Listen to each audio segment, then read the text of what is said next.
Tira, egunon guztioi, pixkanaka pertsonaz ari gara betetzen oronako areto hau, eta asko suposatzen du digitalizaturik etorriko zinetela, baino transformaziorako prest, bai, ez?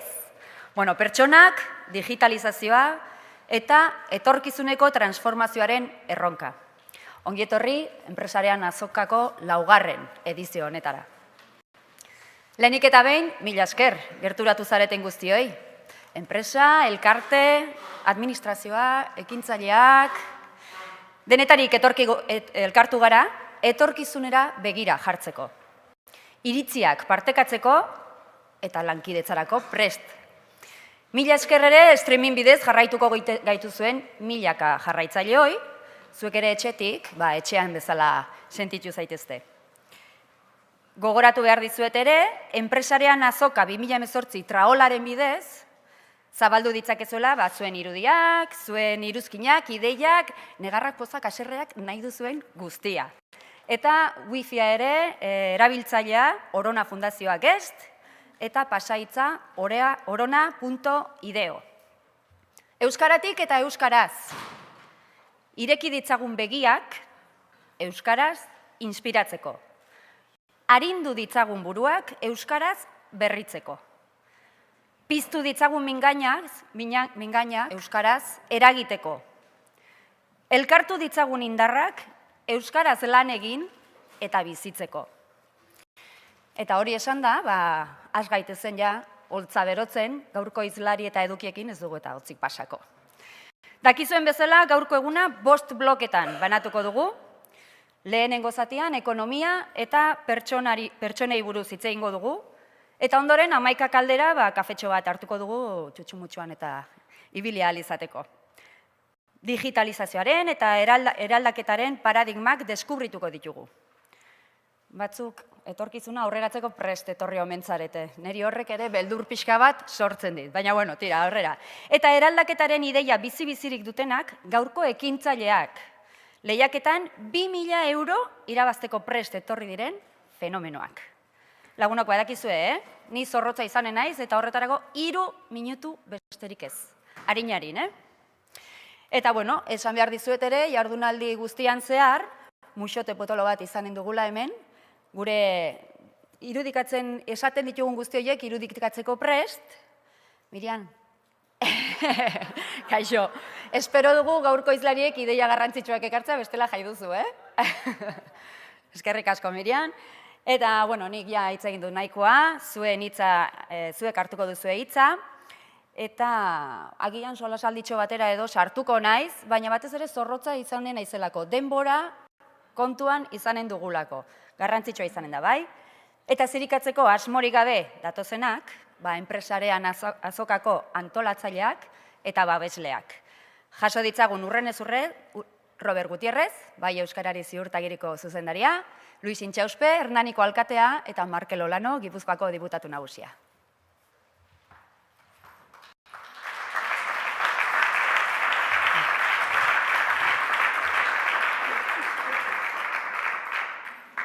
Egun hon guztioi eta ongi etorri enpresareanen jardunaldi honetara. Eskerrak ematen hasi nahi dut, hau guztia espailitzateke posible izango bide lagunik gabe, eta beraz, eskerrik asko Gipuzkoako Foru Aldundiari, Hernaniko udalari, Espriri eta Laboral Kutsari, eta nola ez, Orona Fundazioari bere etxe honetan hartzeagatik. Bai Euskarari elkarteak, enpresarian proiektua sortzeko lehendabiziko urratsa egin zuen 2010ean, esan behar da proiektu esperimentala dela, euskaraz lan egiten duten edota produktuak eta zerbitzuak euskaraz eskaintzen dituzten enpresen eta profesionalen sarea ehuntzeko, ikustarazteko eta hauen arteko lankidetza sustatzeko helburuarekin. Enpresarean, eremu sozioekonomikoan euskaraz normaltasunez aritzeko baliabide bat da. Enpresei eta profesionalei proiektuak ezagutzera emateko bidea eskaintzen diena. Solasaldirako, eztabaidarako eta elkarlana sustatzeko espazio bat partekatzeko aukera errazten diena. Enpresen eta profesionalen interesekoak diren gaiak jorratu nahi dituena. eta tresna eta bitarteko berriak lantzen eta sortzen lagundu nahi duena. Gaur, oronaideon, pertsonez, digitalizazioaz eta transformazioaren erronkaz hitz egingo dugu.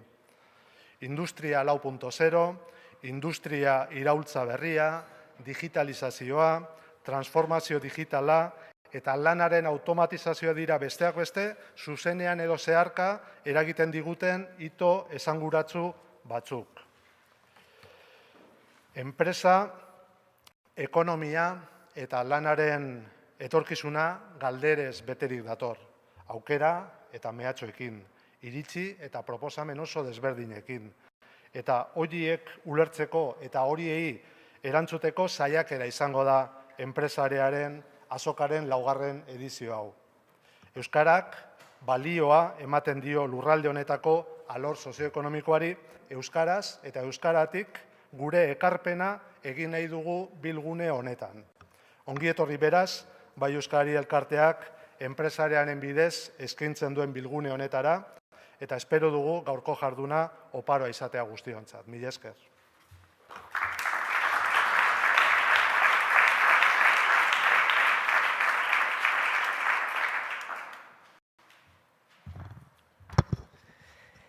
Egunon denei eta ongi etorriak izan zaitezela Hernanira.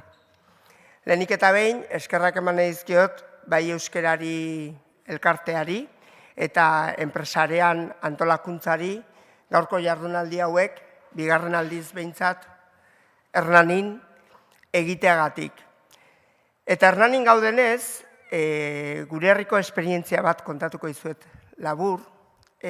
Aurtengoan, Euskaraldiaren ekimen honen barruan, gure herrian urte osoko ekimen bat jarri dugun martxan. Euskalgintza bultzatuta, baietz Hernanik ekimena jarri da martxan, eta bertan 1000 erronkalari lortu nahi ditugu urte osoan zehar, otsailean abiatutako ekimena da, 1000 erronkalari euskararen inguruan erronka berriak hartuko dituztenak. Bai, 900 inguru guaz, beraz, lortuko dugulakoan urtea bukatu aurretik. Eta uda pasa ondoren, erronkalarien artean enpresak gehitu dira. Herriko enpresa gehitu dira. Hoien artean, gaur gauden Orona enpresa bera, bestetik Talleres Michelena 2018 urtean Bai Euskarari saria jaso duen enpresa, eta baita ere Iturola elkarlanerako sorgunea azpimarratu nahiko nituzke. Eta hau elementu garrantzitsu bada, enpresak kokatuta dauden komunitatean bertan eta komunitate horrekin duten hartu eman hori. Tokiko garapenaz edo garapen sozioekonomikoaz ari geanean, ezinbestekoa dalako bestelako ekonomia eta bestelako elementuaz aparte, komunitate hortako hizkuntza, kultura, ohiturak kontuan hartzea eta harreman horiek zaindu eta eustea. Beraz, hemendik aprobetxatu nahiko nuke, bai Hernanin lanean ari dian enpresa horiek, bai enpresarean lanean ari dian bestelako enpresak, eta aprobetxatu nahiko nuke enpresa berria gonbidatzeko horrelako euskeraz lan egitera eta horrelako ekimenetan parte hartzera. Bukatzeko gaurkoan, hemen esan duten bezala, digitalizazioaz, transformazioaz, pertsonetaz, arituko gea, bai, etorkizuneko erronkaz. Bai, aprobetxatu nahiko nuke esateko euskera bera erronka bat dela, bai, eta euskera bera etorkizuna dela. Askotan etorkizunaz eta digitalizazioaz hitz egiten dugunean, bai, bestelako hizkuntzak eta etortzen zaizkigu. Aprobetxatu nahiko nuke azpimarratzeko euskera bera dala etorkizuna. Euskerak balioa gehitzen dulako. Bai pertsona eta baita enpresei ere. Eta euskerak aberasten gaitulako. Mila esker.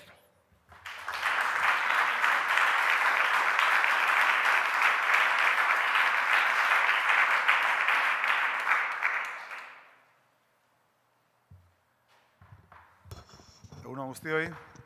Lehenik eta bain esan, netzako plazer badala zu guztiokin egotea, eta gero baita ere ekimen honetan parte hartzea erakunde bezala.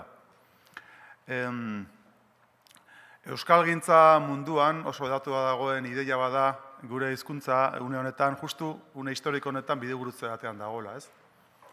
Eta bidegurutze horretan egin dezake aurrera, akatek esaten zuen bezala etorkizuneko hizkuntza izanik, hala bide okorretik bali magoaz, okerrera eta okerrera joan daiteke. Eta bidegurutze horretan, zenbait elementu nuklear badago, markatuko dutena gure etorkizuna, hizkuntza bezala eta nik esango nuke herri bezala.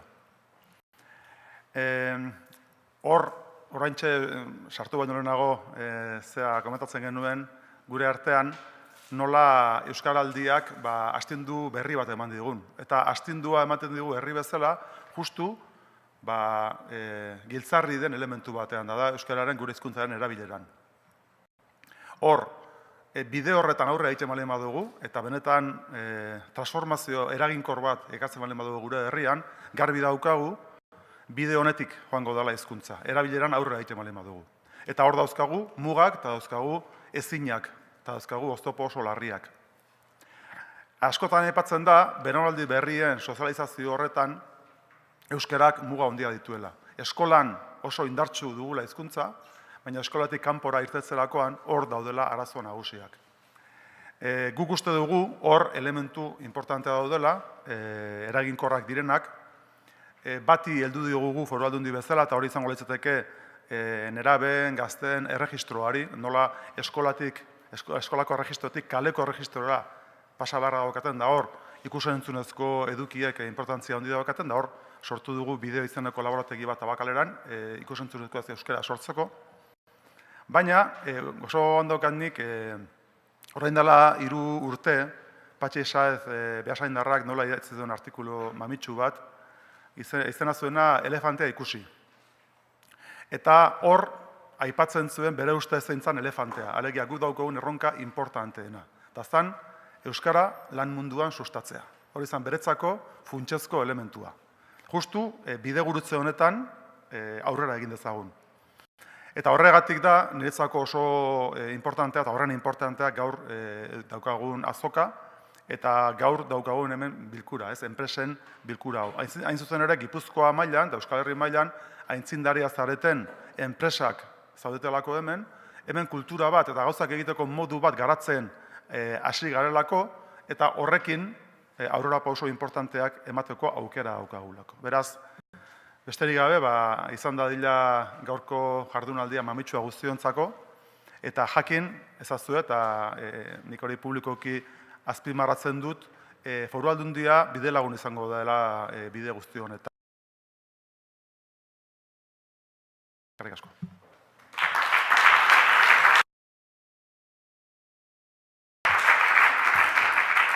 Tira, eta orain lehen aipatu dizudan bezala, 5 bloketan banatua egonen da gaurko jardunaldia, eta lehenengoari emanen diogu hasiera. Ekonomia eta pertsonak, euskal ekonomiaren eta gizartearen erronkak.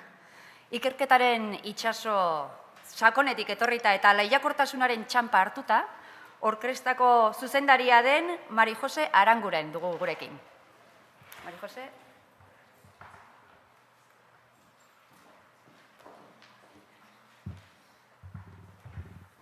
Egunon.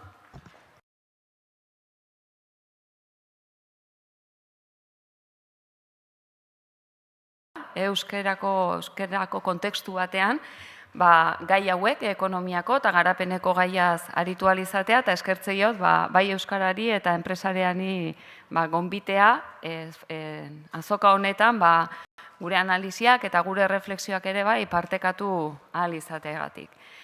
Neri Roberrek eskatu zidan, pixkat hasieran, kokapen orokor bat egitea gaur egun, garapenetik Euskadirako ikusten ditugu erronka nagusiak azaltzeko.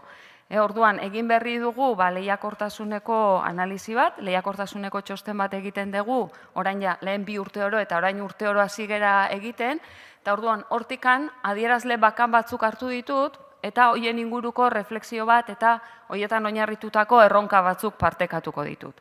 Pixkan ere, dena aurkezpena horretan zentratuko dut. Guk lehiakortasuna eta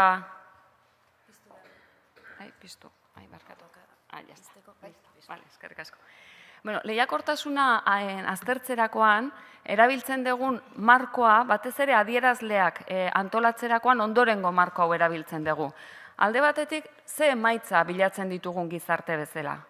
Garapena bultzatu nahi baldin badugu eta pertsonen ongizatea, adierazle hauen atzean pertsona konkretuak daude, euskal gizartean bizigaren pertsonak, eta orduan ikusteko egoera hori erabiltzen ditugu alde batetik bukaerako edo emaitzako adierazleak deitzen diegunak, eta hauen artean adierazle batzuk ekonomikoak dira, esate baterako biztanleko barne produktu gordina, eta beste adierazle batzuk gizarte kohesioa aztertzen duten adierazleak dira. Esate baterako, pobrezia tasa, epe luzeko egiturazko langabezi tasak, eta bar. Zergatik euskal ereduan oso geurea izan degulako garapen ekonomikoa eta garapen soziala oso uztarturi joan dira. Eta gure ustez honek zirkulo virtuoso bat sortzen du, garapen ekonomikoak garapen soziala errazten du, baina aldi berean kohesio altua dagoen gizarte batean, garapen ekonomikoa gehiago errazten da. Beraz, guretzako bi zutabe hauek uztartuta joatea oso garrantzitsua da. Orduan adierazle, bi motatako adierazleak aztertzen ditugu. Bestalde ditugu, emaitza hauetan laguntzen duten adierazleak, bitarteko adierazleak deitzen diegu. Nola lortu ditzakegu emaitza hobeak gizartean? Alde batetikan daukagu enpleguaren sorrera, orduan, enplegua sortzeko daukagun gaitasuna lantzen dugu, bestaldetikan zenbaterainoko balioa sortzeko gai geran gizarte bezala pertsonako, eta horretarako ekoizkortasuna lantzen dugu, eta bestalde zenbateraino gauza berriak, gauza desberdinak egiteko gai geran, berrikuntza lantzen dugu, eta zenbateraino nazioarte mailan ondo kokatzeko gure produktu eta zerbitzuak ondo kokatzeko gai geran. Horretarako nazioartekotzeko indikadore batzuk edo adierazle batzuk erabiltzen ditugu. Eta guzti honetan eragiteko aktore desberdinak gaude gizartean, daude hainbat estrategia enpresetan jarraitzen direnak, orduan enpresei lotutako adierazle batzuk aztertzen ditugu, bestalde egitura ekonomiko konkretu bat daukagu gure gizartean, eta hori aldatzen dijoa baita ere, sektore konkretu batzu ditugu, metalaren eraldakuntzari lotutako sektorek pisu handia dukte, eta horrek eragin badauka baita ere. Beraz, gure sektore ekonomikoak eta produktiboak nola aldatzen dijoazten, aztertzen digu. Eta azkenik, enpresaren ingurunean dauden alderdi desberdina pertsonen prestakuntza, teknologi mailak, eta bar, nola gauden aztertzen ditugu. Eta gero daude, oinarrizko adierazlea batzuk, berezkok ditugunak eta oso zaila denak aldatzea, adibidez kokapena. Euskadi, toki konkretu batean kokatua daude eta horrek baldintzatu egiten ditu, hainbat emaitza gure garapenekoak, edo baita ere ditugu natur baliabideak eta bar. Izango lirateke bestera bateko adierazleak. Beraz, gure analizia pixkat honela antolatzen dugu. Eta orain egingo ditudan adierazleen aurkezpena horrela antolatu egongo da baita ere. Orduan, sortu duguna izan da, orain arte analizia hauek geuk egiten genituen. Eta ikusi dugu, joan gera behatoki bat sortzen, non adierazle nahiko senzilloak edo sinpleak direnak ikusten dugun, enpresa, gobernu eta erakunde desberdinak bere neurrira egin ditzaketela analizi horiek. Hau euskeraz daukagu ere bai, ingelesez eta gazteleraz. Eta egin duguna izan da, geuk sortu dugun, orain arteko urte hauetan sortu dugun behatokia, lehiakortasunerako behatokia, irekia jarri dugu momentu honetan, edonork, zuetako edonork, bere analiziak egin alditzan. Ez daki, enpresa bat ari baldima da, Europako erregio desberdinaren artean non kokatu erabakitzen, oinarrizko analizi batzuk egin ditzake, soldatetan nola dagoen erregio hori, zeratako egitura produktiboa daukan, nola dagoen garapen aldetik, pertsonen prestakuntza aldetik, eta bar. Eta erabaki dezake, baita ere, zein erregiokin konparatu nahi duen Europan. Momentu honetan, 50 bat adierazle jarri ditugu behatoki honetan, eta oso irekia gaude, edozein komentario, edozein proposamen, edo noren gandik baldima daude, guk hoiek ere bai txertatzen joateko. Jungo gera pixkanaka adierazle berriak sartzen, esate baterako digitalizazioaren inguruko adierazle batzuk sartuko ditugu orain, datozen hilabetetan, baina erabiltzaileok ikusten dituzuen utxuneak, hobekuntzak eta bar, iritsarazten badizkiguzue, gu oso gustora egin beharreko aldaketak egiteko. Aukeratu dezaken edonor nahi dituen adierazleak, zertan konparatu nahi duen, eta norekin konparatu nahi duen baita ere. Eta momentuan, Europako erregioekin dauzkagu alderapenak preparatuta. Ja analizian sartuta. Guk analiziak egiterakoan ikusten genuen arazoetako bazan norekin konparatzen ginen. Askotan alderapenak egiten genituen Europako edozein erregiorekin, eta erregio batzuk kapitaletan eta daude kokatuak. Orduan Euskal Autonomia Erkidegoarekiko oso desberdinak dira baita ere. Orduan ikusten genuen egitura aldetik gure antzekotasun handiago duten erregioekin alderatu behar genuela geure burua. Baina erreferentziazkoak izango ziren erregioekin baita ere. Orduan, bai beraien egitura demografikoa, egitura ekonomikoa, beraiek daukaten gobernantza ereduak eta barraztertuta joan gera identifikatzen erreferentziazkoak izango lirateken erregio batzuk. Eta gaur egun, Europako batzordeak ere bai, hainbat analizi egiterakoan erregio mailan, erreferentziazko erregioen identifikatzeko metodologia hau erabiltzen ari da. Orduan, egingo edan analizian, momentu batzutan hitz egingoet erreferentziazko erregiotaz, horrek esan nahi du, nolabait esateko, gure antzekotasun handiagoa duten herrialdekin konparatuta nola gauden. Hasita ja bukaerako emaitza horiekin, esan dugu alde batetik dauzkagu emaitza ekonomikoetan nola gaude eta emaitza gizarteko emaitzetan nola gaude. Ikusten dugu azkeneko urtean eta azkeneko urteetan krisi sakon baten ondoren krisitik ateratzen joan gerala eta garapen ekonomikoa adierazten duten indikadoretan ondo kokatua gaude. Europako hainbat erregioekin eta erreferentziazko erregioekin alderatuta. Adierazle desberdinak erabilita, eskuragarri daukagun errenta, biztanleko errenta, eta bar. Beraz, emaitza izango litzateke, garapen ekonomiko aldetik, erreferentziazko erregioekin kokatuta, bilakaera ona izan degula, azken urtetan, da ondo kokatua dago dela. Garapen sozialeko indikadoretara joaten bagera, gure aurreko txostenean kezka bat adierazten genuen. Eta ikusten genuen, krisiaren ondorioz, arazo bat egon zitezkela, edo erronka bat eduki genezakela Euskal gizartean, ze gizarte dual bat sortzen ari zen. Krisiak gogorrago astindu ditu pertsona eta enpresa batzuk, eta orduan ikusten genuen enpresa talde bat eta pertsona konkretu batzuk, askoz ere egoera gogorragoan zeudela beste batzuk baino. Eta horrek gizarte kohesioaren edo gure ereduan geure izan dugun ezaugarri nagusi bat, berdintasunarena kaltetu zezakela eta hori etorkizunerako pixka beldurra edo ronka bezala azaltzen zitzaigun. Azkeneko datuak, azkeneko txosteneko datuek erakusten digute, adierazle hauek nabarmen hobera egin dutela. Pobreziaren tasa jaitsi eginda eta Europako erregioekin alderatuta posizionetan gaude, ez lanik eta ez ikasten eta ez lanean dauden gazten portzentaia jaitsi eginda, beste adierazle importantea da guretzako. Pertsonak bizitzarekin duen gogo betetzea dalazkenean pertzepzio bat, zenbateraino gustora gauden gure bizitzarekin indikadore horretan hobera egin dugu, eta baina azken urte bat edo biko bilakaera da. Orduan hau pixkat monitorizatzen jarraitu behar den zergatik, edo adibidez egiturazko langabeziak bera egin du, baina oraindik gure mailak altu xamarra izaten jarraitzen du.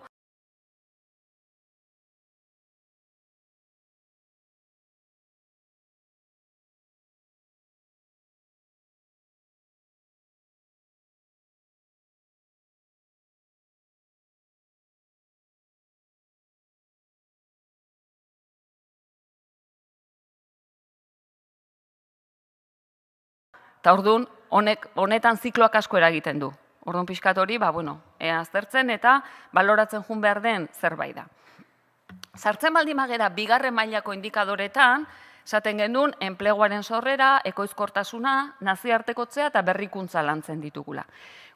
Ikusi dugu, langabezi tasetan bera egin dugula, lanpostu berriak sortzen ari dira, honetan bera egin dugu, baina oraindik erreferentziako herrialdekin alderatzen baldin bagera, gure langabezi tasak altu xamarrak izaten jarraitzen dute, eta batez ere gazten eta emakumeen artean. Beraz hor, talde horietan erronka garrantzitsu bat daukagu. Eta bestalde daukagu ekoizkortasuna. Hau da, azkeneko krisialdian gure ekoizkortasunak, hau da, pertsonako zenbaterainoko balioa sortzeko gai geran gizarte bezala hobera egintzun, baina neurri batean lanpostuak galdu genituelako. Gaur egun lanpostuak sortzen ari dira eta halata guztiz ere ekoizkortasunak gora egin du. Beraz, horrek esan nahi du, sortzen ari geran lanpostuak balio erantzi altua sortzen duten lanpostuak direla baita ere. Eta hori indikadore positiboa da. Kalitatezko lanpostuak sortzen ari gerala. Ez da, ekoizkortasuna hasten ari dela lana galtzen ari geralako, baizik eta lana sortu arren, sortzen ari geran lana kalitatezkoa dela ikusten dugu. Eta hortan nabarme, beste erregio batzu baino, hazkundea hobea izan da baita ere. Orduan, hori indikadore positiboa izango litzateke. Esportazioetan ikusten dugu baita ere gora indegula, eta hau garrantzitsua da batez ere barne merkatua gaur egun azten ari da, hobetzen ari da, eta askotan zeiten dugu. Bertan saltzeko gai geanen, nahiz da krisian alein duen kanpon saltzen, bertan saltzeko gai geanen kanpoan saltzeari utziten diogu. Erresagoa dalako batzutan bertan saltzea. Naiz eta barne merkatuko hazkundea hobetu, kanpoan saltzen ari geran portzentaia handitzen ari da. Eta beraz hori ere adierazle positiboa da.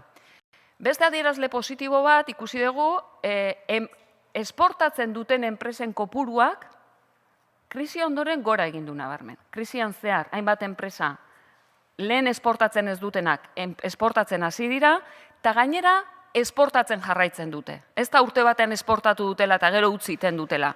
Baizik eta nazioarteko merkatuetan esportatzen jarraitzen dute. Zer da hor hobetzeko daukagun adilea oraindik esportatzen den kopurua bataz bestean txikia dela. Naiz eta enpresa batzu ditugun bere fakturazioaren edo salmenten portzentai oso handia kanpo merkatuetan kokatzen dutena, oraindik ere hasi berriak diren enpresa horietan esportatzen den kopurua txikia da. Orduan, edozein krisi etorrita ere, orduan eta gaitasun handiagoa daukagun baita ere kanpoan gure produktuak ondo kokatu ahal izateko, horrek indargune importantea litzake gure garapenerako. Igual orduan, politiketatik eta hori erraztu dezakegu. Esportatzen eta modu regularrean esportatzen nahi den enpresak, kopuruak, portzentaia handitzen dute. Berrikuntzan, azkenean dauzkagu alde batetik, zenbaterainoko ahalegin egiten dugu gauza berriak egiteko. Ikerketa eta garapenean zenbat gastatzen dugu, zenbat pertsonali diren ikerketa eta garapena egiten, eta bestalde dauzkagu emaitzak.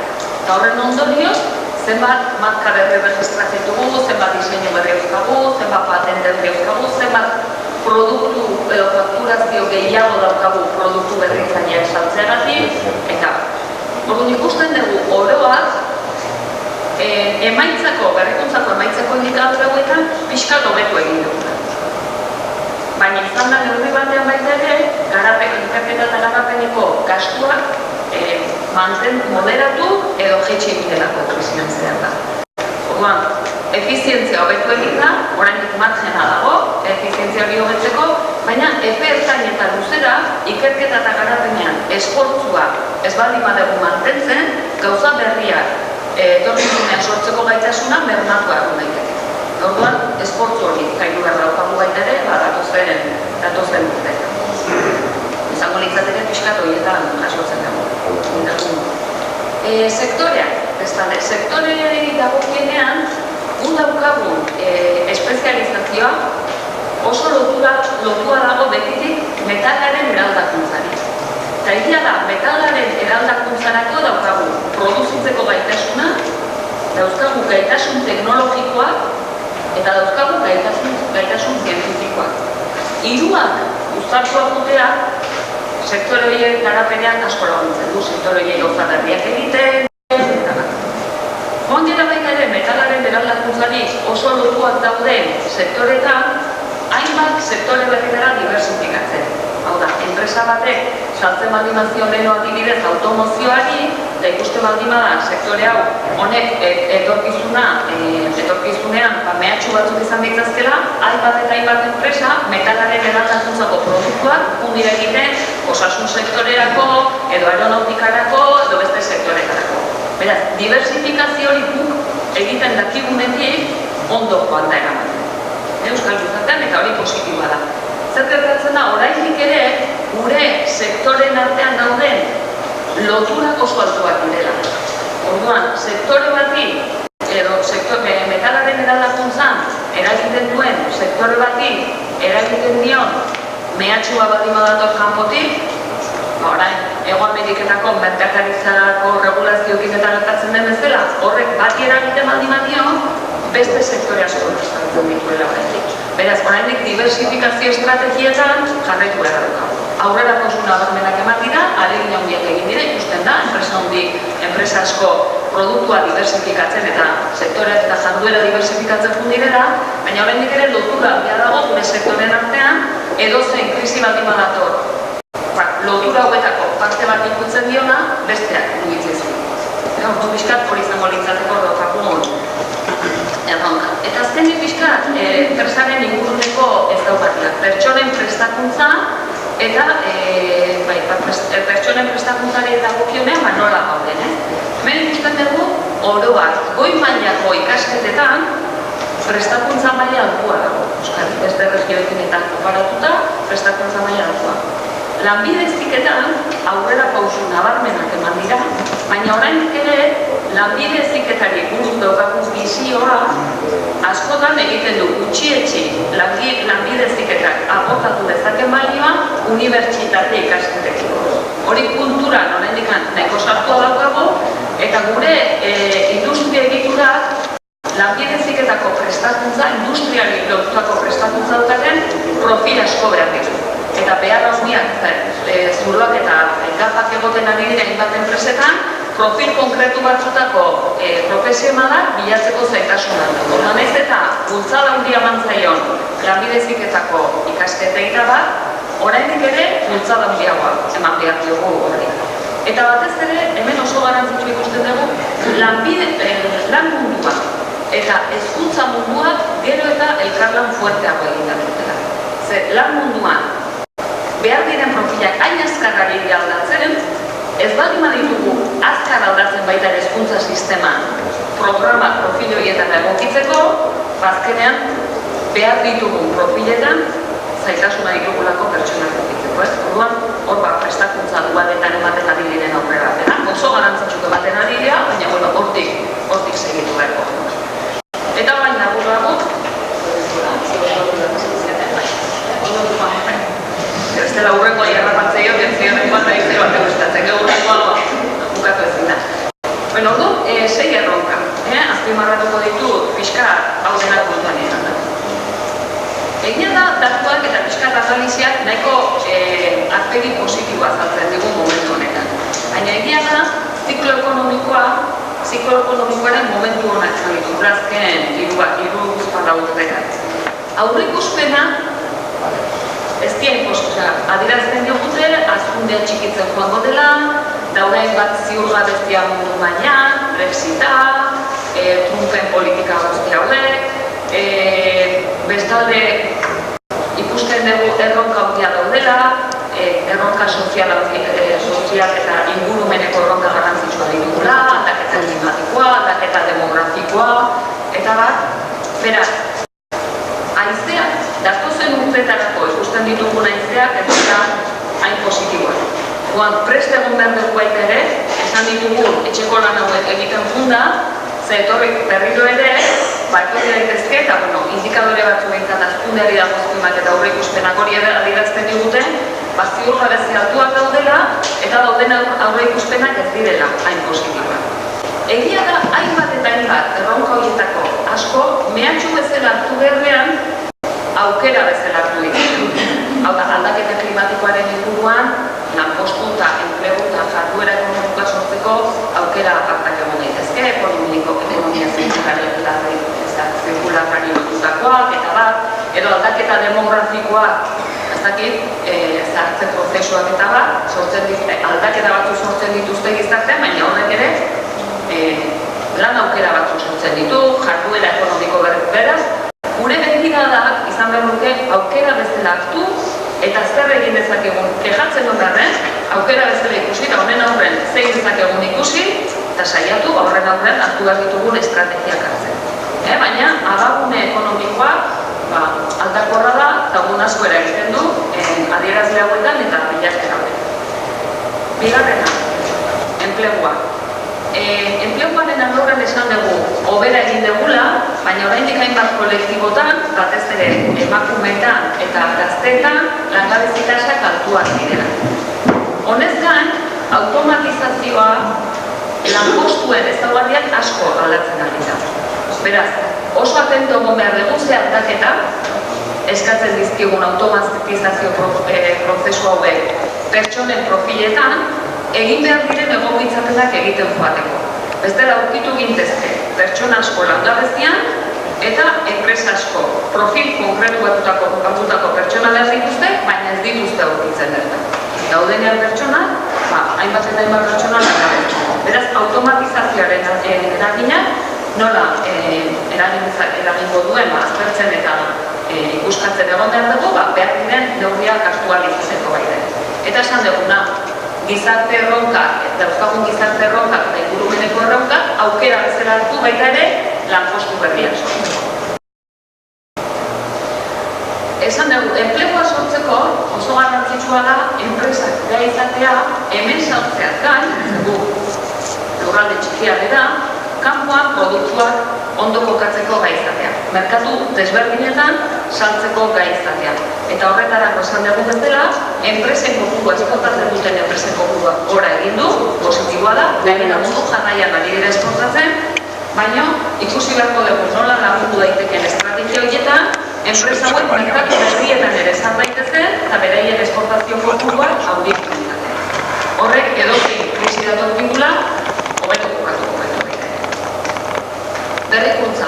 Berrikuntzaren alorrean esan dugu, efizientzia hobeto egin dela, berrikuntzareena, inbertitzen den euroko lortzen ditugun emaitza hobera egin dutela, baina krisiaren ondorioz, inbertitzen dena ikerketa eta garapenean moderatu egin da. Hori, inbertsio horiek eta ahalegin horiek zaintzen joan behar dugu, batez ere etorkizunera begira, gauza berriak egiteko aurkiko dugu gaitasuna, berritzen dugunaren arabera dugu lantzen ere. Hemen dugu beste erronka garrantzitsu bada, enpresa txikiena. Enpresa txiki eta ertain asko daukagu, gure egitura ekonomikoan, eta askotan, enpresa txiki batentzat zaila da berrikuntza teknologiko bat. Oso salto handi bat ematea berrikuntza.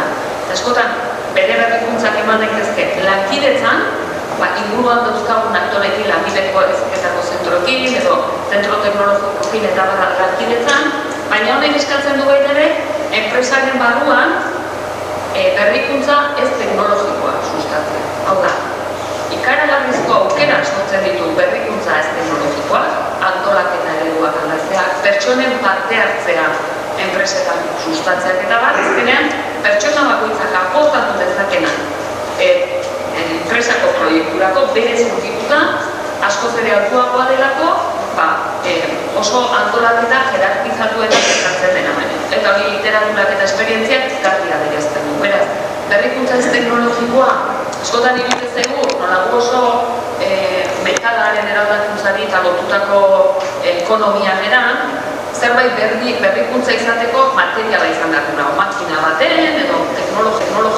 berrikuntza teknologikoa izan dakuna. Eta asko dago, berrikuntza ez teknologikoa dena, enpresa bat daukan antolatzeko edo beste aktorekin elkarlanean aritzeko gaitasuna, ikaragarrizko aldaketa sortu dezake enpresa bat. Eta hori inguruko beratikoan ikusi dela, beraz, horretan daukagu baita ere, aurrera pauso handiak ematen ari dira, enpresa askotan, eta hori oraindik eta gehiago bultzatu behar dugu. Estrategia hori positiboa dela. Eta komentatu dudan bezala, baita ere, tarteko kualifikazioetan, lanbide heziketako tarteko kualifikazioetan, bultzada batek batean batez ere, lanbide heziketa mundua eta enpresa mundua elkarlanean fuerteago adituta, hori izango litzateke hurrengo erronka. Eta ja bukatzeko, herri txikia gara, ezin dugu denetan onak izan, apustuak egin behar dira, egon diren estrategietan, foru aldunditan, eusko jaurlaritzan eta apustu desberdinak egiten ari dira, sektore konkretu batzutan eta baliokale konkretu batzutan, baina zaindu behar dugu baita ere apustu horietatik diversifikatzen joatea edozer krisi edo kanpoko azpilate bai, kate osoa ez arrastratzeko. Ez dira, sektore gehiagotan diversifikatuak egote. Eta hau da, nire honekin bukatzen den, eta gero, bai inguruan da izango dugu aukera, komentarioak, edo galderak, edo zuen reflexioak partekatzen. Mila esker den.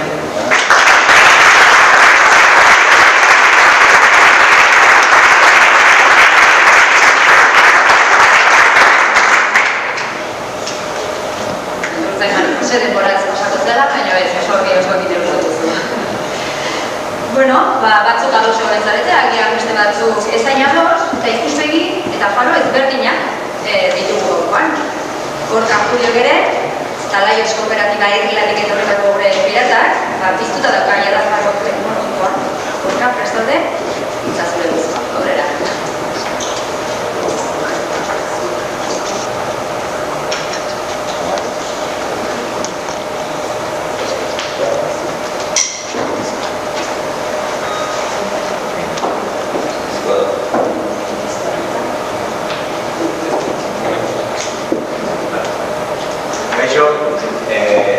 Eskerrik asko antolatzaileei, nire bezalako eroak ekartzeagatik. Gaurko izan prestatu gana, ez dakit nola identifikatu, igual, provokazioa da batzuentzat, beste batzuentzat, motivazioa eta helburua du pixkat irikitzea ikusten joera daude, bereziki hausnartzea gertatzen ari zaigunaren inguruan. Ni Talaios Koopetik nator, gugera zazpi pertsonako lan kooperatiba txiki bat, baina kooperatiba sare handiago baten barnean daude. 30 kooperatiba osatzen dutena, deitzen dena, eta gu zehazki dedikatzen gara aholkularitza teknologikoak, baita ekonomikoak, ekonomia soziala lantzailean eta kooperatibismoaren inguruan lantzea. Eta horien lanen artean daude digitalizazio prozesuak eta baita perspektiba lanak egitea. Provokazioa diot. Etorkizuna agortua, jarri dut izenburu lehenengoa eta sentimendu bat gehiago da. Uste dut jende asko hau ere nabaritzen duela eta uste dut badirela zantzuak ere esateko denok nolabait nabaritzen dugula. Futurismoa nolabait garai batean etorkizunari begira jartzea erreza zen, edo behitza bat zegoen perspektiba hori, baina badirudi hiltzutela, eta hiltzuten nola. Garapeneten gabeko orainaldi eterno batean gaudela, esan ziguten historiaren amaiera iritsi omentzenean. Baina garapen eterno horren sinismena badirudi, eta orain estako lagunak esan digun berak sistema bera ere konturatu dela hori agortzen ari dela, eta utxek du. Baina berarekin ere eraman diguna da etorkizun berriak asmatzeko edo aurreikusteko aukera. Badirudi ezin dugula pentsatu. Netflixeko serie gehienak zombi bai? Serie zombiak, apokalipsiak... Non dago etorkizun on bat guretzako? Aurreikusi dezakegu hori? Bueno. Galdera gehiago da etorkizunari begira jartzen garenean da noiz arte, hemen? Edo noiz arte biziko da hau, edo noiz arte biziko hau? Zen olako edo nola izan daiteken etorkizun hori pentsatzea baina. Kontu da, hau da adibide bat. Badago munduan sinkronizazio dute urtean behin, esperto talde batek munduaren akaberaren erlojua deitzen dioten hori, bai? Segun eta ze akontezimendu eman diren munduan, ajustatzen dute noiz bukatuko den munduan. Mundua bukatzen da gauerdiko 12:00. Badirudi honentxe bertan, 2 minutu eta 30 segundura gaudela mundua kabelatik. Hau azkeneko gertakarien gatik eguneratu zuten, eta gerra hotzeko garaietako egoerak gaude. Hor ikusten dira datuak, noiz egon ginen antzeko egoera batean. Hori da, esperto talde bateko da, performance moduan esaten dutena. Etorkizun bantan zer aurkitzen dugu? Dago, izkizopa eta proposamen borroka bat. Entorno urbanoetan, smart cityak eta aldi berean, ez dut esan nahi kontra dauden termina direnik, baina bai lehian batzuetan kompatibleak dira. Hiri partekatuak edo komun urbanoetan inarritutakoak, sharing economy edo ekonomia kolaboratiboa hitz egiten da, baina baita ere transizioan dauden ekonomia soziala eratzaileaz, ekonomia proposamen ezberdinak, big data edo datu kopuru handiek ekarriko duten etorkizun bat buruz ere hitz egiten bada, baita ere Open Datari buruz. Internet of Things alde batetik, konektatutako milaka izango ditugula eta beste alde batetik ere hitz egiten da internetek behar duela zentralizazio, gertatzen ari den zentralizazio eta kontrol prozesuen aurrean dezentralizazio eta berritze bat, inteligentzia artifizialari buruz hitz egiten da asko, batzutan ez dakigu ez da zer den, bai? Baina aldi beran ere esaten da nola antolatu baitezke gizakiok eta inteligentzia kolektibo baten bidez gure bizitza gobernatu. Transhumanismoari buruz eta posthumanismoari buruz ere hitz egiten da. Transhumanismoa nolabait da ideia azken finean dena bukatzen dugu betirako bizi nahi dugun horretan pentsatzen. Eta posthumanismoa aldiz da pixka bat ideia nun gizakiok gaindiko beste humanismo, ez humanismo bat, kasu batzuetan ere sor daiteke. Ziborrei buruz, baina ziborrak dena gara, ia. Bintza badakagu akople bat, telefonoa, ia ziborrei egiten gaituena, ez? Baina zenek ez du, edo izan protesi bat noiz bai, edo implante bat, edo txorkatila utzi du eta txetatu diote, edo audifono bat, edo bomba bat, diabetiko bezala, zenek ez dauka horrelako nik. Jende asko ez, baina hemendik galdetuko bagenu, segurazki, erdiak, erantzungo luke, baietz. Baina aliberean ere, simbiontearen ideia ere agertzen ari da, nolabait teknologia eta pertsonak uztartuko dituen, edo uztartzen ari den, fenomenoa, osasunetik dator, baina ja, incluso gure zentzumenak garatzeko ere pentsatzen ari dira ideia bat. Bueno, etorkizun batan ere, hori bai, sentitzen dugu ez dagoen etorkizunik, ez? Ze kristo, emergentzia, zerbait egin behar da, eta zerbait hori zer da? Bueno, orain, oenek markatzen duten aldetik, nik... Edo, bi perspektiba ikusten ari naiz. Bata da, retrotopia. Retrotopia da, jun iraganera eta pentsatu, hemendik zer reskatatu dezakegun, zer da baliagarria, eta hori automatikoki eta bere horretan etorkizunera proiektatzea. Hori da retrotopia bat. Eta hor joera batzu daude. Adibidez, nik horri lotzen diot indar ultraeskuindarren ur pixkat hartuko, barkatzen baina zue.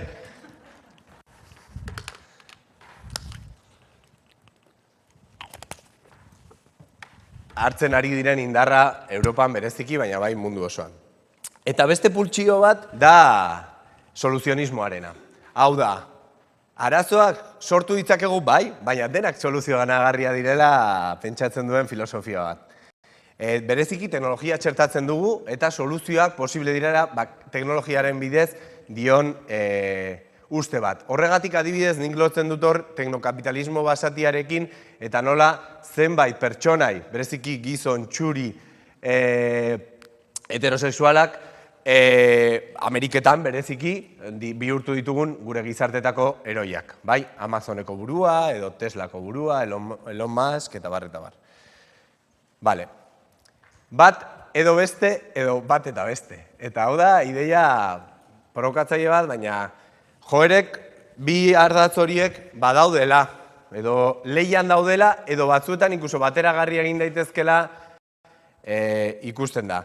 Eta karri du Txina Miabilen novela hau, zen lehen Mari Josuek aipatu du gizarte dual bateraren bidean goazela. Eta hala da. Eta hemen, novela honetan esaten duetan dira bi hiri, baina bi hiri berean. Eta badago oso kontzeptu interesgarri bat. Esaten dutena da, desikusi. Desikusi ez da ez ikusi.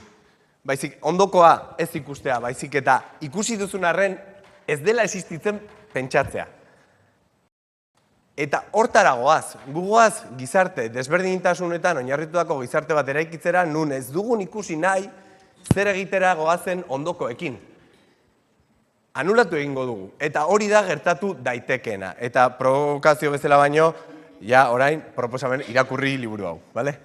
Badago ere beste, ez dut ekarri baina, badago beste novela, zientzia fikzio novela bat, dala Zazpi egun kerretan. Eta hor ere badago desikusi fenomenoaren beste erabilera bat. Eta da, gizarte utopiko horretan, hau, txinbaz, ez neukan prestatua, baina, gizarte utopiko horretan badago desikusteko proposamen positibo bat, eta da, zu, egun batean ez badezu jendearekin egon nahi, eta hori Gipuzkoan askotan gertatzen zaigu, osea, ez gara simpatikoak eta da, barkatzen dut jartzen duzu simbolo bat hemen, eta jendeak ez dizu ikusiko, eta plan, estupendo, maravilloso, osea, zaskaletik, eta gaur ez diazu hitz egin behar, vale, perfecto. Bueno, Txina miebil, proposamen bat. Prospektibak badu interesik oraindik, bai? Ekarri dizkizuet, bueno, bat falta da, zen ez dakit zergatik hautsin da, baina liburu batzuk ekarri dizkizut, badago oso jente interesgarria, bata da, bueno, Supersonificadores liburu bat oso interesgarria, berezik ematen dituelako 10 pauta edozein pertsonak bere etorkizuna hobeto aurreikusteko aukera ematen dutelako. Eta gero, Fran Biancheri eta GEAP izeneko Europa mailako ikertalde bat dago, oso potentea, eta ekarri dizuet 2010-2020 egin zuen aurreikuspen bat, eta ikusiko dezue 2010ean idatzita dago, zenba gauza asmatu ziren. Eta prospektibak badauka interesa, badauka, eta niri asko interesatzait. Prospektiban ez dakit zenbat egingo duzuen lan, baina, bueno, referentzia horiek ekarri dizkizuet. Niri asko interesatzen zait, baina prospektiba etorkizuna aurreikustetik pasatzen ari gera etorkizuna sortzera. Eta paradoja batean gaude. Inoiz baino datu gehiago ditugu etorkizuna aurreikusteko, baina batzuek bakarri daukate etorkizun hori sortzeko aukera. Eta hori dago jokoan. Datuetan jokoa dago, eta joko horretan irabazle hauek dira. Hemen ikusten dituzuen hauek, aipatzen direnak dira Google, Microsoft, Amazon, Facebook, Elon Musk, ez daka, da Tesla, baina tipoa da hain egolatra, azkenean berari buruz hitz egiten bukatzen dugula. Bueno, hori beste komentarioa da. Baina hau da paradoxa, inoiz baino datu gehiago ditugu, etorkizun hobeago bat diseinatzeko, baina batzuek bakarrik egin dezakete, edo egitera doaz. Eta hori ere erronka bada. Eta zein dira horiek? Bueno, ikusten dituzuen hauek. Eta gainera, gaizki ateratzen badaukate ihes egiteko plana, bai? Hau da, Douglas Rushkoff da oso tipo interesgarri bat, zientzia fikzioan eta bera nobelista bada eta oso interesgarria, eta bera kontatzen du artikulu honetan nola ditu zioten, eta hor, aberats talde bat, ez? Eta bera pentsatzen, bueno, galdetuko diate aber etorkizunan zer egin dezakegun, gizartea hobetzeko, eta bar, ez. Galdera guztiak ziren, ea nola ihes egin mundu honetik. Bai, zein izango litzateken plan B-a, apokalipsi baten aurrean nola jun gaitezke beste mundu batzuetara, eta han bizitu, ze zonalde ez diren izango erasotuak aldaketa klimatikoaren gatik ara jun alizateko eta etxe bat erosteko, eta bar.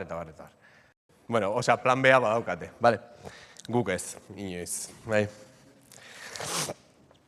Eta hemen, eta lanarekin zerikusia daukaten terminoetara eta egoerara bueltatuz, gu, edo gure gizartean proposatzen ari den eraldaketa Industria 4.0 arena da. Industria 4.0 ez txapamango zen badakizu zer den, eta bestela hartu minutu bat eta irakurri. Hori da, ez? Prozesu produktiboetan automatizazioa eta teknologia berrien bidez, algoritmoen ezarpena, robotika eta azken teknologia baliatuz, sortzea, industriari beste iraultza bat, beste interakzio bat ematea. Hori da proposamena. Nik TM jarri dut inorrezkabreatzeko zen Industria 4.0-ren ideia gu ere lan egiten dugu, osea, disclaimer bezala. Osea, gu ere teknologian eta enpresen digitalizazioan lan egiten dugu, baina gu beste perspektiba batetik egiten dugu. TM jarri diot, esateko honi buruz eta honi buruz bakarrik ari naizela. Tan lana Industria 4.0 garaian. Hori de balima da gure perspektiba, edo proposatzen ari garen gizarte eraldaketa, ze gertatzen ari da une honetan lanarekin. Zen da testu ingurua benetan. Orkestrako laguna gaina, kriston datu pila eman dizkigun ni oso pozinago horrekin, zeia ez ditut azaldu behar gehienak, eta... Baina, gure bizitzan lana oso garrantzitsua izan da eta izango da, segurazki. Lanaren inguruan eraiki dugu. Naiz eta ez dugun lanaren perspektiba integralik izan, orain arte. Edo, ez dalako lanari buruz ari ganean, normalean lan produktiboari ari gara, eta ez dugu kontutan hartzen, ez lan erreproduktiboa, ez inkluso lan voluntaria. Orduan lan integraltasun hori ez dugu kontutan hartzen, eta beste bi horiek ere oinarrizkoa dira lan produktiborako. Hori da feminismoak adibidez aldarrikatzen duena.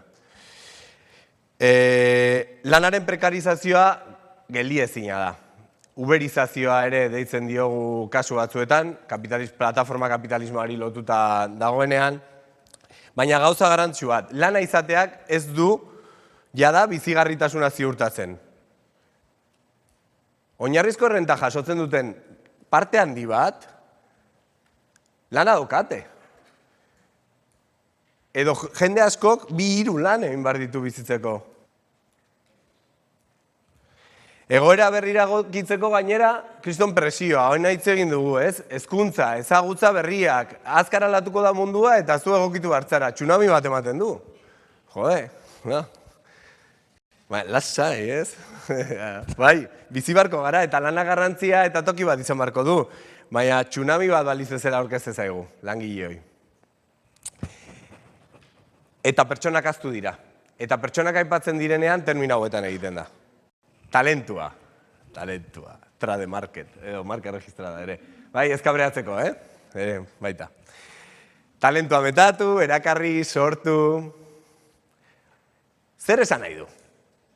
Uste dut hori esaten denean ez du ezagutza berezi bat duen pertsona bat esan nahi, ez eta lan berezitu bat egiteko gaitasuna duena, gutxiago lanaren ondorioz lortutako ezagupen bat eskuratu duena, ez talentua, iztegira bagoaz, igual horietako adiera batzuk jasotzen ditu, baina erabiltzen denean eta orain erabiltzen denean Industria 4.0 garai honetan, edo garai izan nahi duen honetan, nik ustet gehienetan, eta barkatu idazte, duda bezala plantatuko dut, baina nire buruan afirmazioa dena, bai? Ustet termino ekonomikoetan ezagutza baliagarria duten pertsonei buruzari garela. Uste dut. Baina horrela bada, bazterrean zenbat pertsona ustera goaz. Zenbat. Osa, ekonomikoki baliagarria diren pertsonak, ez ditugu ezagutza ezberdinak kontutan hartuko. Ezagutzak anitzak, gaitasunak anitzak dira, baina bakarrik ekonomikoki eta termino produktiboetan bakarrik direnak kontutan hartuko ditugu. Hori da talentua. Uste dut horrela erabiltzen dela. Hori da nire zalantza. Humorez, baina... Bale, eta karri ditut, nik orkestrako lagunak ekarri dituen grafika dira asko zobeak, bale?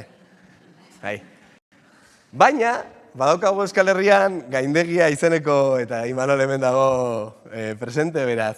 Badago oso, hor txosten badago, oso interesgarria dena, eta ekarri ditut 3 grafika bakarrik. Zuek ikusteko, bale? Dira Euskal Herri osoa kontutan hartzen duten datuak, eta dira, lehenengoa da, barne produktu gordina per capita, bai, biztanleko, bai? Eta lehen hitz egin dugu erreferentziazko eskualdez, kasu honetan gaindegiak hartu zituen, hainbat, Finlandia zergatik, Imanoli galetu beharko diogu, baina beti konparatzen garelako finlandesekin, Katalunia zergatik, ez dut esango, eta Eskozia ere zergatik, denok ulertzen duzue, eta gero dago referentzia Europako media, ez? Barne produktu gordinean bidatu, fijatu zaitezte nola dagoen kokatuta Euskal Herria, nik honi buruz, ez dute irakurketa sakonik egingo, bale? Bakoitzak biratu dezala. Zerbait esango dut, Bale, hau da lanaren produktibidadea. Produktibidadea da enplegatu bakoitzeko zenbat, ez? Lako rendimendu edo ateratzen zaion. Eta fijatu gure datua. Eta fijatu krisi garaia. Zesan nahi du horrek? Krisi garaian, produktibidadea igo genuen. Osa, hor, proiektu politikoa da, esan nahi, langileen bizkarrean produktibidadea areagotu zen. Lana galdu zen, lehen oso ondo azaldu dute orkestako, beraz ez nahi zen. Baina, datu hori nahi du fijatzea. Hala ere, fijatu, lehenengo bi grafikoetan lehenengoa gaudela, bale? Gaindegia oso interesgarri egin zuen eta beti gaude goran. Baina, fijatu azkeneko honetan. Errenta erabilgarria. Errenta erabilgarria da zenolako errenta disponibilitatea daukate, kasu honetan pertsona norbanakoek, bai kontsumorako edo bai aurrezpenerako. Eta fijatu non gauden. Bai? Bueno, bakoitzak atera ditzala gaina, ni ez naiz ez estatista, ez ekonomilaria, orduan ni paso de liotan sartzea, bai? Baina bai, esan dezaket, hor ikusten, grafiko horretan ikusten dena, ez dela gertatzen ari den zerbait. Proiektu sozio-politiko-ekonomiko baten isla dela, bai? Eta zer ikusten dut, eta uste dut honetan denok egon gaitezkela ados. Lanaren produktibitatea gero eta handiagoa den arren, beraztasunaren banaketan desoreka gero eta handiagoak daudela, naiz eta azkeneko matiz horiek egon, orkestako laguna kontatu dizkigunak, eta ezkutuko eta invisibilizatutako desberdintasun gehiago oraindik badaude. Bereziki, nik ez dut ekarri, baina emakumeen kasua oso nabarmena da baita ere gaindegiaren txosten honetan, edo ateratzen dituen datuetan behinik behin. Orduan, pantalla txuri beltza, ni pixkat manikeo hor, en plan, ez zeate konturatuko, bale? Amestu dezakegu proiektu soziopolitiko-ekonomiko ezberdin bat, eta hau da proposamena. Marxek proposatu zuen jendartean zerbait sortzeko gero eta lan gutxiago egin behar izatean, pertsonentzako eta bere garapenerako denbora gehiago izateko aukera ikusi zuen ja bere garaian. Eta Keynesek, etioloko eta revisionista, 2030 urtean betxatzen 3-4 orduko lan jardunaldiarekin nahikoa izango zela. Todo bien. Eta nun gelditu ziren ametsa hauek. 1949an uste dut, bigarren manifesto komunistaren baten, ideia batean, 30 orduko lan ordu. 1949 esan dut, esan pasada denbora asko. Eta oraindik hau ez dugu. Bale, ideia batzuk. Bale, goazen pentsatzea, eta nahi zientzia fikzioa pila gustatzen eta baita ensaio politikoa, orduan ikusten didazue, bi aldeetan dagoela ekilibriak egiten. Bale, goazen asmeatzea, orain, ze izango izateke horrelako proiektu sozioekonomiko politiko baten oinarria, izan ziteken, ideia batzuk, ez da programa oso bat, ez da pentsatu ere. Zergatik ez dugu proposatzen lan jardunaldia 30 orduko ordu astekoa izatea? Soldata berdinarekin hori bai, eta beti ere lana pertsonaren, nolabait, lanaren burujabetasunaren perspektiban. Hau da, bakoitza bere etorkizuneko proiektu, bizitza proiektua eraikitzeko gaitasunak gero eta gehiago izateko espazio batean. Kooperatibismoak adibidez, demokrazia ekonomikoaren baitan proposatzen duena bezala.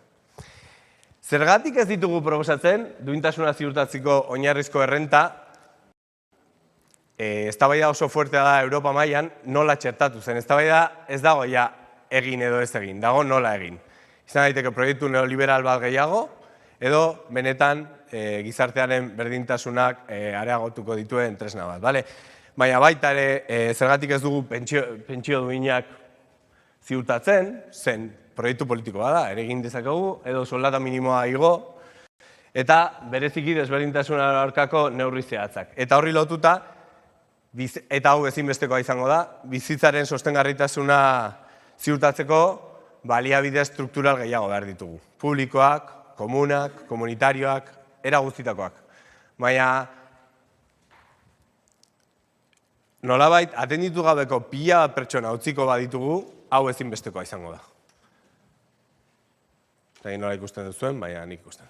Bueno, orduan, helburua da, bale? Bizigea, ia mundu distopiko batzu proiektatzen, ez? Gorkak esan digu, ia nazi teknokapitalista bihurtuko garela. Bueno, ez, badaude ideia batzuk eta oso potenteak direnak, utopia bizigarri batzuen bila joateko. Eta bi referentzia bakarrik ekarri dizkizu. Batea da, Marina Garcesen humanidadeen perspektibatik, berak proposamen humanistiko bat egiten du, nova ilustrazio radikal, bertsio originalean, eta oso potentea da. Berak humanismoa jartzen duelako etorkizunari begira, bizigarritasun horiek lortu nahian. Eta bestea da, manifesto acelerazionista, dala. Proposatzen duten hauek dira,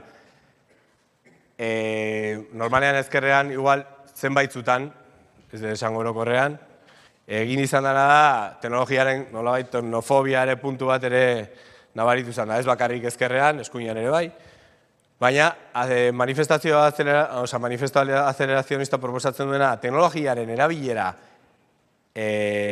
supremo bat, nolabait, baina pertsonan eta jendartearen mesedetan. Hau da, erabili ditzagun teknologia guzti hauek pertsonen mesedetan. Eta hori da, orduan, azeleradora zapaldu, baina etorkizun hobeagoak izateko. Eta ia bukatzeko, Ukronia bat zer den, norbait aquí? Ez? Bueno, Ukronia bada, gertaera bat gertatu da, ez, pak, munduan, eta historia zijoan bide batetik, eta bukatu du beste bat izaten, bai? Imaginatu, adibide tipikoa jarriko dute, Bigarren Gerra Mundiala naziek irabazi izan balute, bale? Horri, puntu horri, deitzen zaio jonbar puntua, bale? Orduan, ni proposatzen dudana da, etorkizuneko utopiak sortzea, hau da. Orain, aipatu dituan joerak, horiek balima dira gehien bat, munduak eramatzen ari bagaitu retrotopia horietara edo soluzionismo, gustatzen ez zaigun horretara, bakoitzak ikusiko du gustatzen zaion edo ez, horiek ukronia bat bihurtzea, eta horretarako jonbar puntu hori edo inflexio puntu hori orain egitea. Eta hori zer da, humanitateak eta zientziak giza ezagutza guztia eta teknologia mundu eta bizitza bizigarri batzuen mesedetan eta helburu horretan jartzea. Eta horretan, benetan, ez dakigu nola egingo dugun, baina ezin dugu ez da segundu bat galdu. Eskerrik asko.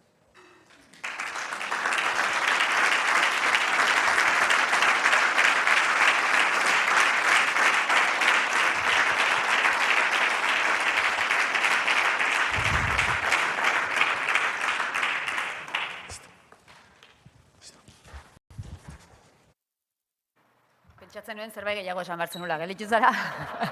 Bueno, ja, bero utzi gaitu, Mari Josek erronkak aurkeztu dizkigu, hausnarketak ere bai gorkak egin, Imanol, aipatu zaitu behin da berriz, gaindegiako koordinatzailea, Imanol esnaola hemen dugu, zuk gidatuko duzu solasaldia, nien naiz ausartzen.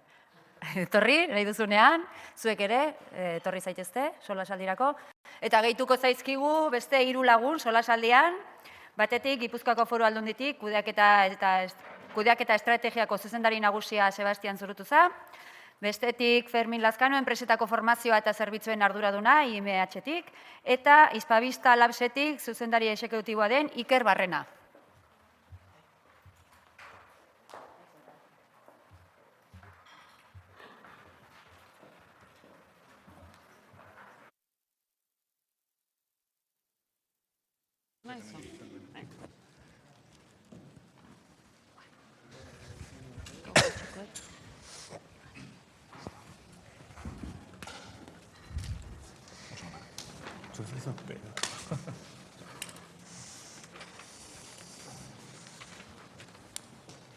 Tira, egunon, hemen gaude.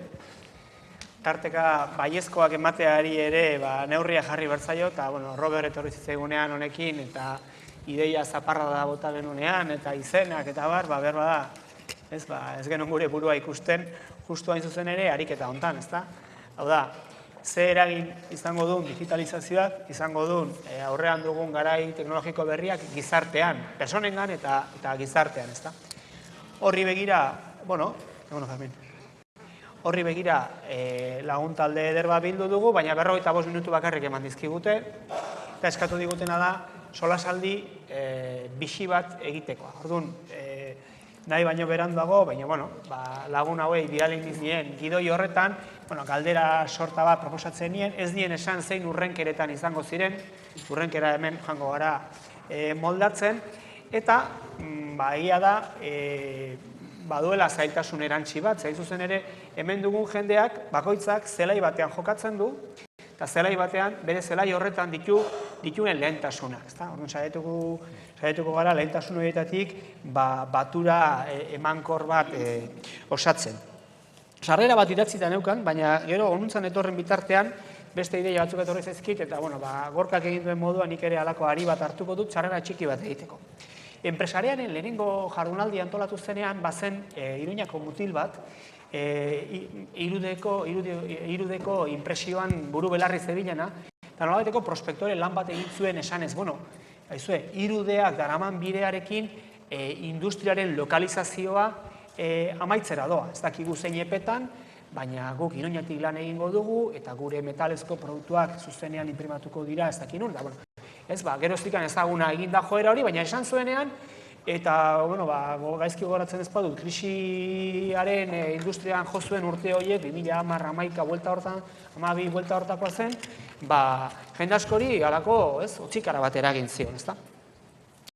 Eta bide horretan aurrera jarraitu dugula, gure ere, gure lanbide honetan, Big Datari buruz asko hitz egiten zen, eta prospektore batek, orain 2 bat urte edo, eta gainera abuztuan, artikulu arraro batean, esaten zen, hemen denak Big Datari buruz ari dira, baina benetako arazoa da, Big Datarekin lan egiteko, datu emari on bat egon behar du, eta inor ez da prestatzen ari datu emari hori.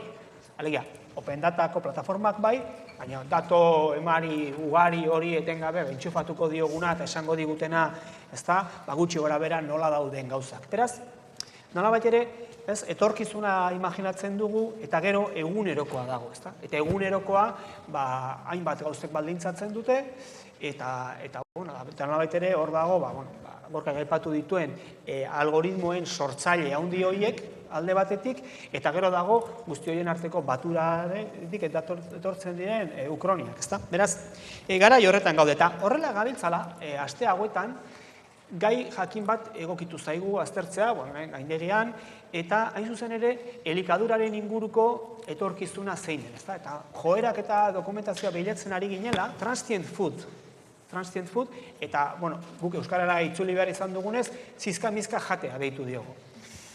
Kontua zer da, eta zergatik lotzen dut honekin. Hain zuzen ere, digitalizazioaren munduarekin eta bereziki kale giroan bizitzearen zerarekin, elikaduraren munduko prospektore badiote, inork ez du menu oso bat jaten. Jaten da, zizka-mizka handik ona goazen bitartean.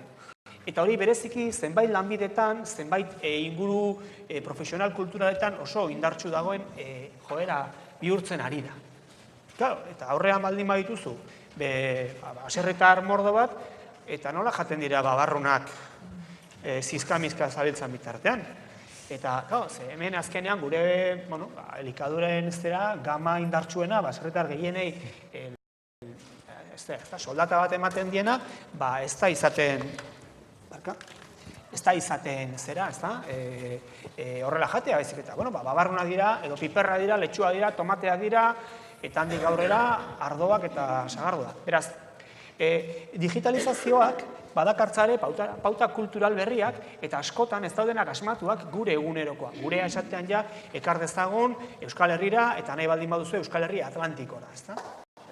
Giro ezera. Orduan, nolabait ere, mai gainean jartzen dudana, eta jarri nahiko nukena da, nolabait ere, gauzak mugitzen direnean, eragin asko dituela, eta guk nolabait ere, eraiki dugun gure komunitatea, gure baloreak, gure elkarrekin ibiltzeko, ez eta denok, batez etorri gauza guztietan ez eta denok, ados ez egon besteak egiten duenarekin, baina gutxi gora bera, elkarrekin bide bat egiteko formula asmatu dugu, ezta?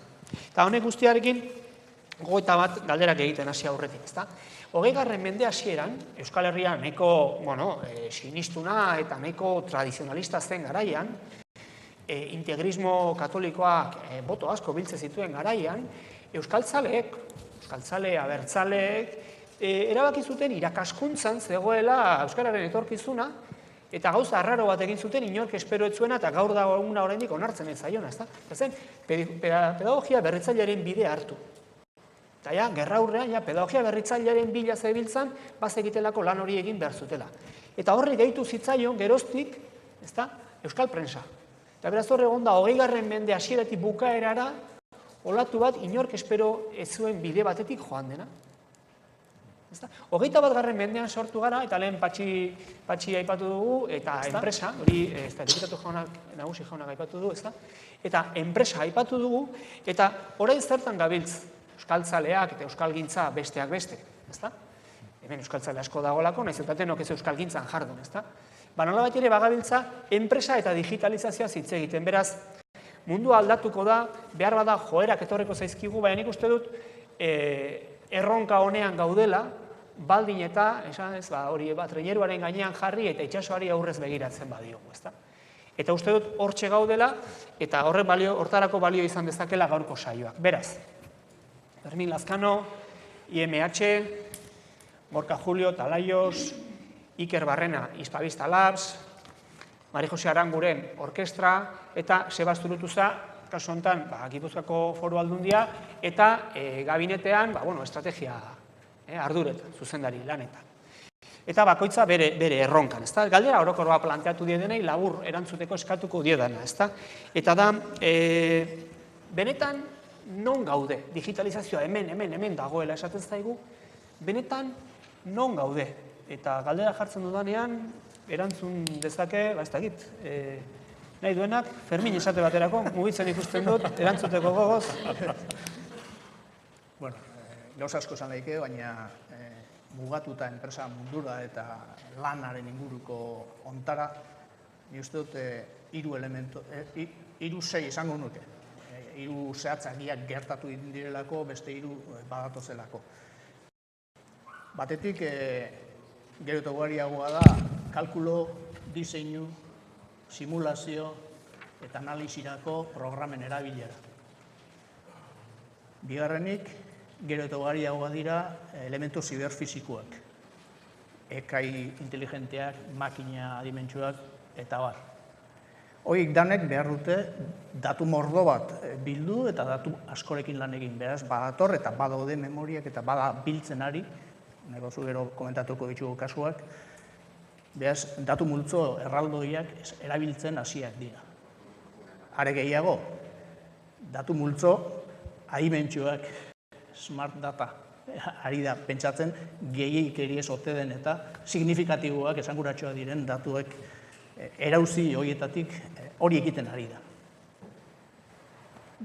Badator eta hasia dira, bursan esate baterako, adimen artifizialeko adimen artifizialen bidez erabaki automatikoak hartzea.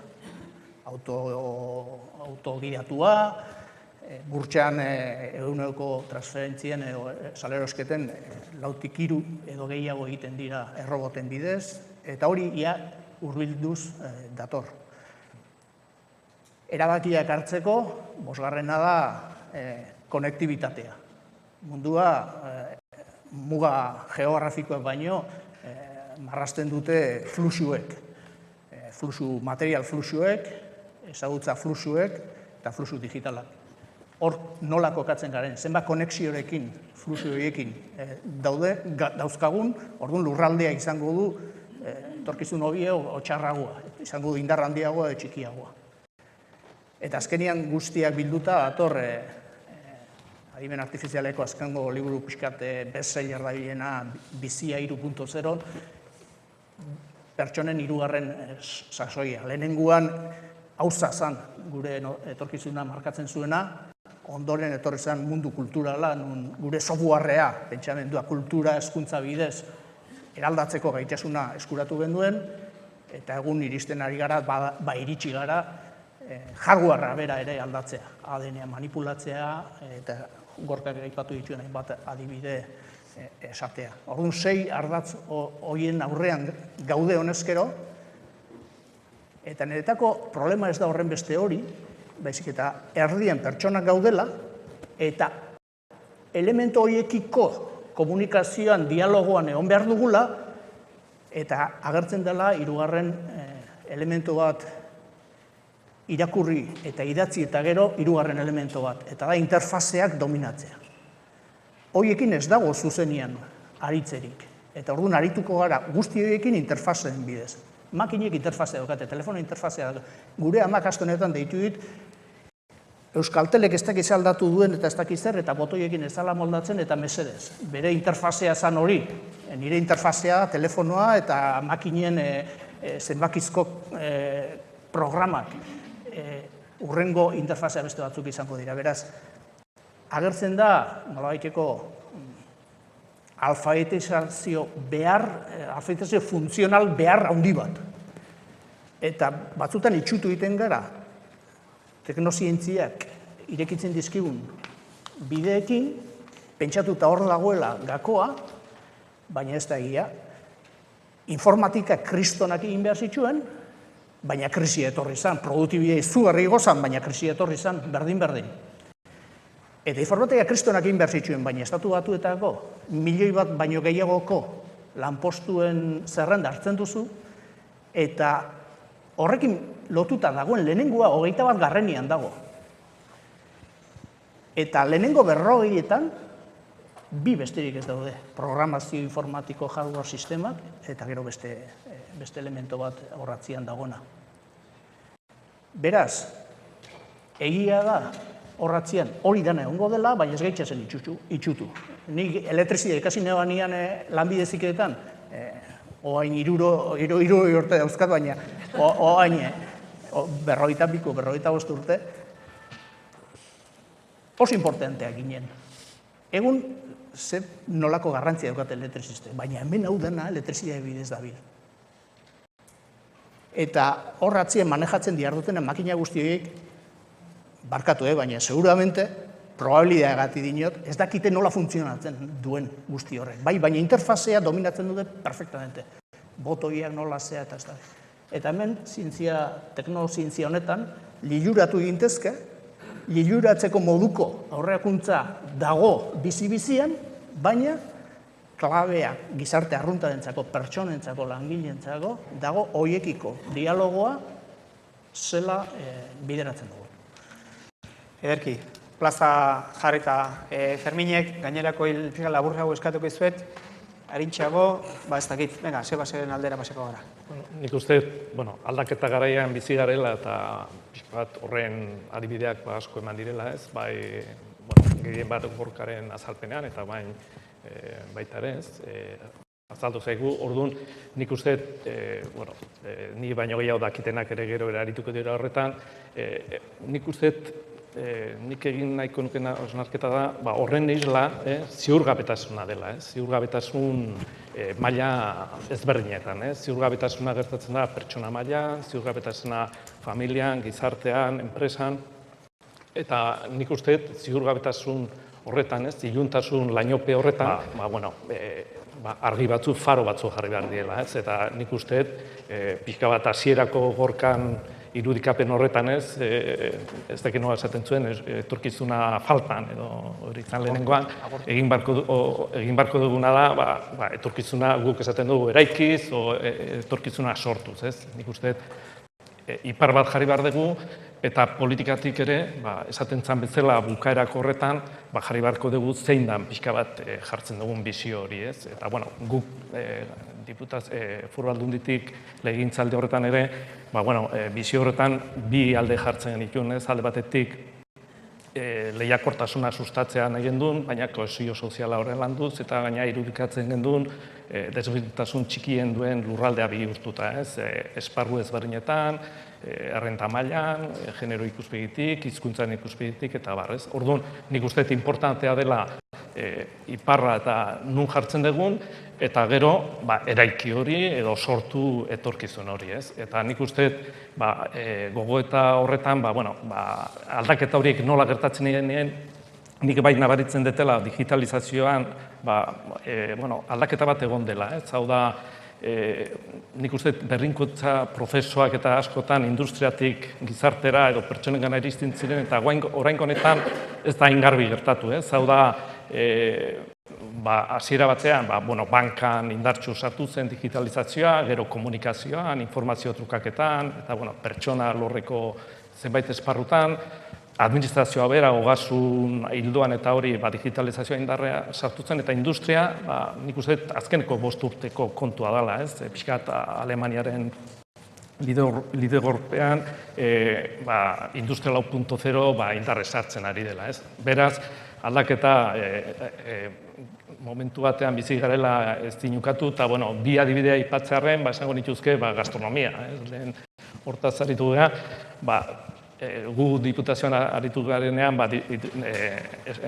LABE proiektua edo gastronomia 4.0 horretan zaila egiten zen imaginatzea hor ere digitalizazioa zer esana bat zeukala, eta noski badu, eta nik uste etorkizun importante bat, ez. Eta beste adibide bada, euskalgintza edo euskara, ez. Euskarak ere, digitalizazio prozesu honetan ere, nik uste zer esan, zer egin handia dauka, eta berez badirudi, orain artekoa, lanak nahiko ondo egin direla, baina, gerora begira, hor aritu barko deula, ez. Eta, nik uste gero beste gai batzuk, nik uste ondorioak zeintzuk izaten ari diren, eta hori, hezkuntzaren arlokoak eta ondo azpimarratu direla. Eta, nik uste paradigma aldaketa, maila ezberdinetan ematen dela. Igual, bi ideia eta honekin bukatuko nuke, lehen balorea zegoen jabetzan edo kapitalean, eta orain, esan den horretan, ezagutzan edo datuetan dago balorea, eta gero beste paradigma aldaketa baita ere jarri dezakegu, ez dakit, ia lehen ekonomia, eta zuen txostenan azaltzen da, ekonomia lurraldeari lotuta zegoen, eta guain erlazioetan gehiago gazatzen da, eta nik uste, horrek eragin asko dituela, ez. Beraz, nik uste hori, ez hainbeste aldaketa egoeran gaudela, eta gertatzen nahi diela, eta ejemplo asko daude, baina pixka bat, gerora, eraikitze horretan jarri behar dugula indarguneak, ez? Beraz, bizioa eraiki, Ferminek dio aldaketak hor daude, ze bizioa eraiki. Mari Jose, non gaude? Galdera gehiago euskat, erantzuna baino non gaude.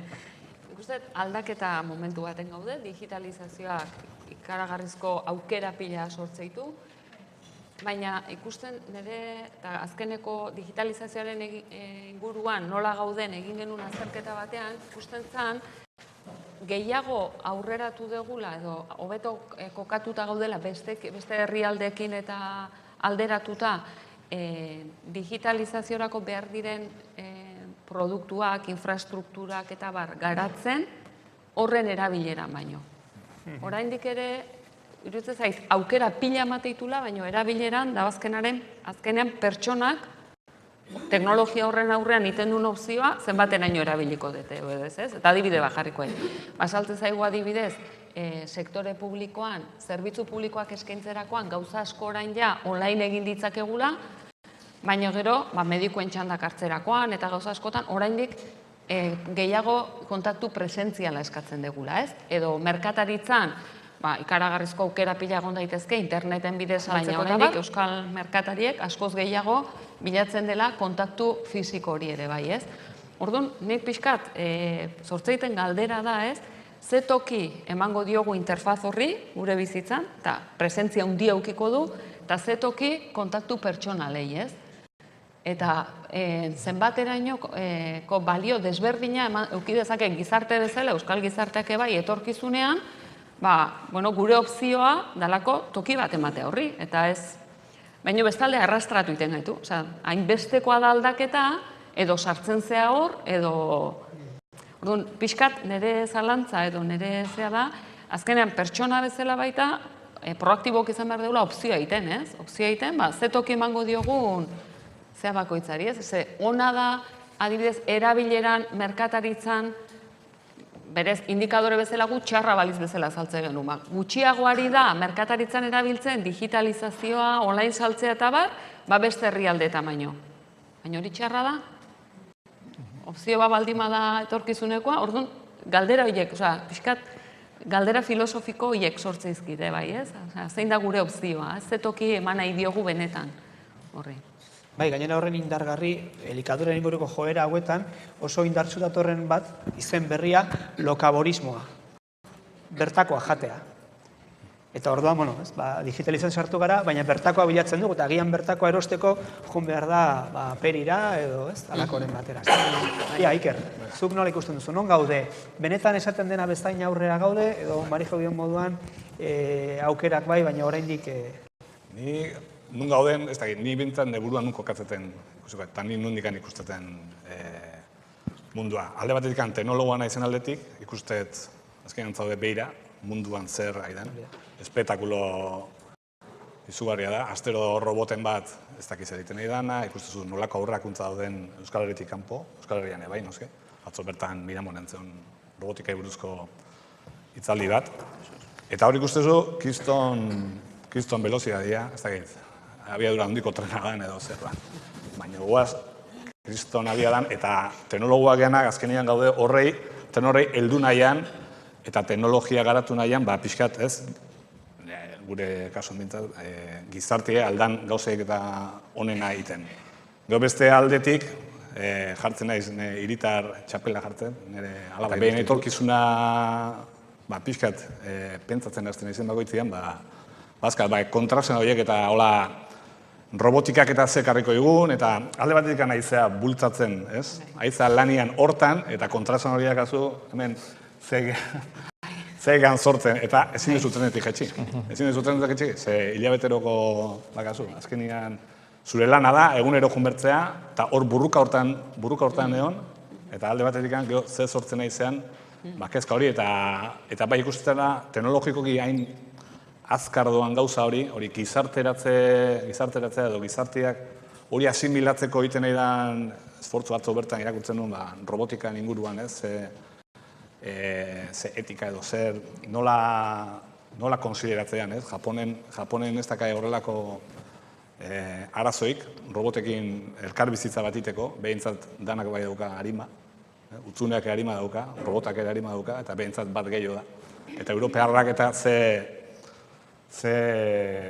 distantzikin edo ikusten dugun, ez? Ze amenazakin ikusten dugun, ez? Azkenean lehenko astean robotikako zabatzen zen, konbentzio bat edo summit bat, zean Japonen, eta hitzaldi batean, robot emakume bat intzuten, eta hitzeitezun, eta iristen nahi dian nivel batea izugarri jarduan. Zer ekarriko egun, ni bakator nire urduritasun eta nire kezkak. Eta hor bai da gizarte aldetikan eta asko prestatu behar dugu. Osa, ni bai ikustet etorkizuna, gure etorkizuna baldin badago izango da elkarlanakin eta oso kreatiboa izan behar dugu. Oso irakasgaiak eta hezkuntzak eta izan behar dugu oso bideratuta sortzera eta elkartzea. Gu hemen enpresa enbeste ertain eta txiki izan da, ez baga elkartzen, Google, Amazon, Facebook eta guzti horiek dana jango igua. Erki, Orka, non gaude? Uste bezainen aurrera? Nik orainaldian zentratu behar badu begira da, tortze zaiburu automatikoki atzo, edo ere neun, ja ez dakit, baina denbora eskapazen. Unibertsitatean ikusi nuen kartel bat, eta da, ¿quieres dinero? 8 euros hasta, 8 euros hora, Globo. Globo ezagutzen ez duzuen erentzat da rekadismo, errekadoak egiteko enpresa bat. Zerbait behar badezu, deitu eta eramango dizugu. Hori aplikazio bada. Eta aplikazio bidez berai proposamenak egin eta hartara agertzen dira bizikleta eta motxila sistrin batekin korrika eta presaka datozen pertsonak, ez? Baina pertsona horiek ez dira ez langile, ez ezer, dira autonomoak, bakarrik ordu gehienetan lehen esan dugun pintxo horiek eskatze dituzte edo janari eskatze dute, beraz ordu zehaz batzuetara mugatuak, disponibilidade, ia osoa auki behar dute horretan egoteko, langile eskubideri gabeak dira, hori dator, algoritmoetan oinarritutako, eta hori orainaldia da, Donostin dago, eta gainera aurkitu dut lan atari batean, oraindik pertsona bat behar dutela, norbaiten nahi badu, Globoko Donostiako ardura hori izan, aurkitu dut bere lan eskaintza. Hori dator, eta hori dago, eta algoritmoen oinarritutako lan merkatu bat.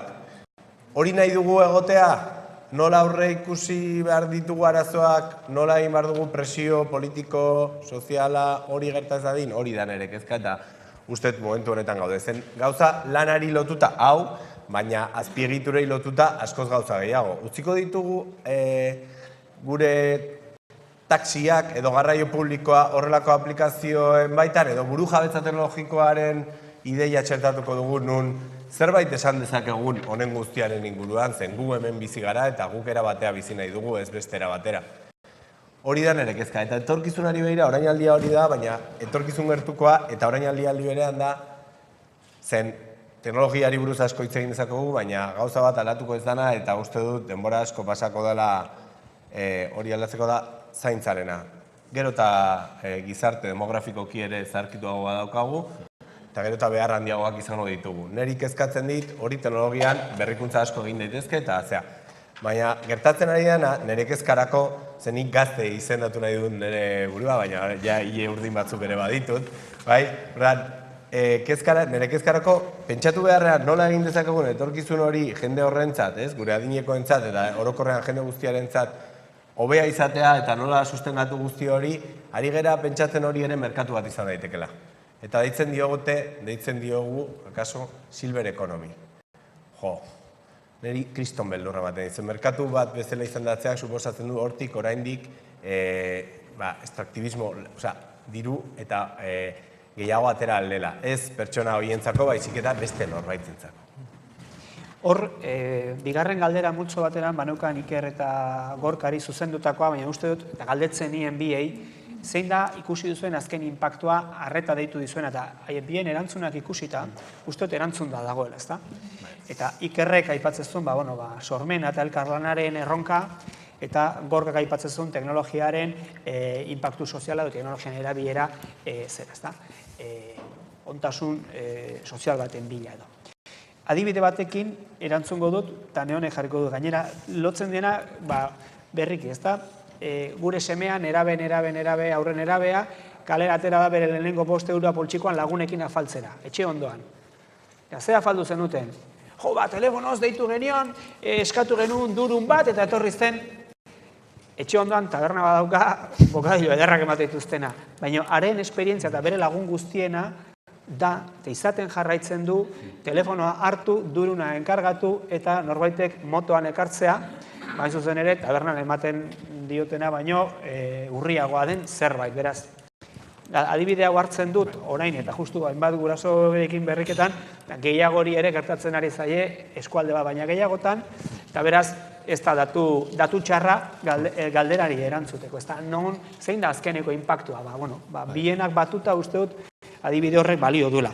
Eta beraz, horti pasako naiz, nola betere, beste galdera multzo batea, eta hemen, Mari Joseri begira jarriko naiz, eta galdetuko nioke, eta ekonomiara etorrita, eta digitalizazioaren aritik, aipatuko zenituzke hiru inpakto sendo ikusten ari zarenak bolada honetan. Txostena ere atera berria duzu, hor azterlan luze badago atzetik, 2 edo 3 inpakto titular moduan.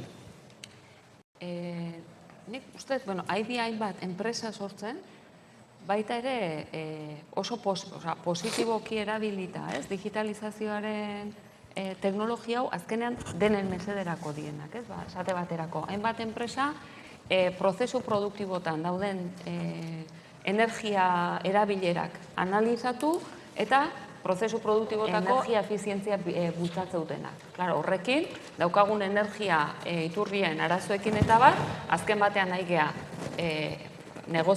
jarduera ekonomikoak, enpleguak eta sortzen, eta gainera lehen ekoizten genuen hori modu energetikoki efizienteagoan ekoizializaten, ez? Orduan, nik uste alderdi teknologiko honek edo garapen guzti honek hainbat eragin positibo, erabileraren arauera oso positiboak gizarterako, garapenerako eta denontzako izan ditzakela, erabilera neurrigabe batek, eta hor dago pertsonaren opzioa, ez? Nola erabiltzen dugun? Azkenean hori herramienta bada, gaitas erabilera neurrigabe batek alderantzizko eragina sortu dezake, eta sortu dezake dualidadea gizartean, ze pertsona batzuk gai dira erabiltzeko, besteak ez, eta orduan, hor nik uste nire refleksia horri erantziko dioke, aigea esaten STEM karrerak eta bultzatu behar ditugula, eta nik uste humanitateak horrekin batera. Azkenean, egin behar ditugun opzioak ere, pertsonanak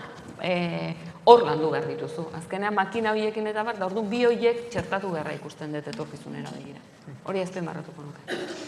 Ederki, ari beretik segika, eta Gorkari begira jarrita orain, Digitalizazioak prozesuak aldatuko dituela esaten dugu behin eta berriro, gogoratu ala ere, azokan erostea ere berriro indarrean datorrela, beraz, prozesuak aldatuko ditu, baina ze modutan aldatuko ditu personak, eta hauek batez ere bere inguru sozialean jokatzeko duten moduari dagokionez. Galdera hona da, baina gertatzen ari da, lehen aipatu digutena interfazeena egia da. Interfaze bat daukagu denok poltsikoan, eta interfaze hori gero eta gehiago erabiltzen jarraituko dugu. Gehiago da, nik uste interfaze hori ere gero eta gertuago ere izango dugula, baina hori beste kontua da. Nik uste garrantzitsuena niri interesatzailearen aldetik da osasunean adibidez eragingo duen aldaketa horren guztiak.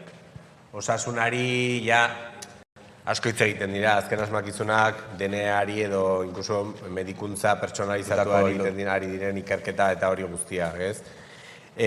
Datuen erabilera aldetik zenolako datuek zenolako gaitasun emango dizkiguten baita ere antolatzeko, gizartea antolatzeko eta gizartea egituratzeko. Baina, bi kasuetan, eta bi dira, askoz gehiago daude, bietan horien erabilera publiko edo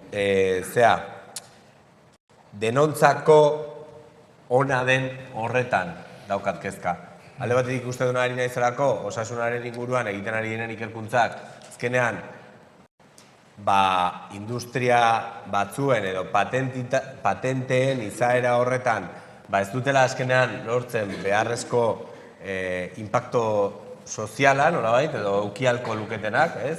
Eta bestea, datuen kasuan bereziki, azkenean ulertzen dudan bezala da, datu estraktibismo baten garaian bizi gara, non ateratzen ari zaizkigun datua, baina datu horiek ez doaz on komun edo nolabait ongi izate hori bila baizik eta gelditzen dira, gainera nolabaitean, normalean, instituzio pribatu batzuen eskuetan, beraien negozio eredua garatzeko. Hor, behar dena da, nik uste dut, politikoki oso gogor jarri, eta lehengunean abestu nuen gauza ero bat, ez dakit ez da legalki egin daiteke gauza bat. Imaginatu behar dugula, ez dakit arima daukaten objetuek, baina bai, objetua gauza integrable zela, eta orduan, pentsatu, botila horri guazen legislatzea, edo araudi bat jartzea botila horri, ez? Baina ez bakarrik horri, baizik eta botila horrek sortzen dituen etorkizuneko datuei. Esan ez, datuak sortuko balitu, datu horien erabilera publikoa litzateke, edo erabilpen pribatutasuna kontutan hartuz publiko erabilera bat egin daiteke, edo erabilera pribatu bat baina ezaugarri hauekin, edo erabilera komunitario bat doan, edo ez dakize. Oazen hori, haber lortzen dugun. Objektu bat hartu, ez nuen ur botila bat tekin, amestu nuen kontenedor, zabor kontenedore batekin, bai, eske Gipuzkoan da gai bat oso zentxina. Ederki, bide hortatikan eta ikerri begira jarrita, eta zaborrontzia edo ur botila hirietan, kalean, bizilekuetan dauden aldetik, eta ikerketa ere Smart Cityekin eta zenbait esperimentu eginak ere badituzte, eta ikerri pixkat horixe galdetuko niok, ez da, kasu horretan, zertan aldatuko den hirietan bizitzeko dugun modua digitalizazioaren eraginez. Esparru hori sozialen eragoaz. Potoloa, bai. Izango azkenean nik uste teknologikoki garatuta dauden gauza pila daude, baina azkenean nik uste pertsonak erabakitzen dutela eta hori gure eguneroko udaletxe eta abarrekin dagoen elkarlanien hori ikusten da. Azkenean pertsonak dira erabakitzen dutena zer egingo da. Orduan leheno komentatu zuen, azkenean teknologia batek eduki dezake aplikazio egoki bat edo desegoki bat. Teknologia garatuta da abiadura izugarri handi joa, orduan aplikazioak eta pertsonak erabaki berko lukete, eta behar dute, zer ez dela gure kalterako izango da, seguru, nire ustez. Handendikan 2 urteta, segurasko aldaketa ez da izango olako esanguratzua, baina hemendikan azkenean prozedura horiek eta oso mantxo guten dialako, baina ez teknologiagatik. Teknologia azkar datzen bai da. Azkenean pertsonak eta dazkaun ziklo hauek, eta azkenean elekzioak, eta za guzti horrek asko markatzen du teknologia guzti hori nola aplikatuko den eta zer abiaduretan aplikatuko den. Asko bi urteta proiektu batzuk eta beti egiten dira, garatzen dira, hobetzen dira, baina hobekuntza handia izateko oso aurrera junberko genuke. Hortako adibidez, txinatarrak eta zaukatela ez, partido horiek markatzen dute eta horiek plangintza oso epe luzera egiten dituzte, eta horiek dijo azte ritmo oso azkarrean, eta horiek pixkat begira da... Beraz, horrekin ere lehenengo galdera erantzuten diazu, ez da, hau da, non gaude horretan, gaude, baina behar bada ere batzutan dirudiena bezain aurrera ez gaude gai batzuetan, eta beste batzuetan. Aplikazioetan, nire ustez, atzerago gaude. Baina, agian, jonbera baita retentu ondiarekin, ez? Zer egiten da... Lehenoko robotan komentatzen izun horrekin, esaten nahizean, legislatu berko litzatekela, eta programatu berko litzatekela, lege batzuk, obligazio batzuk ipini berko zitzaizkioela robotei. Leheno pixkat, zuk esaten zinuna arabera, ez? Eta zerrak. Bai, zartu ditzaizkioela, eskubideak eta egin beharrak robotei programatu berko litzaizkioela. Horrein inguruko, pixkat, pentsamenduak. Ametxo horretatik ere doa, ez? Bai, pixkat, leheno komentatu ezuna, bauka, bai. Baina, ekonomia zari ganez, orain eta Fermini begira jarrita, hor, kasu IMH-en gaude, Debabarrenak badu ibilbide tradizional luze bat, eta segurazki tradizio horri eutxi dio nahi baino gehiago, gero ikasleak iristen dira, eta hor dago eskola, zubilana egiten, eta neurri baten zubilan horretan lagundu behar dio enpresa horri aterabide berri batzu bilatzen, eta aldi berean datorren ikasle horri kuadrilako baten semea izan daitekena lasai, zintzo hitz egin behar dio, esan ez, zure bizitzan, zerbait ajuzko nahi baduzu, nik hemen zer eskaintzen dizudan. Ni pixkator, kasu horretan galdetuko niokela, enpresen munduari begira, enpresak garaiz erreakzionatzen ari dira, badago garaiz erreakzionatzeko gogoa? Toki guztietan bezalaxe, batzuk bai, beste batzuk ez. Ikustagun, erreakzionatzeko erabakia pertsonek hartu behar dute. Enpresetan agintean daudenek. Enpresetan agintean daudenek 55 urtetik gorakoa dira gehienak. Ikasketaz, ekonomilariak, administrazio, jabe izan dira erentziaz etorri zaio enpresa, eta bar. Teknozientziaz gutxi dakite. Beraz, erabakia egartzeko zailtasun izugarria dauzkate.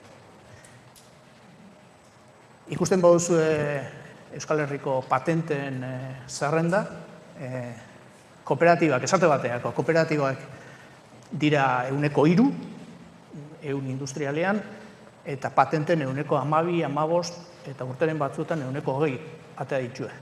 Horrek esan nahi du, erabakiak hartzeko garaian, erabaki kolektiboak diren heinean, partizipatiboa diren heinean, enpresak partizipatiboa diren heinean, bizkorrago ari direla reakzionatzen.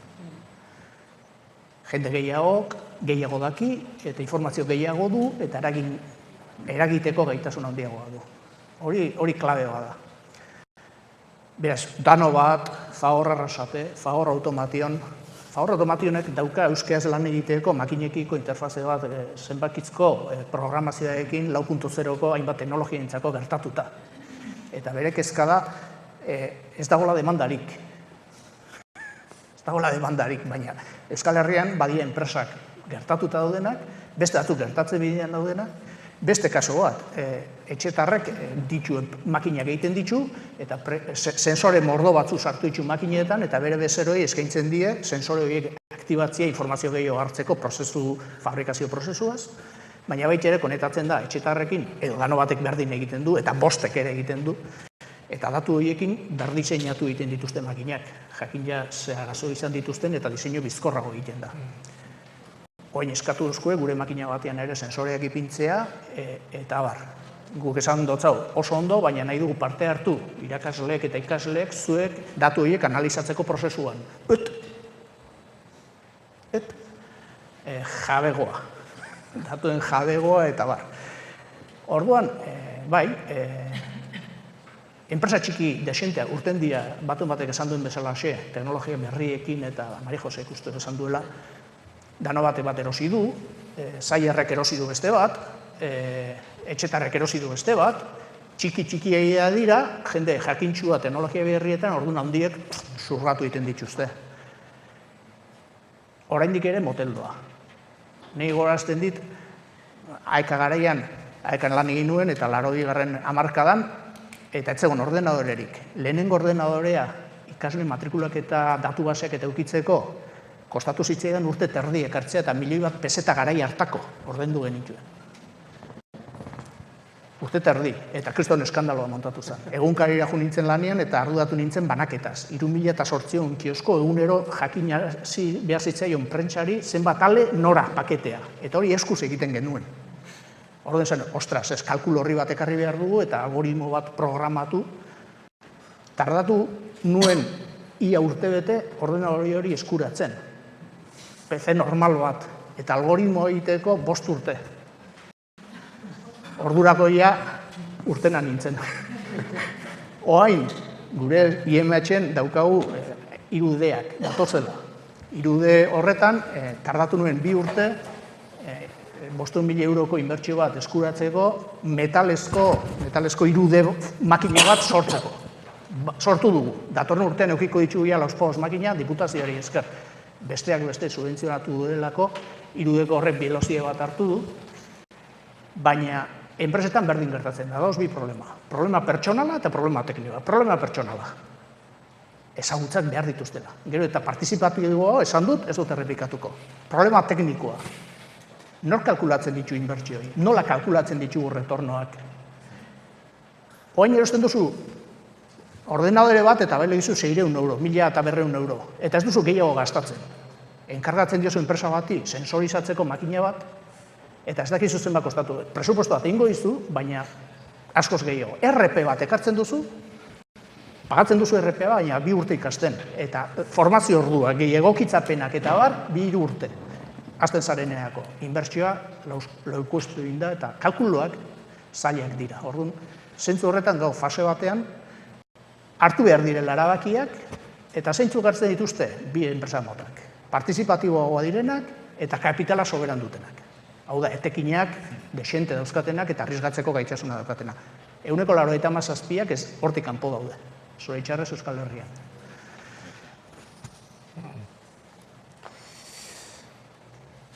Ederki. Denbora ere hortxe azkenetan dugu, eta nolabait ere, Ferminek erantzun duenari tiraka, ikerri begiratu geneko eta esango nioke badaki dalako gaina, zergatik. Baina enpresek kasu egiten aldizuete. Kostata.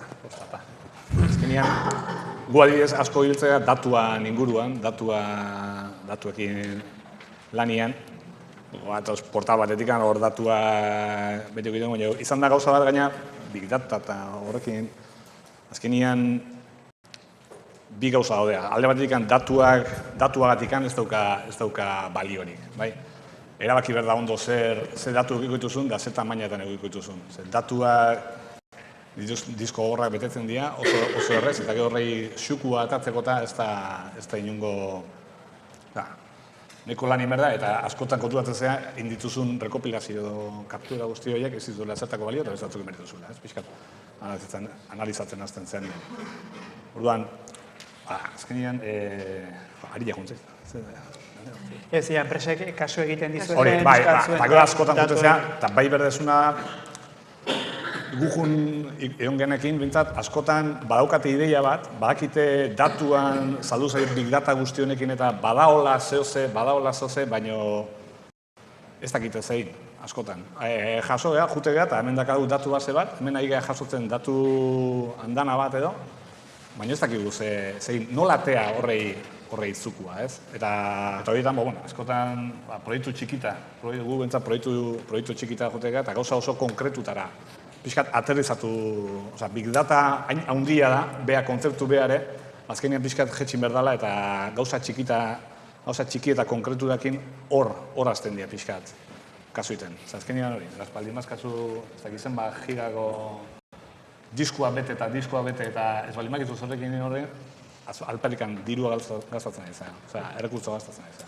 Beraz, erronken artean, hori, kalkuloekin ere, kalkulatu beharra norberaren erronka. Ez da, hiru galdera, harin, amaitzeko, eta kasu honetan, Gorka, Mari Jose eta Sebasi zuzenduak, ez da. Alde batetik,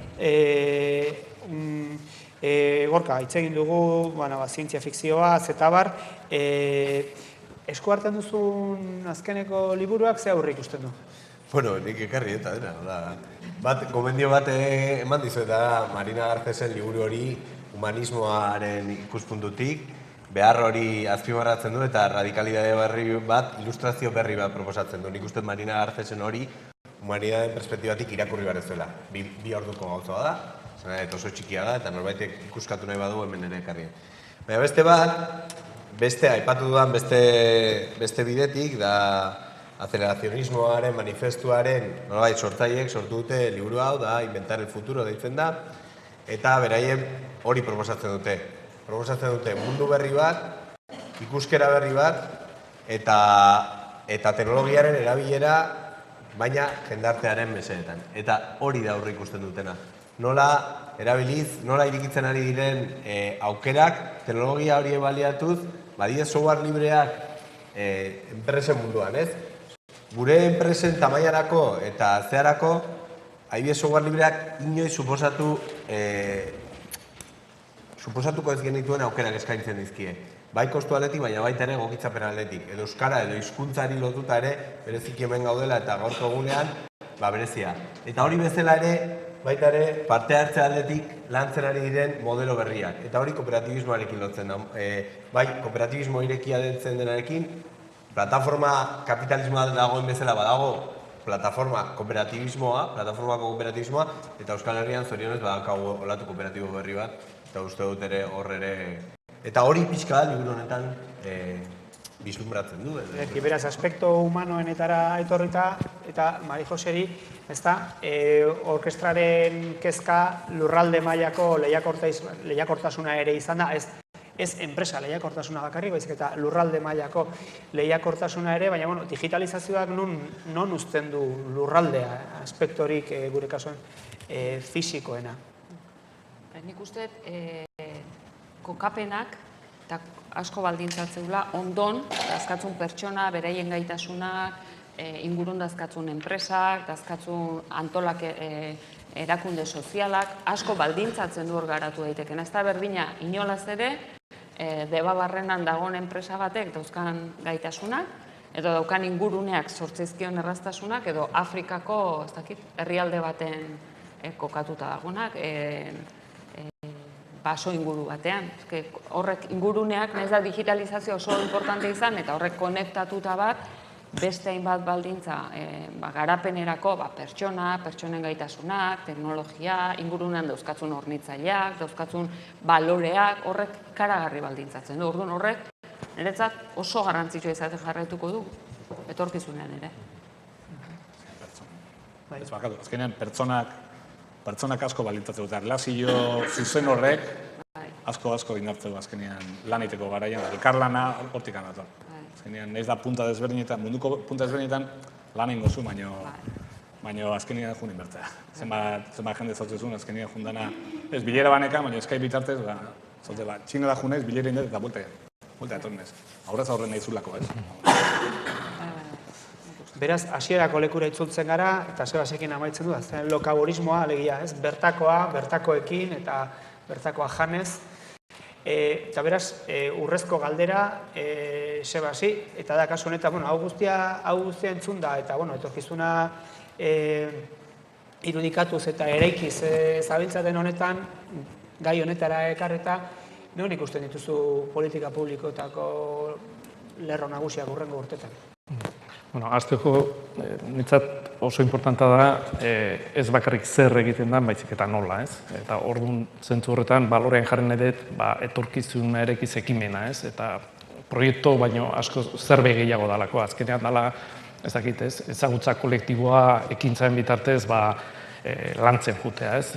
Edo dauzkagun erronkai modu lankidetza eta esperimentazioa bideratpako ekimen bat, ez? Nik uste hori olako ekimen bat legegintzaldi batetik haratagoen barko luken zerbait, gero horren azpian kokatu daitezkenak diferentek izan daitezken, baina nik uste hori oso importanta dela, ez? Hau da,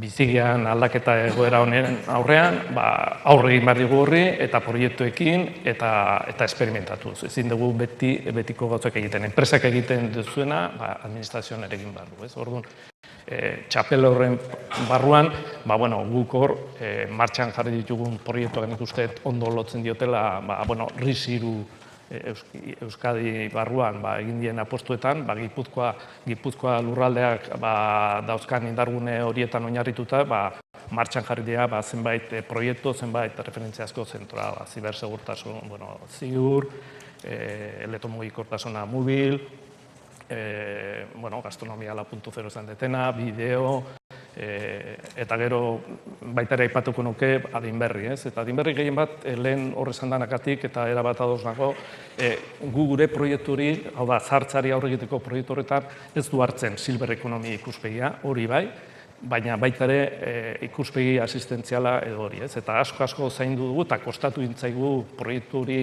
definitzerakoan eta martxan jartzerakoan, egon gehalako ikuspegi ezberdinak jasotzen dituzten eragileak eta proiektua definitzen, eta etxe barruan ere baita gizarte politikakoa, lehendakaria, fundazioaren lehendakaria Maite Peña da, egon geha gabinete eta bi departamentuak, ez? Eta gero kanpoko eragileen artean ere bi ikuspegiak, eta orduan ikuspegi bada silver ekonomi, baina bestea garrantzia handia eman nahi dugu, ez? Hau da, egiten dien aurrerapen teknologikoak lotura izan dezaten pertsonen beharrekin eta hori, ez? Eta neurri handi batean ekosistema hori indargunea fundazio horren egiteko nagusia izango litzeke, dauden agente horiek pixka bat aktibatu, hibridatu, metatu, eta orduan hor bilatu behar ditugu, jartzen eta adibide gisa hemen behin eta berriz atadalako pertsonaren eta nik uste proiektu hau labur biltzen duela hemen hainbestetan aipatzen dugun hori, ez? Eta gero, martxan jarri ditugu talenton inguruan, eta gero, kanpora gelditzen den bazterketa egoran gelditzen dien horietarako ere, diputazioan orain arte ez genukan ibilbide nahikorik, eta horre elkarrekin proiektua ere martxan jarri dugu, ez? Bazterketu egoeran dauden pertsonak gizarteratzeko ekimen bat, eta horien artean enplegarritasuna sustatuz, ez? Orduan, etorkizunari begira, nik uste esandakoa, gobernantzare du hori indartu eta jarraitu, sendotu, hobeto findu, oinarrian dauzkagun horiek, apostuak nik uste hasitako horiek sendotu, eta gero prospekzio lana egiten jarraitu, eta proiektu berriak identifikatuz eta garatzen juteko, ez, esperimentazioen bidez. Ongi, honekin, kafeak ere badara matzaila minutu batzuk osten, Guzten badiazu eta hainbat ohar hartzen joan naiz, maila saiatu gara alik eta ikusten duzen eta disiplinartekoena egiten, eta eskola eta enpresetako lehenengo lerrotik, ikerketara, aholkularitza prospektiba, eta gero errotari eragiten diona Sebas, errotaretako bati. Beraz, iruditzen bezala, nik ondorio bakar batean, eta asko hitz egin dugu digitalizazioaz, baina Sebasen azkeneko erantzunari helduta, nola bihurtu da galdera. Ez zer, baizik eta nola, beraz hor, bueltatzen gara humanismora. Eta horrekin lotzen dut Gorkak esandakoarekin, eta eskerrik asko zuen arretagatik, espero dut minutu hauek eta bisitasunak atentzia mantentzeko balio izan dutela. Eskerrik asko.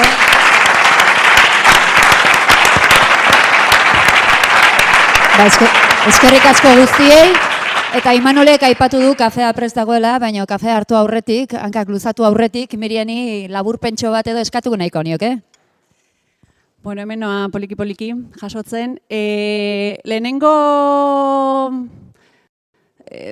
tanda honetako laburpena edo bidaliko dizuet. Nik beti esaten dudana, ez dut laburpen bat egingo zertaz hitz egin dezuten, baizik eta bueno, nik jaso izan dudara, eta ze irudi itxura hartzen ari dan, ez?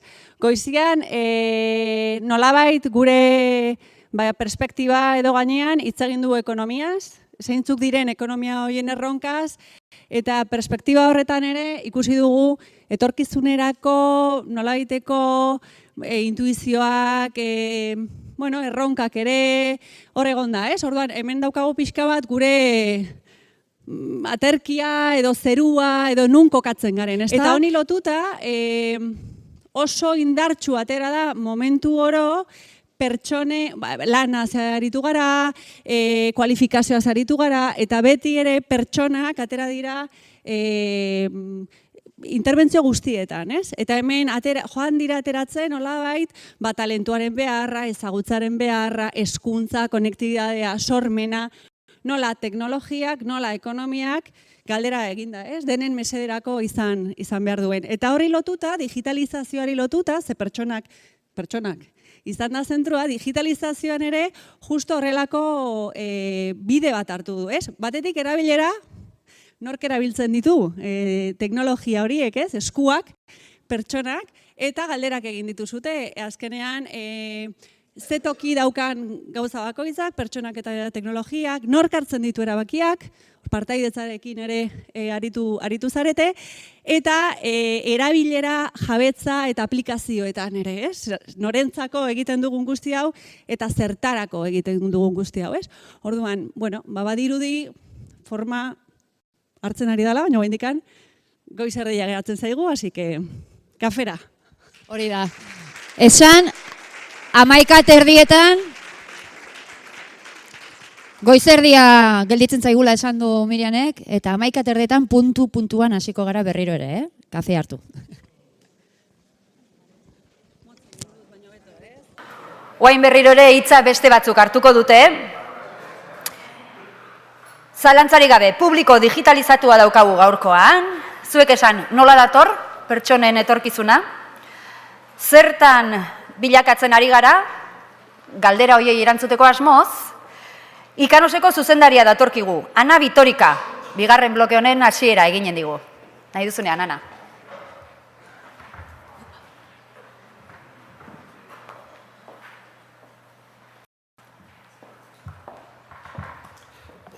Egunon, lehen esan behar dut eskerrik asko, barkatu eta zorionak. Eskerrik asko konbidatzagatik bai euskarari, antolatzaile izateko, bai Roberteri bereziki, bai beste erakunde eta enpresetako parte hartzeko. Eta barkatu eskatu behar dut, esan behar dut, lehenik katarro daukadalaka, espero dut ez abutzaz galtzea, eta barkatu, gaur nire erronka euskera da, euskeraz egitea. Segurazki hanka sartuko txut, sakon eta askotan, eta barkatu behar dut. Eta zorionak zen eta hemen islaren artean presentzia oso paritorio da, dago, eta txalotzekoa da, eta oso pozik nago. Azkenean, benetako eraldaketa da soziala. Euskara bultzatzen, berdintasuna bultzatzen, eta pertsona zentroa jartzen. Eta gai hau nire gaia da. Ni agenda digitalen koordinatzaile bezala, alde sozialak bereziki eta zuzen koordinatzen dut.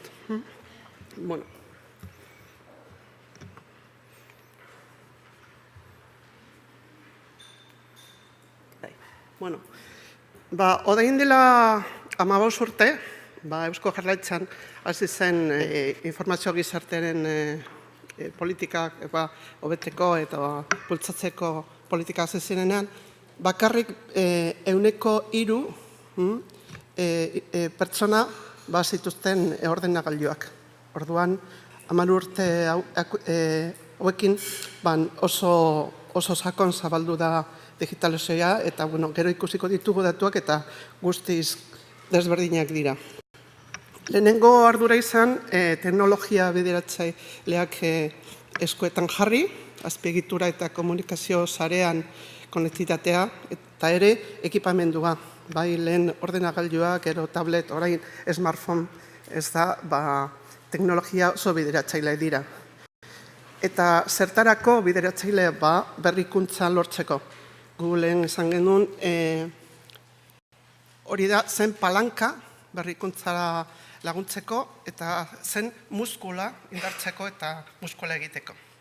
Orain, badakizue, eta gaur horretaz etxengu dugu ere asko, baina orain gaude 4.0 iraultzan, eta hori da teknologia berriak eta ez hain berriak, baina ja merkatuan dauden eta dabiltzeko prez, eta oso potentziala, eta hori da gure erronka, sozietate bezala, enpresa bezala, eta ere gobernuko bultzatzeko erronka.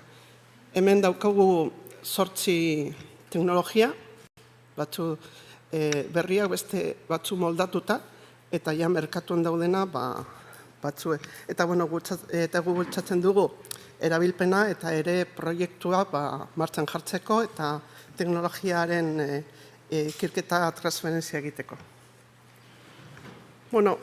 Ni enpresa, gero ikusiko dugu, berda, benetan enpresan dagoen egoera eta enpresen dagoen esperientzia. Eta, ni bakarrik salduko dut da aldaketa prozesu bat dela, lehen teknologia berria ezagutu eta estrategia adostu. Gero teknologia bereganatzea, ze teknologia batzu dira, ikusi ditugu 8 garrantziak, eta, gero, importantenan ikuste dut dela antolamendua. Antolamendua modua aldatu, adostu, eta hori lotzen du enpresa, teknologia narteko zatiak, ez da? Eta gero pertsonen moldaketa, gero itxegun dugu asko horretaz, ze orain dauden merkatuan eta orain enpresan dauden moldaketa beharra dago, ere pertsona berriak sartzeko, eta hori ez da baitak eta gogorra da, etorkizuna begira, ze egiten dugu orain enpresan dauden jentea, eta kanpoan dauden langabetuak edo etorkizuna begira zelan postu eta dena. Eta ere, partaidetza lortu, azkenean informazio gizartean talentua aprobetxatu behar dugu, eta hori partaidetza hori, pertsonen partaidetza behar dugu. Ere, ze enpresaren zati importante garrantzitsua da ere talentua aprobetxatzea. Eta beste gunean, egon ginen bulegoan eztabaidatzen prestatzen. Zan nien, tokatu zaila prestatzea eta zein da enpresa bat, eta azkenean irudien agertzen da zerebroa, ez da? Orduan, hemisferioa da, ezkerrekoa da, analitiko, razionala, gitaratua, ez da? Eta eskuinekoa da emozionala, sotzailea, berritzailea. Eta azkenean, kontzeptu hori lotzeko dago antolamendua. Eta hori, ni azpimarratu nahi dut, behinta berriro, ez da? Eta ez dakit, enpresa zerebro bat da, edo hori struktura nik uste dut horrela dela. Eragletaren arabera, ni zatitutu ditut enplegua 4 zatian, ez da? Segurazki gaur goizean horretaz ailegatu naz berandu, eta segurazki gero horretaz etxegindu asko ere, ez da? Lehenengo txikoan, kualifikazio gutxiko jentea, edo pertsona. Ertainak, demografia beste erakaldak eta importantea da, ez da? Orduan, kualifikazio gutxiko, segurazki etortzen dira etorkizuna begira promesa bat, ez da? Hemen bizitzea eta lanpostu bat, eta hobe bizitzea.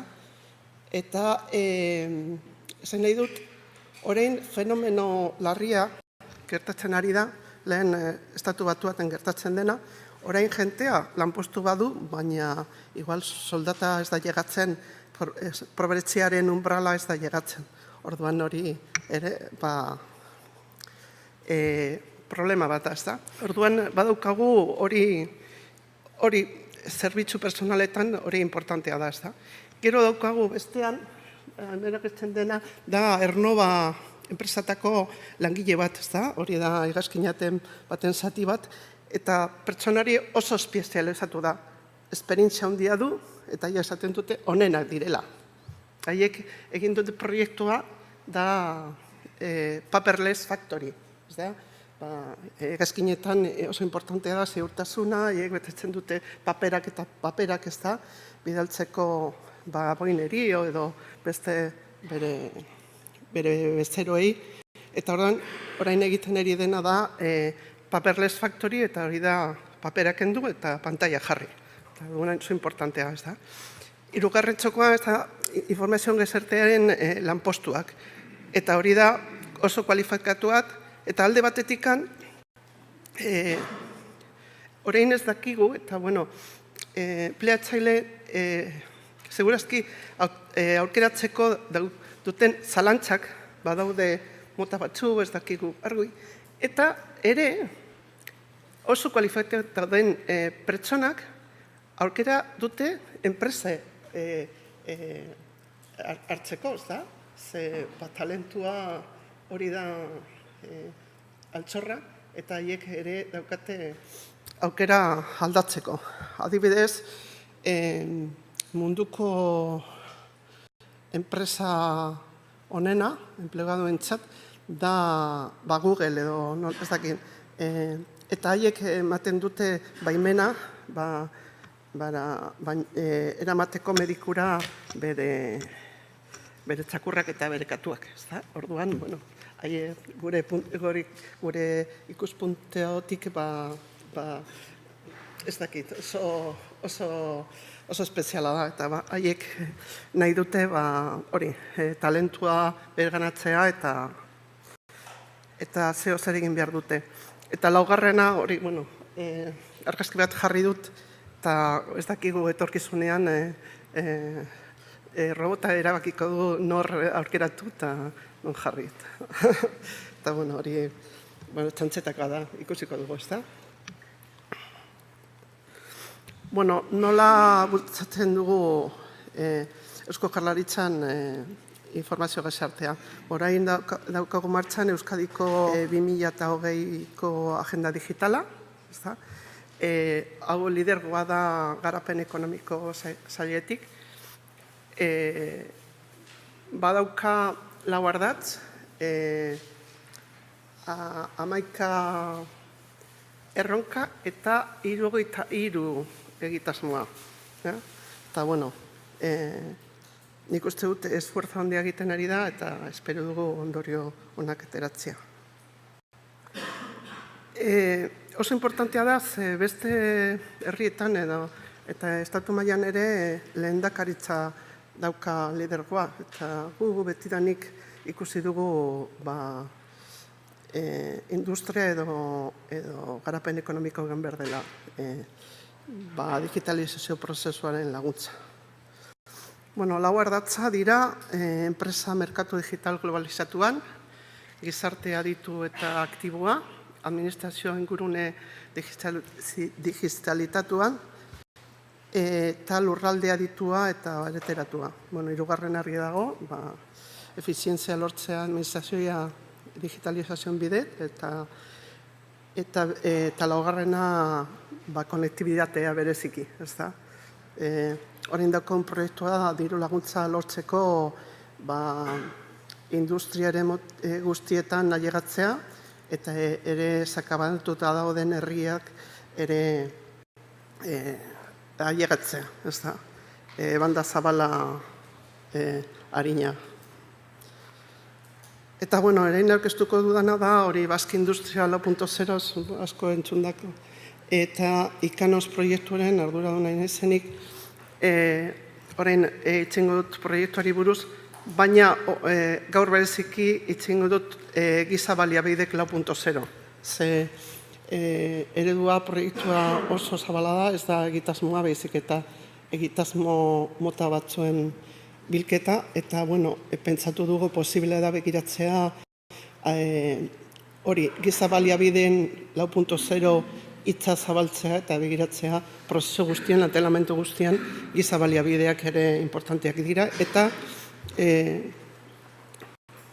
prozesu guztia hasi ginen lehenen garapenean, ez da, azterketa eta garapenean, gero produzioan, gero antolamenduan eta antolamendu lotuta ere ikusi behar dugu hori.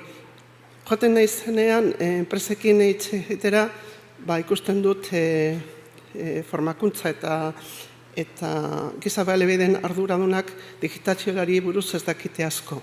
Eta niri oso ikusten dut aurrerapena handia egin behar dugu horretaz.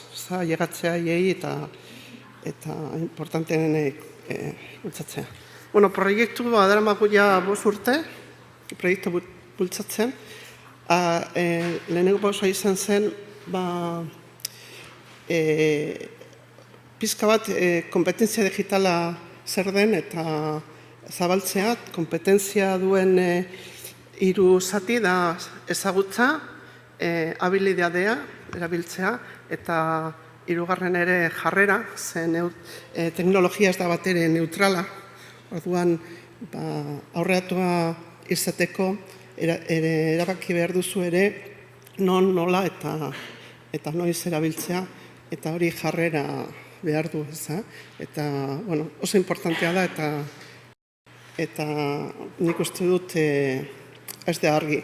Ze batzuetan ikusten dugun kompetentzia digitala da tresnak erabiltzea, eta ere jakitea eta erabiltzea, eta ondo erabiltzea, eta bereziki berrikuntza egiteko, ez da? Gero ikisuko dugu kompetentzia digitalen zeintzu diren. Egon ginen benchmarking esaten dute, baina da biltzea eta biltzea desperazio osoarekin, ez da? Kompetentzia digitalari buruz ez dago gauza handirik, ez da? Europan jarrita zegoen kompetentzia importantena, 8 kompetentzia daude markatuta, eta bat da kompetentzia digitala, baina ez zegoen ez zer horretaz, ez da? Eta egon ginen biltzen, eta topatu genuen proiektu bat Europan, eta deitzen da DICOM, eta proiektua, eta ailegatzen gen momentuan justo argitzeko zegoen, eta azitatik pentsa genuen polita zela eta erabalgarria, eta posible zen garatzea. Eta, arroan sentitzen naiz, orain, segurazki ikanos da proiektu aurreatuena erabiltzen, eta, bereziki profila egiten eta enpresa munduan eta ekonomia munduan sartuta, beste herrialdetan hezkuntzan bakarrik zabalduta dago. Eta hasi ginen implementatzea eta, saiatu genuen, eta, ondorioak oso onak eta orain eskertuko ditut ondorioak bereziki 4.0 konzeptuen ingurun. DICOM proiektua, hau da, eta 5 gaitasun eremuak, 21 gaitasun, 3 mailan, eta lehenengoa da informazioa kudaketa, eta denak dakigu, zein da hori informazioa gorde, ebaluatu, bilatu, eta dena. Gero komunikazioa, teknologian bitartez elkarrek egitea, eta bereziki aipatuko ditu 5. eta 6. gaitasunak, zaren etiketa eta nortasun digitala kudeatzea. Etiketa da, badakigu eskutzen baten bidez, emaien baten bidez, eta Twitterren oso desberdina da lenguaia, laburragoa, zuzenagoa, eta hori tratamentua ere, ikusten dugu nola ere Twitterren jentea eztabaidatzen ari da, troll fenomenoa, eta hori, etiketa da hori, etiketa baina sarean erabilia baita. Eta oso importantea da nortasun digitala kudeatzea, ze naiz eta interneten presentzia oso gutxi, internet zutaz daki, eta zutaz etzaten du batzuetan. Ondago Google, ez da? Oso arduratuta zer egiten dugun, zer esaten dugun, eta eta dena biltzen. Eta hirugarrena da edukiak sortzea. Ez bakarrik sare sozialetan, eta ere laugarrena aipatu behar dut programatzea. Eta hori argita garbi dago orain ere irakaskuntzan, hezkuntza munduan programatzea, eta importantea da, ze azkenean da abstrakzio prozesua lortzea. Eta laugarrena, gero eta garrantzitsua dauka, ze datuak eta dira balore duten produktuain, eta orduan segurtasuna, baina ez bakarrik gailuen babesa, ez bakarrik datuen babesa, baita ere osasunaen babesa, eta ere ingurugiren babesa. Eta bosgarrena, zaiena, aurreratuena eta segurazki erakarriena da arazon konpontzea teknologiaen bidez. Eta azkenean hori da helburua. Arazoen konpoketa teknikoak, bai ere lortzea erantzun teknologika identifikatzea eta garatzea. Orain, barkatu, denbora dela eta ez nuen ondo diapositiba hau prestatzen. Hori inglesez dago eta euskeraz. Baina, idea zen, gaitasun hori nola enpresaren ikuspuntutik begiratuta. Orduan, lehenengoa da informazio kudeaketa, azkenian da BOS-S digitala. Zagizu, BOS-S fusikoak oso zabalduta daude, garbitasuna, referentzia jarrita, eta nahi badugu konpartitu, behar dugu ere informazio hori BOS-S modukoa kudatatzea. Eta orain Euskalit ematen ari den formakuntza, badago Learning by duen kurtso batzu oso interesgarriak, eta BOS-S digitalak martxan jartzeko. Ni auditoria batetan nengoen, hemen Euskadiko enpresa batean, eta oso importantea da, ze azkenian informazio guztiak ondo jarrita behar da, naiz eta enpresa aurreratua izan, bakoitzadako informazioa, referentzia ez argi jarrita, eta badakigu ordenagailuan ezartzen dugu informazioa, eta erdia zakarra da. Gero komunikazio eta kolaborazio eta ere digital hori edukiak generatzea da, talde lana sendotzea. Eta ere bezeroen eta zerbitzuan arinago eskaintzea. Lagarrana ziurtasuna dakigu argi eta garbi, eta azkenean bosgarrena da berrikuntza, kreatibitatea eta fleksibilitatea lortzea. Eta zer den ikanoz, kompetentzia zer den, zeintxo diren, ikusi dituzu ja. Hori da gure webgunea, ikanos.eus, eta etuko dituzu informazio eta detaile guztia, eta hemen ikusten duzuen bezala posiblea da harremanetan jarri hori, bidaltzen webgunean bidez laguntza. Eta zer da, zer eskaintzen dugu laguntasun aditua, prozesuan martxan jartzeko eta prozesuan zeo zer ateratzeko. Barkatu. Bai, barkatu, enrollatzen naz.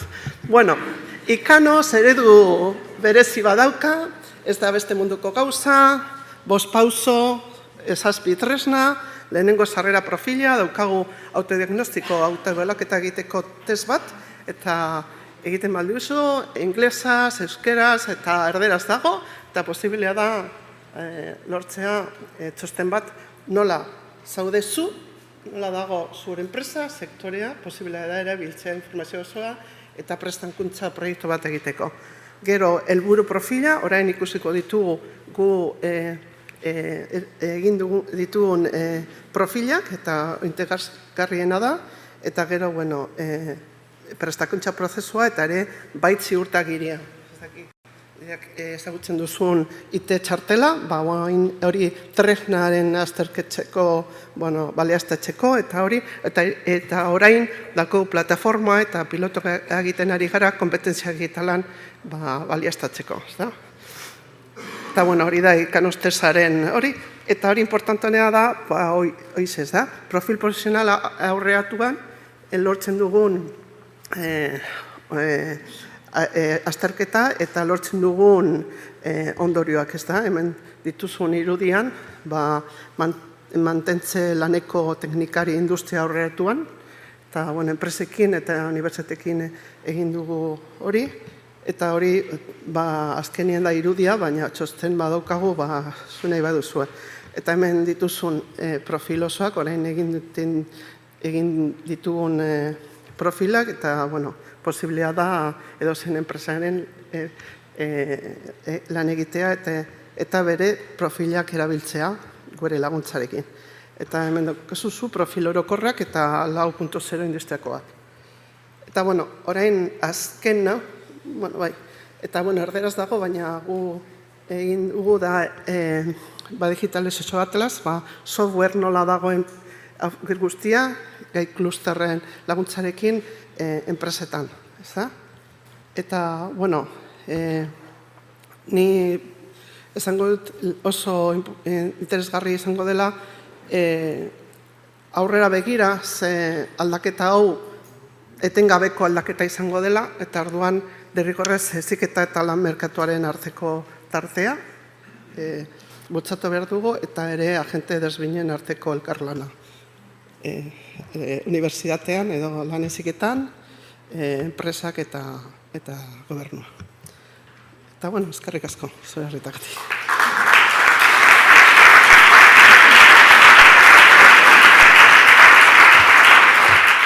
Eskerrik asko zuri, Ana, eta etzaite joan, ze orain urrengo solasaldiari emanen diogu paso, Berriako kazetaria den Irune Lasak dinamizatuko du solasaldia, eta beste lagun batzu ere gonbidatuko ditu. Eta esan, ez dakit tarterik izanen dugun, denborarik izanen dugun edo ez, baina norbaitek hitza hartu nahiko balu edu, abisatu eta ni mikro batekin ibiliko nahi zortik, bale?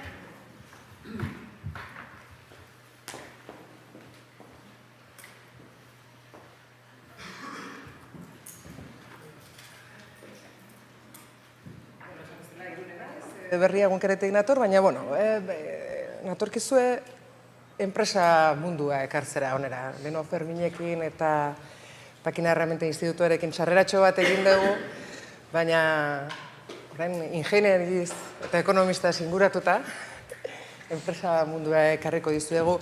Piskat, ikusteko eraldaketa digitalak zer eragin daukan gaur egun bertan. Aurkeztuko izkitzuet nire solaskideak. Santi Agirgoikoa ingeniaria, Elai taldearen zuzendari orokorra da.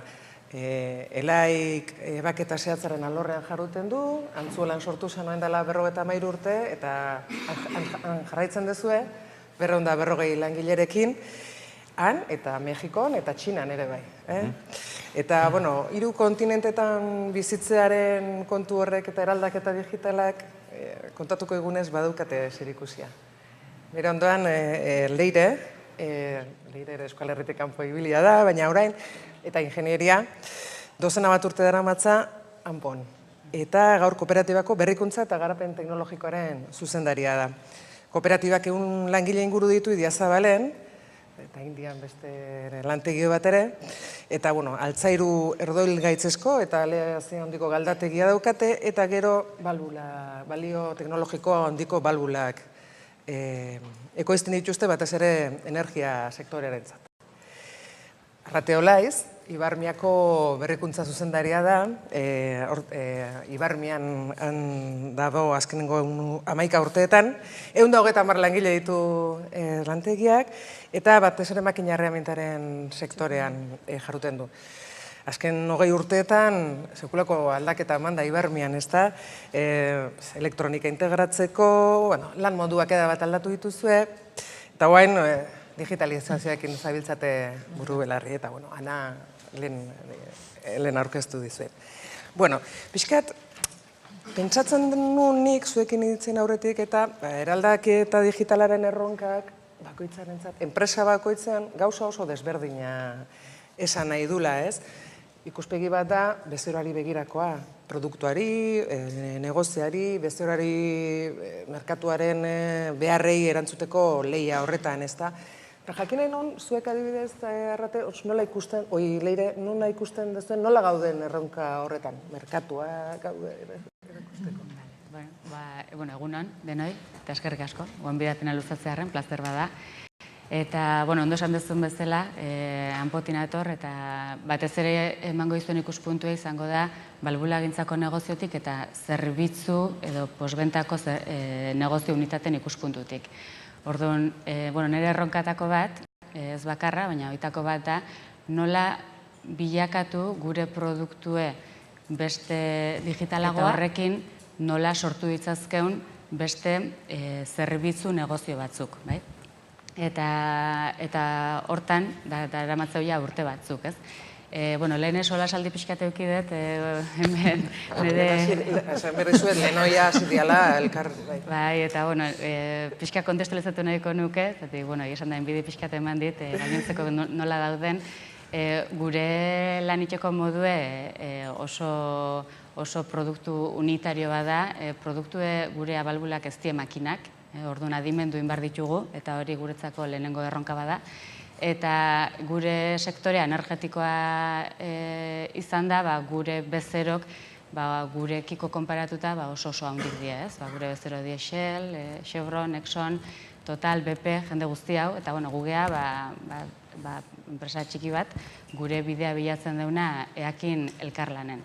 Orduan, duela urte batzuk hasi ginen garapen batzuk iten, garai hartan ezan 4-0 mugimendu guztiontaz asko hitz egiten, arraro xamarrek ginen, gure etxe barrun baita, eta garapen batzuk inganitu, garapen horiekin aurrea jungea, eta gure ideia zen, gure produktu hartu, produktu personalizatu bada, orduan ez da serien indakoa, eta produktu hori adimendu, datu jaso, eta datu horrekin gure ideia zen mantenimentu preventibo batetik prediktibo batera pasatzea, hori zen gure ideia, eta hor gaude, hori dena garatu dugu, datu jasotzeko gaiga, telefonotik ikusi ditzazkeu nola dauden gure produktuk, eta pixka denboran zehar jungea gure bezero guztikin agresibidade pixka maila igotzen eta pixka gure tokie bilatzen, ez?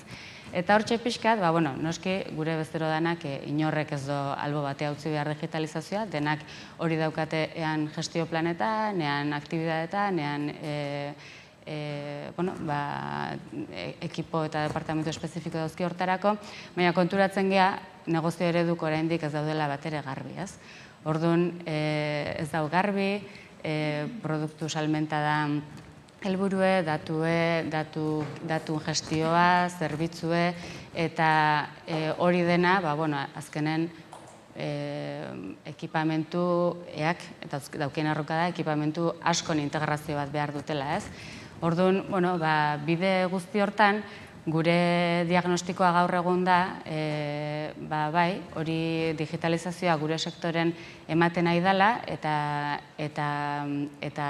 bide hori sortzen nahi diela, baina oraindik ez daula guztiz garbi nola kokatuko dien erak, eta nola kokatu beharko gehan gu, ez? Adibide garbi bat jartzearen, nola baita esatarren gure bezeron ideia ez da bakarri mantenu proiektua, da plantak autonomok eta autogestionatuk izatea. Itxas plataforma bat baldin badau, nahi dutena da lurretik gestionatu alizatea. Bezero bate baldin badauzke 4-5 gaseko almazenamentu instalakuntza, nahi duena da dena zentralizatuta eta pixkat ekoizpen maila berdin batekin kudeatu, ez? Eta hortarako estrategia ezberdina dauzke, baina errealitatea da gaur egun plataforma bat bakarra daula Norvegiako itxason, orainekin hor dana, orain arte estatual izan dana beak bultzatuta, eta lehenengo adibide pilotoa da, ez? Adibide berdin eraman da beste eremu edo estatu txikigo batzuta, Espainiako estatun kasun, gure konsumitzen duen gas naturala, badaude hainbat almazenamentu ezberdin, eta eurak oso garbi daukie autonomo eta autogestiora jo nahi dutela. Baina ez du behar bada erronka hori planta berri bat edo instalakuntza berri bat eiten danen abordatuko dutela nahiko garbi daukie, batez ere dauzkien beste arazo, pertsonakiko dauzkien beste arazo batzuk ez ikustelako abordatu nahi, ez? Eta paradigma guzti hortan, gu gaude baita, ez? Eta hor da, hanpo bezalako enpresa batek eta nik dauketen erronka parte baten bidea bilatu beharra daukeuna eta pixkat gure toki hori bilatu behar dauna, ez? Gauzak oraindik ez daude argi, baina asmatu behar duzue. Gure kasun ez daude garbi eta gure estrategia da insistentzia hor mantentzea eta asko komunikazioa eta bezerongandik gertu dutea. Errezeloa dakat, arratek ere esperientzia antzeko, ikuspegi antzekoa daukala. Bai, azkenean sektore industriala da eta Leirek oraintxe aipatzen zituen gauza asko guk ere egunero bizitzen ditugu, ez? Guk makinak egiten ditugu, baina azkenean makina horiek ere integratu behar dira beste makina batzuekin, hitz egin behar dute beste sistema batzuekin planta barruan, bezeroek nahi dute hori gertatzea, baina hori gertarazteko pila egin behar dira eta askotan arlo teknologikoa jartzen da mahai gainean bakarrik eta hau ez da bakarrik inbertsio kontu bat, hau ez da presupuestoan jartzea aurrengo urterako ez dakitzen bat diru, baizik eta beste eraldaketa bat egon behar du enpresa osoan, ez? Eta orduan guk ikusten duguna antzera da, mugimenduak badaude, ezin dugu geldirik egon, guk gure apostua ere lehenengo pausoa izan da produktuarekiko, baina ez dakigu produktuarekiko sortzen ari garan digitalizazio kapa hori nola saldu. Hortan aigea, ez guk, ez gure lehiakidek ere, hor aigea dana, bide bat jorratu nahian, proba batzuk eginez, beste batzuk beste bide bat probatzen dute, baina ikusten dugu inork ez dakila zehatz nondik jo, ez? Danok sortu dugu hau lehiakorragoak izateko eta zerbitzuak saltzeko, azkenean hemen horretarako gaude, ez? Makinak saltzen genituen orain arte, orain nahi dugu beste pausotxo bat eman eta zerbitzuak saldu edo zerbitzuekin negozio bat egin moduren batean, baina nola ez dago bat ere argi eta ikusten dira mugimendu desberdinak, ez dakigu zein izango da irabazlea, baina gure ikuspuntutik ikusten duguna da txikiak izan da, eta hau da Euskal Herrian gehienoi gertatzen zaiguna, adi egon behar degula mugitzen nahi dian tendentzi desberdinetan, ez? Antenatxo bat jarri behar dugu, hauek nondikan jotzen duten, hauek nondik, gure bidetik desbideratu gabe, baino, adi egon da, ze azkenean haundien kontua da batez ere, eta 2 edo 3 daude lehenengo mugimenduen lidergoa hartuz, oraintxe Alemaniak beste pausotxo bat eman du gure sektorean, beste protokolo bat sortuz, horrek ja pixka ez despistatu, baina, adi egon behar dezula, ez? Ezin dezu, prozesu honetan bai proiektua desente aldatzen juten dela. Helburua argi dago, guk nahi dugu gure makinarekin zerbitzuak saldu eta zerbitzuak eskaini bezeroari bera lehiakorragoa egiteko, baina horrean nola iritsi, behin da berriro errepasatu behar da.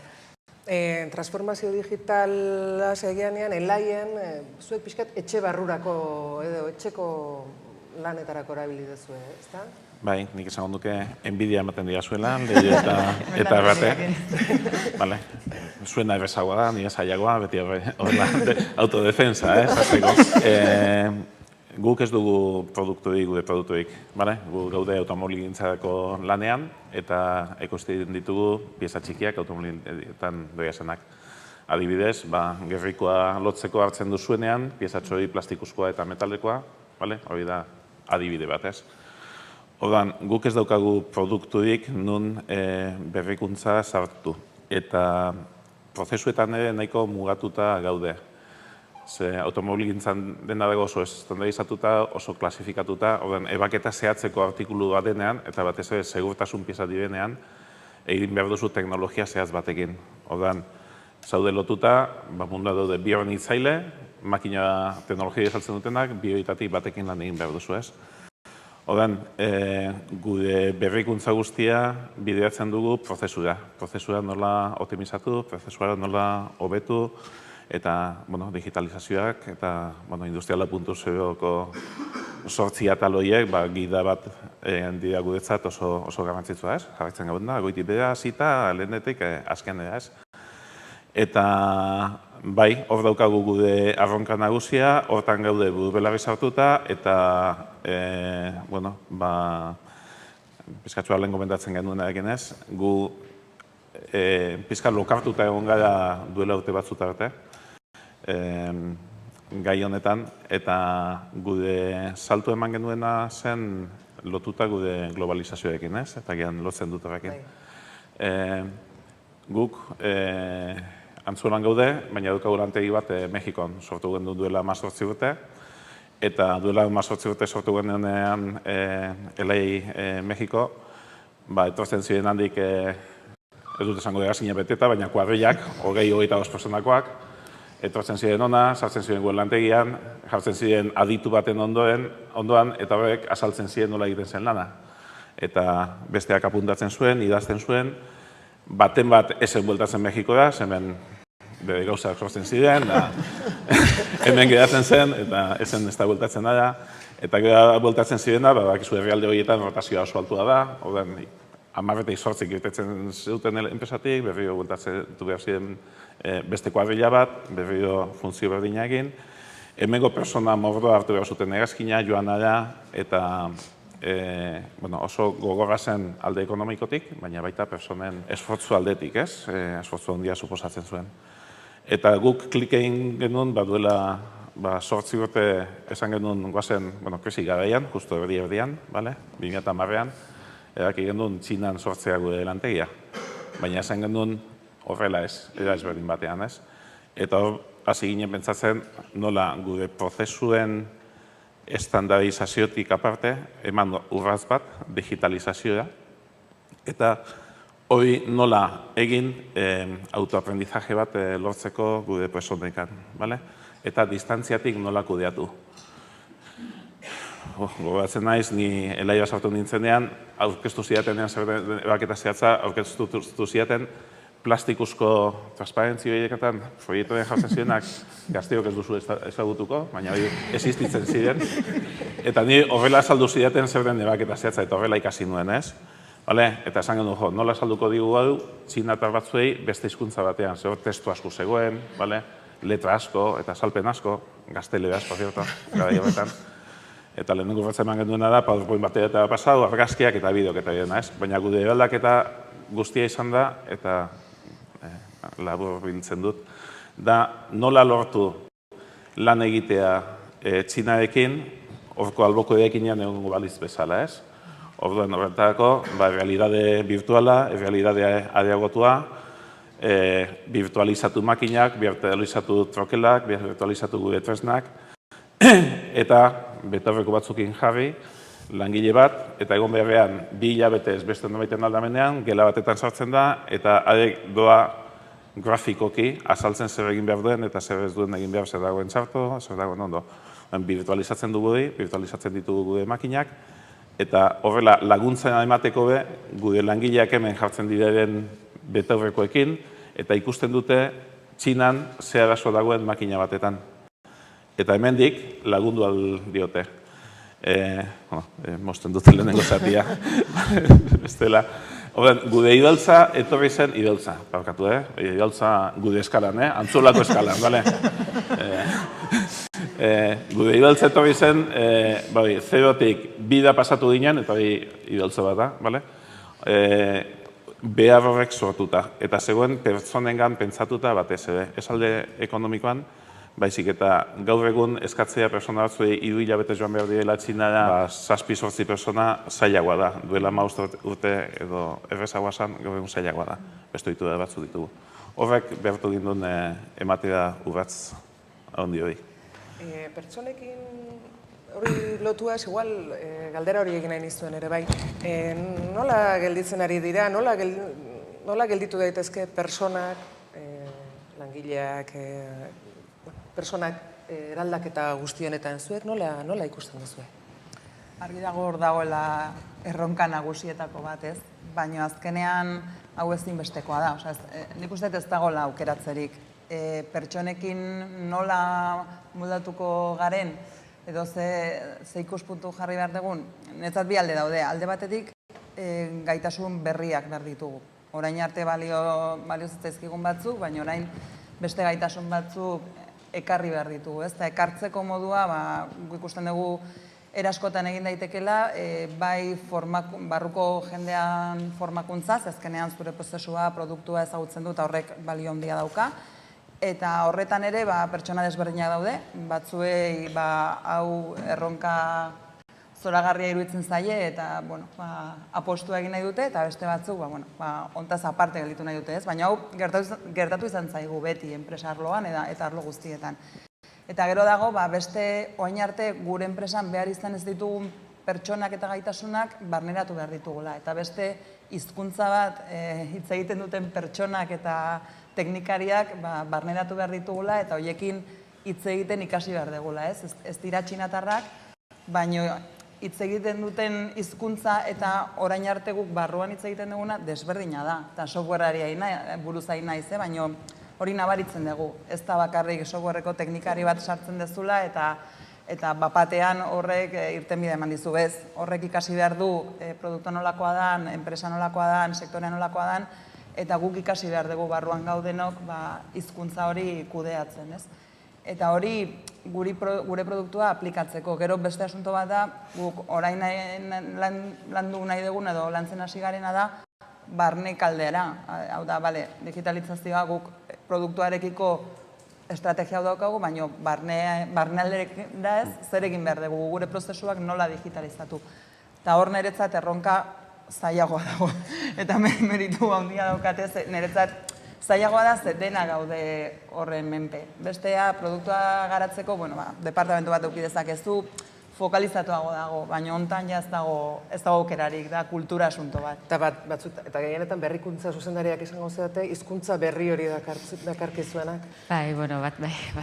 Batzutan, ez beti, baina askotan, bai. Eta hor pixkate gure lanare pedagogikoare bada, ez? Erakustea baita tendentzik nundi datozen, eta pixkat ikustarazten horrek zen urakarriko donez. Ni ados nau, arratek esatezonakin, esan da pertsonak evoluzionatu beharrako, baina denok, bakarri makinan egongo dana lanen, edo montaian, edo kate baten, ez? Nik ustete baita gestio moduke bai aldatu ingo diela, eta iritsiko dela, nolabait gestioa eiteko beste modu bat, ez? Eta hor, denok egokitu beharko gea. Eta, gaur, nik gazte konsideratzen naiz oraindik, eta, baina teknologia datoz, eta hartzen dituzu, ez? Baina, pixkanakare konturatzen zea, atzeti datozenake, zu baino aurreratuko datozela, eta hori badia zer esanik ez, behar bada, gutxigo ibiltzeko beharra eukiduen pertsonak, ez? Orduan hori, da gure erronka, da gure ardura, eta eraldaketa hori egin beharra daukau, eta bide hortarako diseinatu beharra daukau gure plangintza bat, ez? Piskat, inguruaz ere hitz egin nahi nun. Esaten duenean, galdetzen dugunen gure buruari euskal enpresak prest dauden eraldaketa digitalaren arlo guzti hauetan, inguruari ere begiratu batzaia. Ze sare ditugun, ze baliabide dauden Euskal Herrian. Piskat, zentzu horretan, Santi, baliabideak badaude horrela laguntzen dutenak, eta zein dia kontra dauden zeak. Bai, nik uste ez daukagula aitzakiarik urratzak eman ditugunok Euskal Herrian, laguntza, zerbitzua eta teknologia gude ganatzeko. Eta ez namil hitz egiten diru laguntzetaz, baizik eta enpresak daudela zerbitzu hori eskaintzen dutenak. Gu behintzat urratz bat eman dugun bakoitzean, nahi izan dugunean, begiratu dugu honela, eta aurkitu ditugu 3-4 enpresa laguntzeko prest. Eta gainera, esan duke maila hundiarekin, zerbitzu on batekin. Salbuespentso batekin, dela hizkuntzaren gaia eta euskararen gaia. Da guk lortzen dugu gure berrikuntza guztia barneatzea, hornitzaileak aurkitzen ditugu, barneatzen dugun digitalizazio sistema hori euskaraz geratzen da, baina ikusi dut euskeraz eta euskeratik ez, baina gure hornitzaileak ez dute euskeratik lan egiten. Eta hori, elai bezalako enpresa bat entzat non, gure kudeak eta euskeraz den oso kaltegarria da. Guk horrein, nahin txoretan, sartu dugu RP berri bat, gure sisteman, hornitzaileak aurkitu ditugu, etorri dira, implantatu dute, oso ondo, baina hornitzaileak erdeldu naziren. Ordan, erekin lan egin alizateko, nobitek aipatu du ez, 2 urteko lan bat dela RP bat implantatzea ez, edo 4, edo 5, edo, Orduan, zanlantzat dituzunean, hartzen duzu, telefona ez, ordenagailu YouTube bertatik, deitzen duzu, eta galdetu nahi duzu. Orduan, galdetu nahi duzunean, zen menutan agertzen den, eta beste personak ez dakienen ez euskeraz, zuk, azkenean zabiten duzu, arazo asko dira dituzu, gaztelerazko bersioa jarri. Eta gaztelerazko bersioa noitzen zara, eta gaztelerazko bersioa ikusten duzu, eta gero, bukatzen denen implantazioa kostatzen da hori euskera pasatzea, ez? Eta horren esaten da, aurkitzen ditu zerbitzuak euskeraz, eta nik esango duke, zerbitzu aurkitzen du eta oso ona, teknologia badago, barneatzea erresa da, laguntza daude, eraskotakoak, eta nola da, espina, bakarra da, nire arantza bakarra da, euskeraren aldetik daukagun zerbitzu falta maila.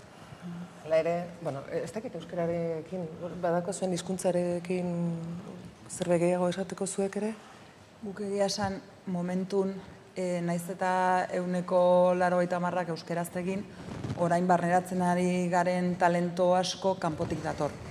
Hemen topatu ezin izan ditugu perfil batzuk, kanpotik ekarri ditugu, eta orduan mexikar badaukagu, aleman badaukagu, orduan nazioartetze prozesu hori hasten desunean etxe barruan, beste behar batzuk sortzen dizkizu, ez? Eta naiz eta kudeaketa asko euskeraz egiten den, sistemak erderaz daude jarrita, eta hizkuntzaren asuntoa ere, iaia ingelesera da dana bideratzen laneko hizkuntza bezala, ez? Eta ikusten dugu gure sektorean behintzat, eta hemen pertsonak ekartzeko dauzkagun zailtasunekin, ingelesera jotzeko beharra ikusiko dugula oso azkar. Txoko lan badakau horrekin ez da, igual, ez? Apuntatuko dugu beste guztiok hemen ez da. Hala ere, kultura digitalari buruz ere galdetu nahi nizuen. Santik aurreko baten aipatu zian, bera kanpora ateratzen dela eta zenbait tokitan dagoen kultura digital, hori ere ingurua da, ez? Euskal Herrian dugun, herritarrok daukagun kultura digitala zenbatekan, da, karo, zuek asko ibilizate kanpoan eta gero Antzuolan, Oierrin eta Eurolan zaudete. Ze alde daude, ondo zen mailatan gaude?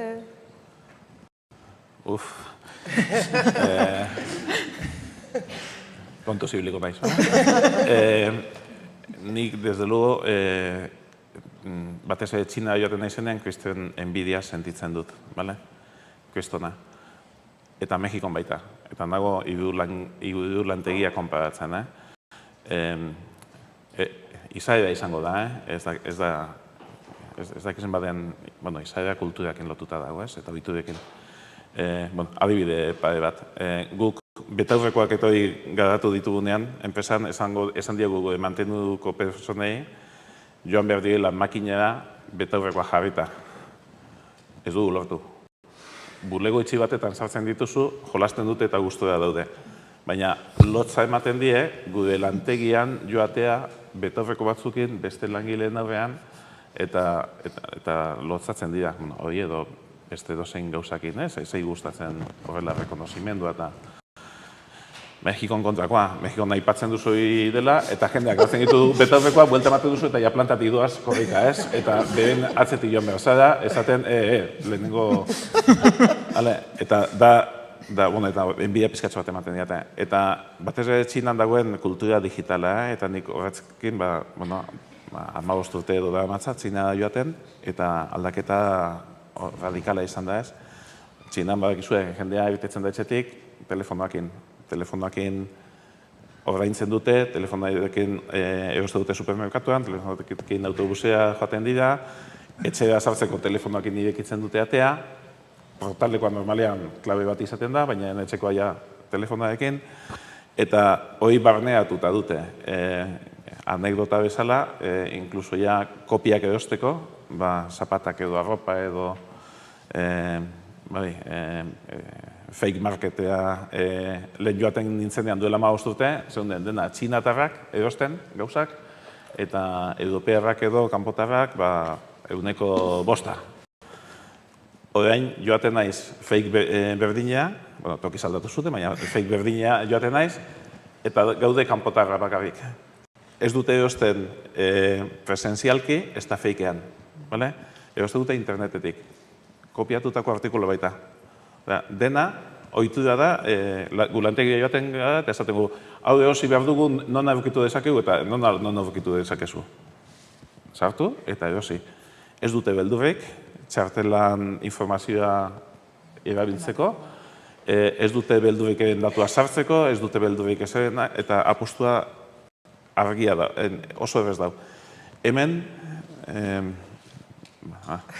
lehen esango du Gorkak ez, etiketa batez, Gipuzkoan nago, eta honelakoa gara, eta uste dut badaukagula etiketatxo bat. Hor, Gipuzkoan gaude, edo Euskal Herrian gaude. Bizkaitarra naiz, barkatu. Zenbat ezaizu, Leire, zuri zeiritzezu kultura digitalaren? Bueno, nik ez dut horren beste bizipen behar bada, baina bai, hori, ala ere bai usten dut, aigea urra pausok ematen, baina, behar bada igual gure egunerokotasune eta gure inguruk ez digu behartzen, ez da horren beste, zirkulo edo zirkuito hortan sartzea, ez, orduan, juten zeanen beste lurralde batzuta eta dozenaka, ehundaka eta milaka pertsona ikuste dituzu, denak ohitura batzuk praktikan jartzen, zuze horrire sartu itentzea, ez, eta zuze horrire pixkat hastentzea han dauden ohitura horiek zure egiten. Eta hemen, oraindik behar bada, ez ditugu ohitura berdinak, baina, gehi erosten dugu internetez, gauza batzuk egiten ditugu, baina, bai, oraindik mugatuta gaude, bai.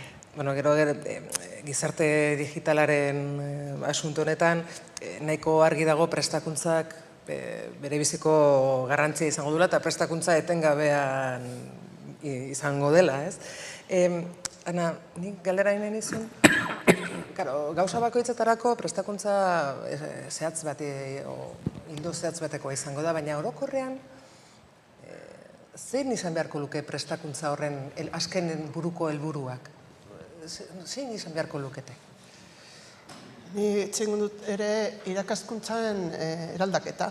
Ze azkenean, sistema hain lan eziketan ikusten du ere unibertsitatean eredu duala. Eta hori oso importantea da, ez da. Langile berrien beste prestakuntza emateko.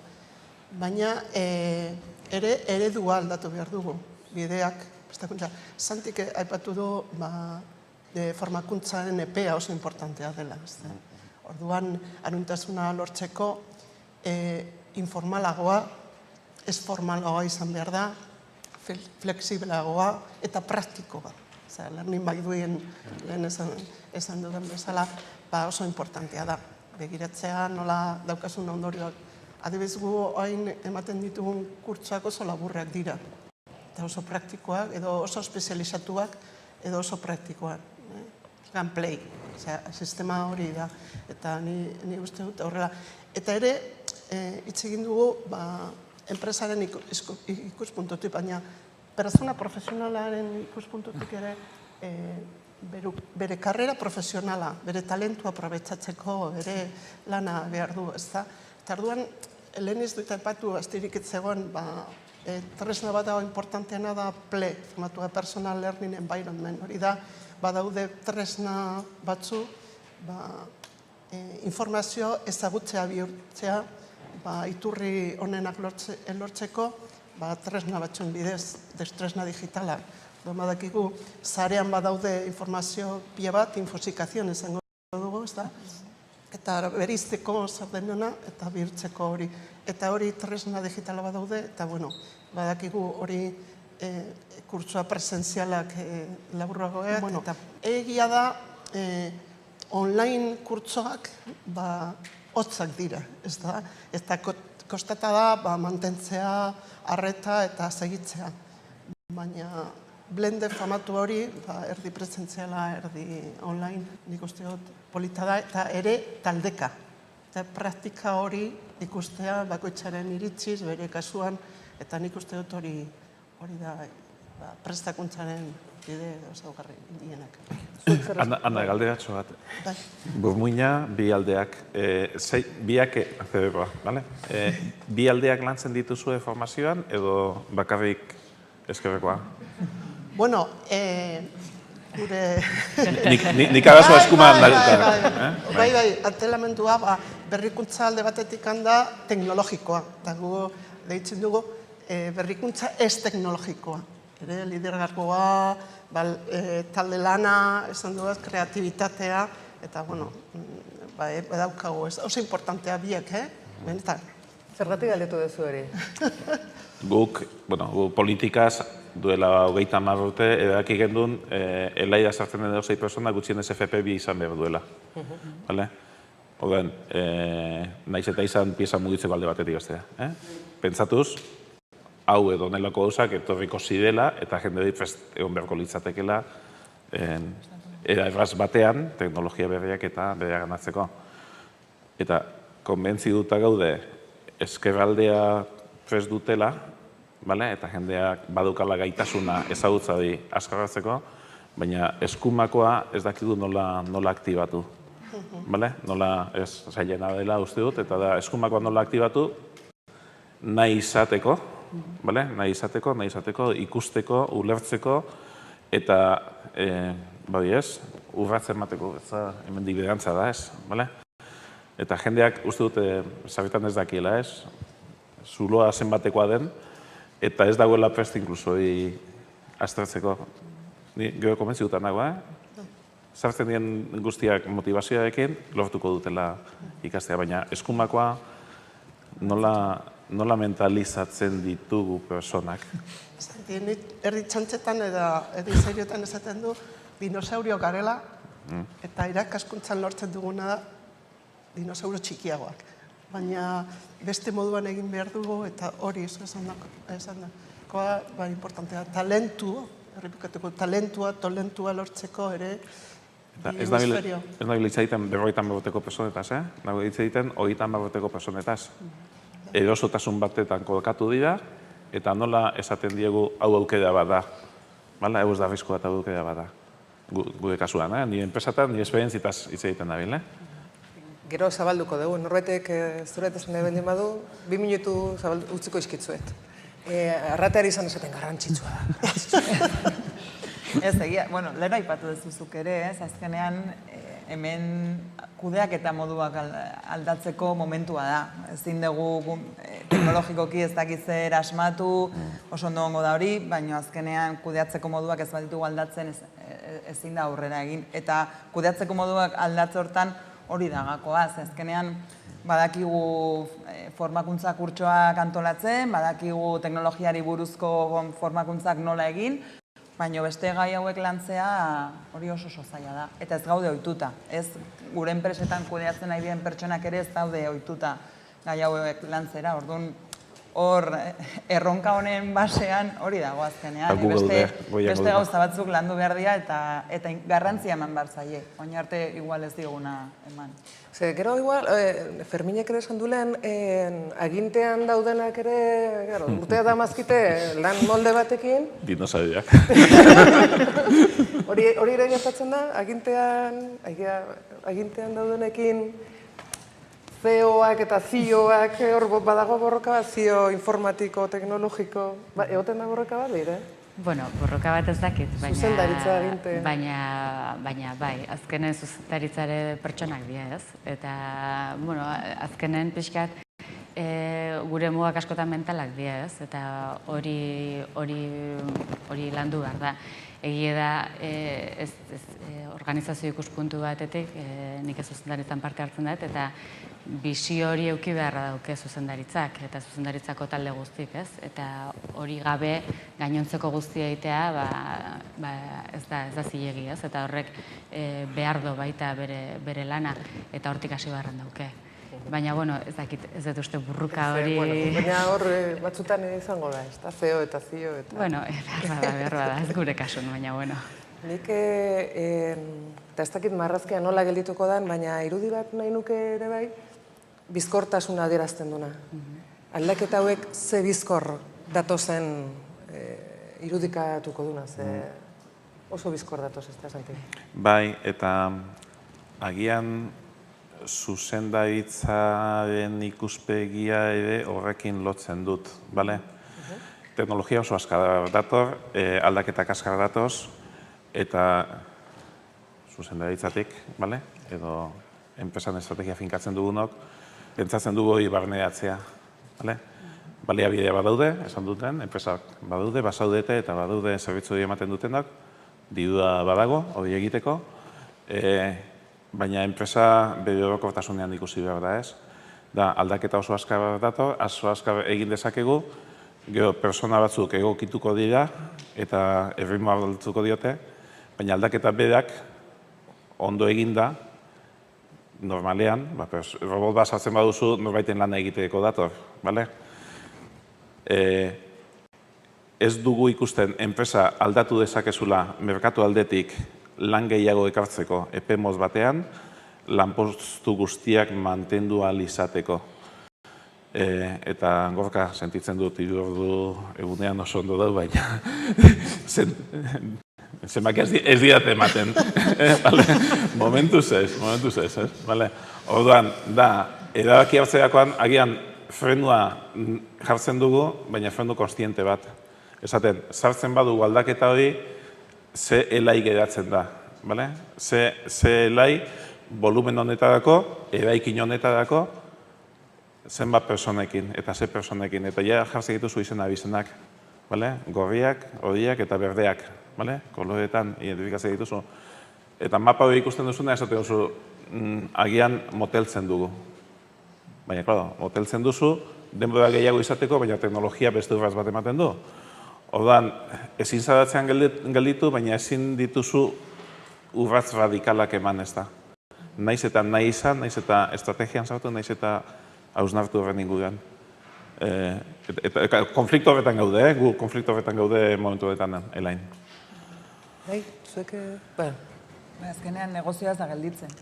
Askotan esan dut, baina ez, gauza asko egin behar ditugu, formakuntza pila bat egin behar da, baina azkenean enpresaren erritmoa jarraitu behar du, negozioa jarraitu behar du, pertsona pila bat daude beraien soldata kobratu beharrean hilabete bukaeran, eta azkenean bi gauza batera egitea, hor zailtasun bat dago, eta bizkortasuna bai, baina bizkorregi juten bazea, eta daukazuna oain arte finkatu dezuna, eta ez dakitzen bat, urtetako historioan egin dezuna, ezin dezu ikuspuntu hori galdu, ez? Orduan, bizkortasuna bai, baina gutxinaka pausoak emanez. Bueno, ja... Ez, esan behar garapen ikuspuntutik ere bai, nik ikuste dutena da baita, teknologia pila bat daude, hor disrupzio handi baten gaude, eta garapenak egiteko moduk, edo proiektu gestionatzeko modutan, ez dakit izagok izango litzeke, baina lean kontzeptu hori ere geroz eta azkarrago sartu beharra daukeu, ez? Teknologia bat hartu eta urte pila bat, edo urte batzuk garatzen egon baino, teknologia ezberdina probatu, azkar txekeatu ikusi, merkatuk nola hartzen duen, edo nola ubikatzen da merkatun, eta korrekzioa azkarrein, ez? Eta nik uste gure erronka nagusi da fleksibilitate hori lortzea eta azkartasun hori lortzea, igual esparru guztitan, garapenetan, eta barrune, bai, zetik azkenen dena dago lotuta. Bueno, tarte bat, ja, bukatzea goaz, tarte bat zabaldu nahi nuke, norbaitek galderan bat, ekarpen bat egin baldin badu, Anabel, bai.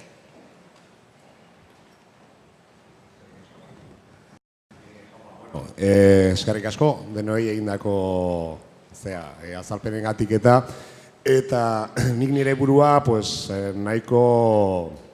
nahiko ezagun egiten zait, mahai inguru hortan Bino, gaur goizean nire burua astin duena, Gorka izan du da.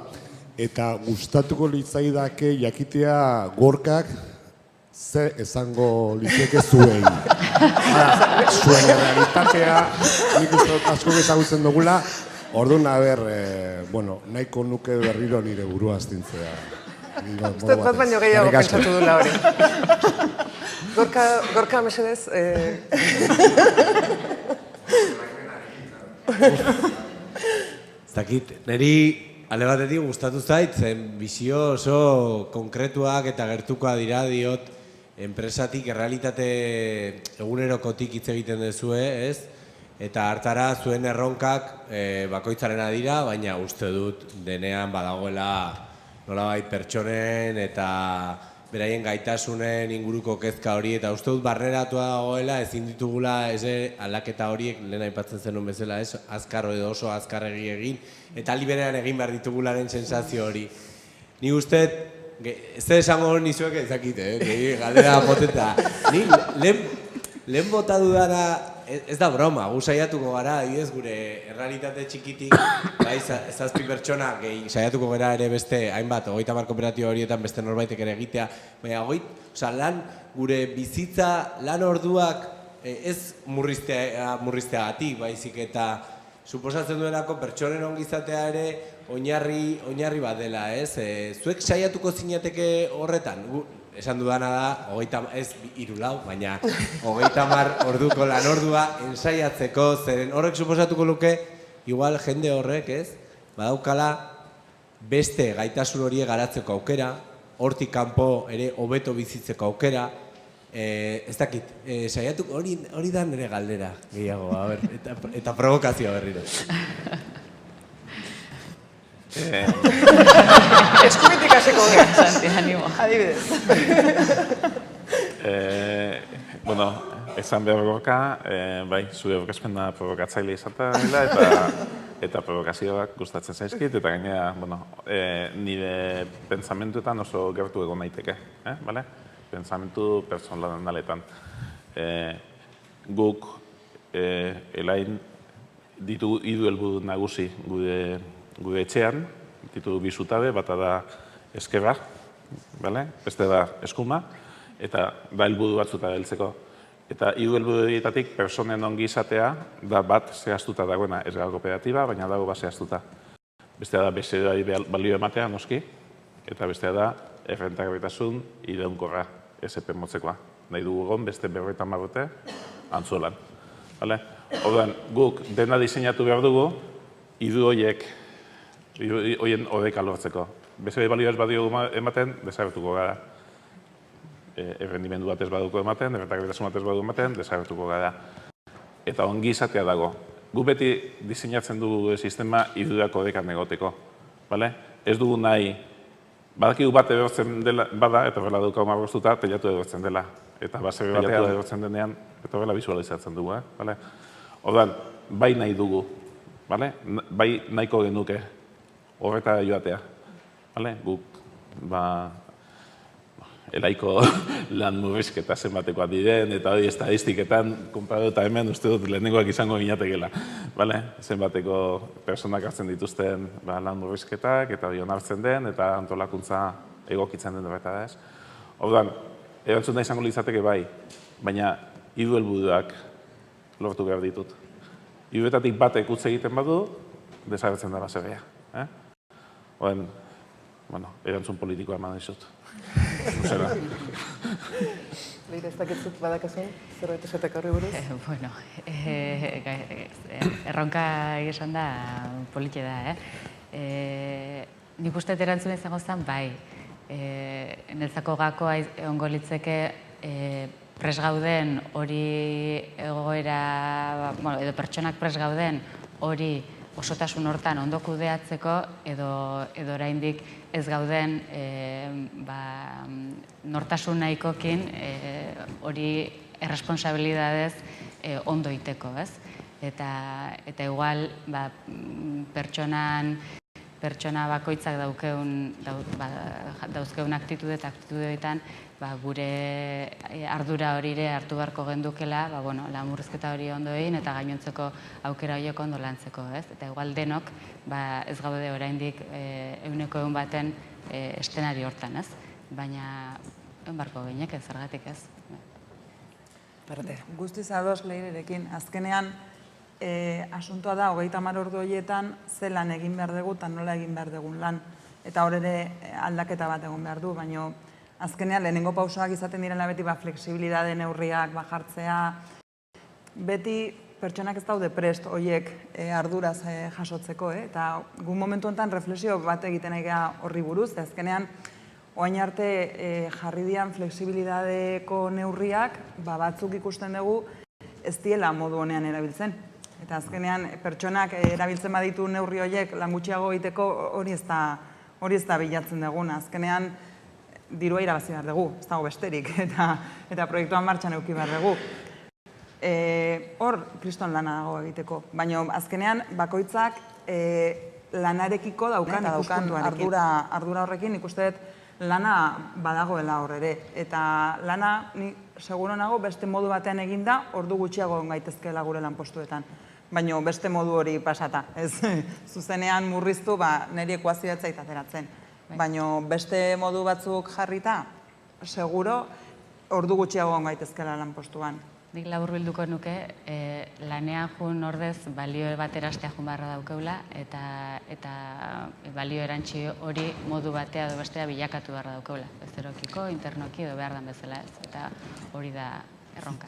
Erantzun zehatzak eta besteak jatuko gorka. Honetan utziko dut denbora falta zaigulako, ez jarraitzeko gogoa. Eskerrik asko.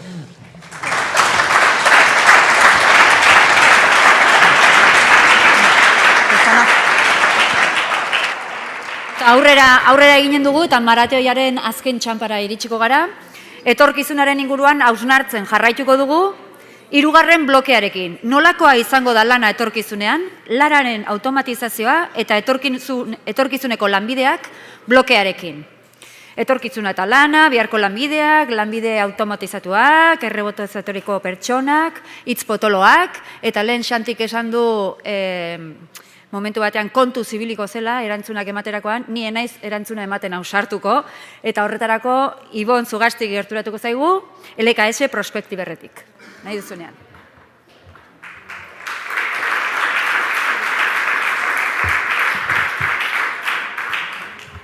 Bueno, bai. Aurkezpena jarriko dugu.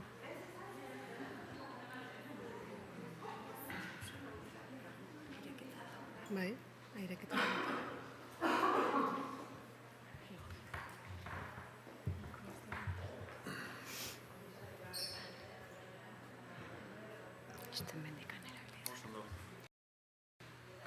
Bueno, egunon denoi,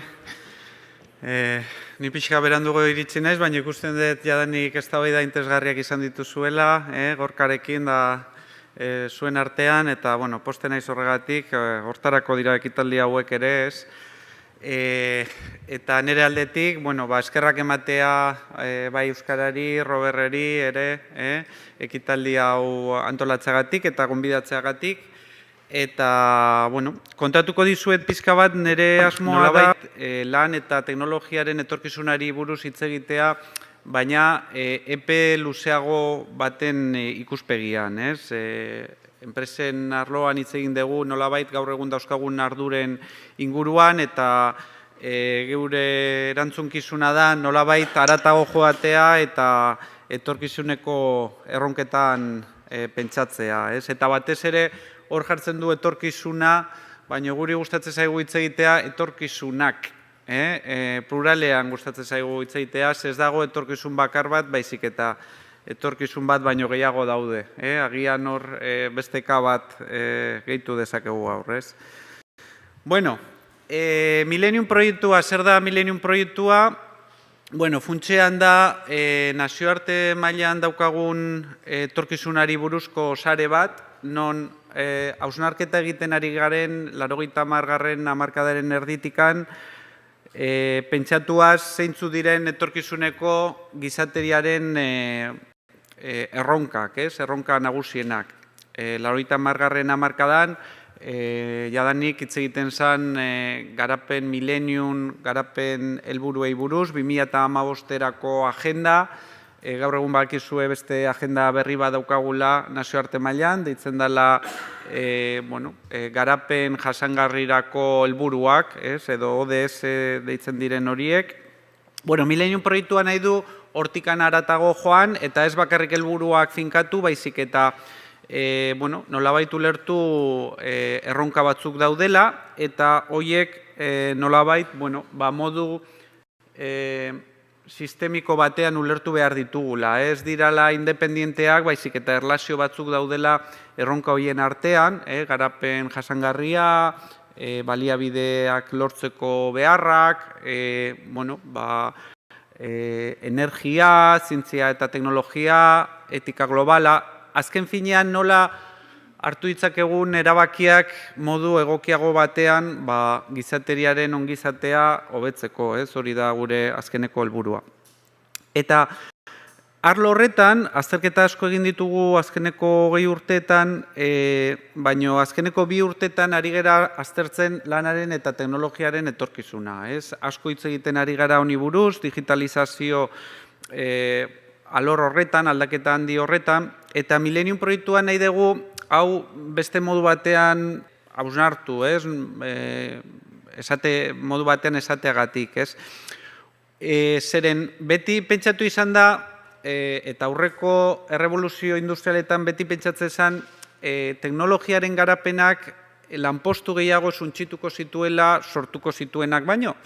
Eta hori ez da inoiz gertatu. Beti aurreko 3 errevoluzio horietan beti sortu dira lanpostu gehiago suntsitu direnak baino, Orduan, batek pentsatu dezake orain berdina gertatu daitekela, edo ez. Zer da desberdina kasu honetan, hori da gure nolabait animatzen gintuena hontan ikerketa bat egiteko, azkeneko urteetan, 10 urteetan edo 15-20 urteetan ikusi deguna da sistema ekonomikoa asko aldatzen ari dela, eta ezaugarri argi batzuk dauzkagu. Adibidez, Millennium proiektuan aztertzen ditugu 30 adierazle mundu mailan, eta guk esaten dugu mundua inoiz baino hobeto dagoela. Hori kuantitatiboki esan daiteke, gizateria ez da gaur egun bezain ondo egon inoiz. Arazo handiak ditugu eta erronka handiak, baino oso ondo gaude. Baina paradoxa batzuk ematen dira. Adibidez, pobrezia azkeneko 2-3 hamarkadetan inoiz baino gehiago murriztu da. Batez ere, Txina eta India bezalako ekonomia eta gizarte handiak asko hazi direlako, eta horrek lagundu du pobrezia jaisten, baina era berean paradoxa izan da errenta desberdinen arteko desberdintasunak asko handitu direla. Orduan hori gertatu zaigu adibidez nazioarte mailan. Pobrezia murriztu da eta errenta diferentziak handitu egin dira. Gero, sistema ekonomikoan ikusten ari gera aldaketa sistemikoak ematen ari direla. Adibidez, enplegua nola sortzen da. Jadanik, aspaldi estatuko presidente batek esan zuen Espainiak 3% hasi behar zala ekonomia enplegua sortzeko. Jadanik horrek ez du balio. Paradigma horiek erabat aldatzen ari dira, egunero iaia. Orduan, enplegua sortzeko moduak ere erabat aldatzen ari dira.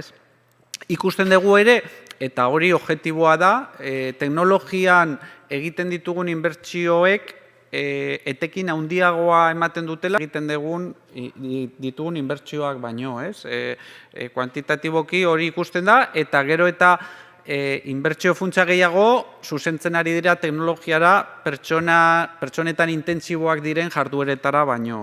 Adibidez, adibide garbi bat zegoen, denok erabiltzen dugun WhatsApp enpresa hori saldu zenean, $10.000 milioi baino gehiago ordaindu ziren, eta ez zituen ez da 100 langile, Orduan, hor benetan datuengatik ordaintzen ari gera, edo WhatsApp horrek mundu mailan dituen erabiltzaile guztiengatik eta ez enpresa horrek dituen langileengatik, Eta horre denak eramaten gaitu kezka batera, pentsatuaz etorkizuneko teknologia aldaketak lanpostu asko ordezkatu ditzakeela, ez dugu esaten ziur ordezkatuko dituenik, eta horrek nolabaiteko langabezi estruktural bat sortu dezakeela mundu mailan.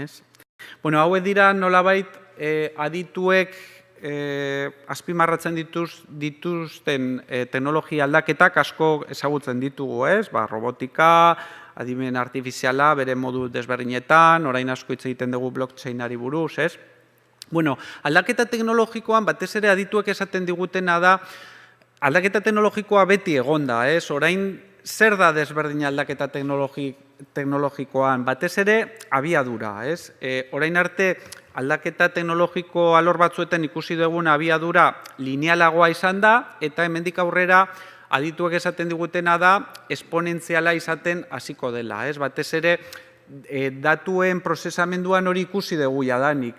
Datuen prozesamendu gaitasunean, makinen gaitasunean ikusi dugu orain arte nahiko lineala izan dela, hazkunde garrantzitsua, baina hemendik aurrera oraindik eta azkarragoa izango da. Orduan, guzti honek eta batez ere teknologia guzti horien arteko sinergiak zer nolako sistema ekonomikoa sortuko duen eta horrek zer erlazio izango duen lan merkatuarekin. Bueno, hasi dugu orduan nolabait prozesu bat, hausnarketa prozesu bat nazioarte mailan, Millennium proiektuan, bai alor globalean eta baita ere nodoetan, herrialde desberdinetan, eskualde desberdinetan. Ikusteko zer nolako etorkizunak izan ditzazkegun eta zer estrategia martxan jarri behar ditugun guk nahi dugun eszenategi horretara joateko azken finean.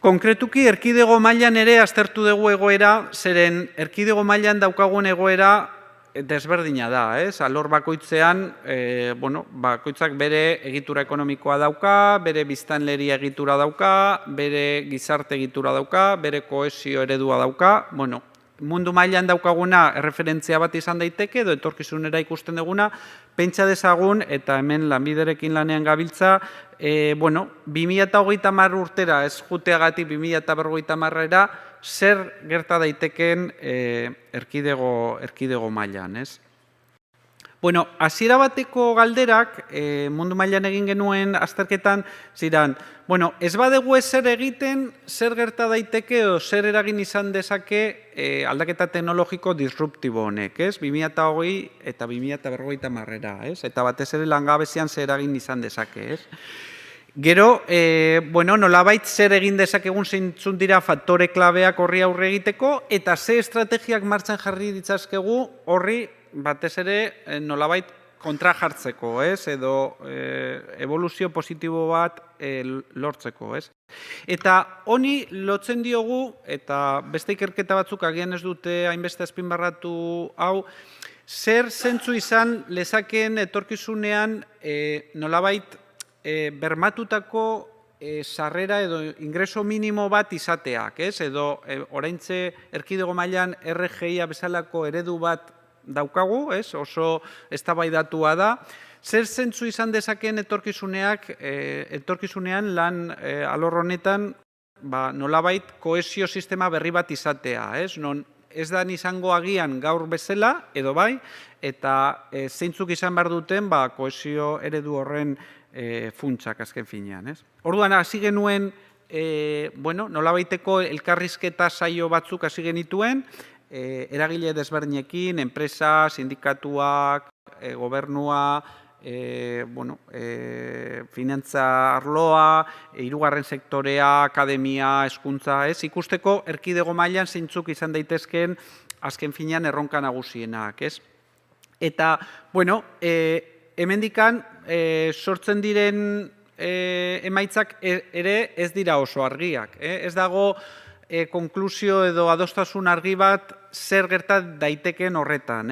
Ikusten da, nolabaiteko ardura bat dagoela teknologiak lan merkatuan eragin bat izan dezakeela, baina zein dan eragin hori eta zer eragin izan dezakeen konkretuki erkidegoko lan merkatuan ez dago erabat argi. Bai dagoen argi edo adostasun bat badago argi eta garbi da gai honetan sakondu egin behar dugula. Eta nolabait ez dela nahikoa esatearekin, bueno, ez daukagu argi, orduan ahaztu dezagun, ez? Utzi dezagun, bueno, berez, bueno, tendentzialki hemen zer gertatuko den gure gizartea eramaten usten eta ezer edo erreakzionatu gabe jarraitzea edo, ez? Bueno, mundu mailan adibidez, adituek esan ziguten, 300 aditue baino gehiago esan ziguten, tendentzialki gizateriak ez badu ezer egiten, langabezia handitu egingo dela. Ziur aski, teknologiaren garapenaren ondorioz.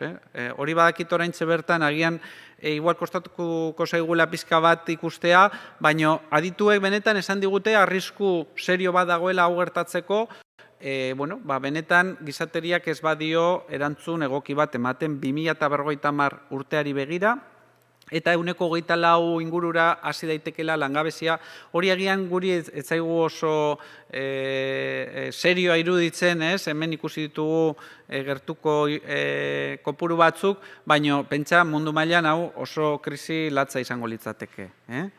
Bueno, erkidego mailan ikuspegia pizka bat desberdinara, eragileekin egon ginenean eta gainera pertsonalki egon ginenean, galditzen genien hasiera batean ze bizio desberdinak edo eszenategi desberdinak izan ditzazketen 2030 urtera.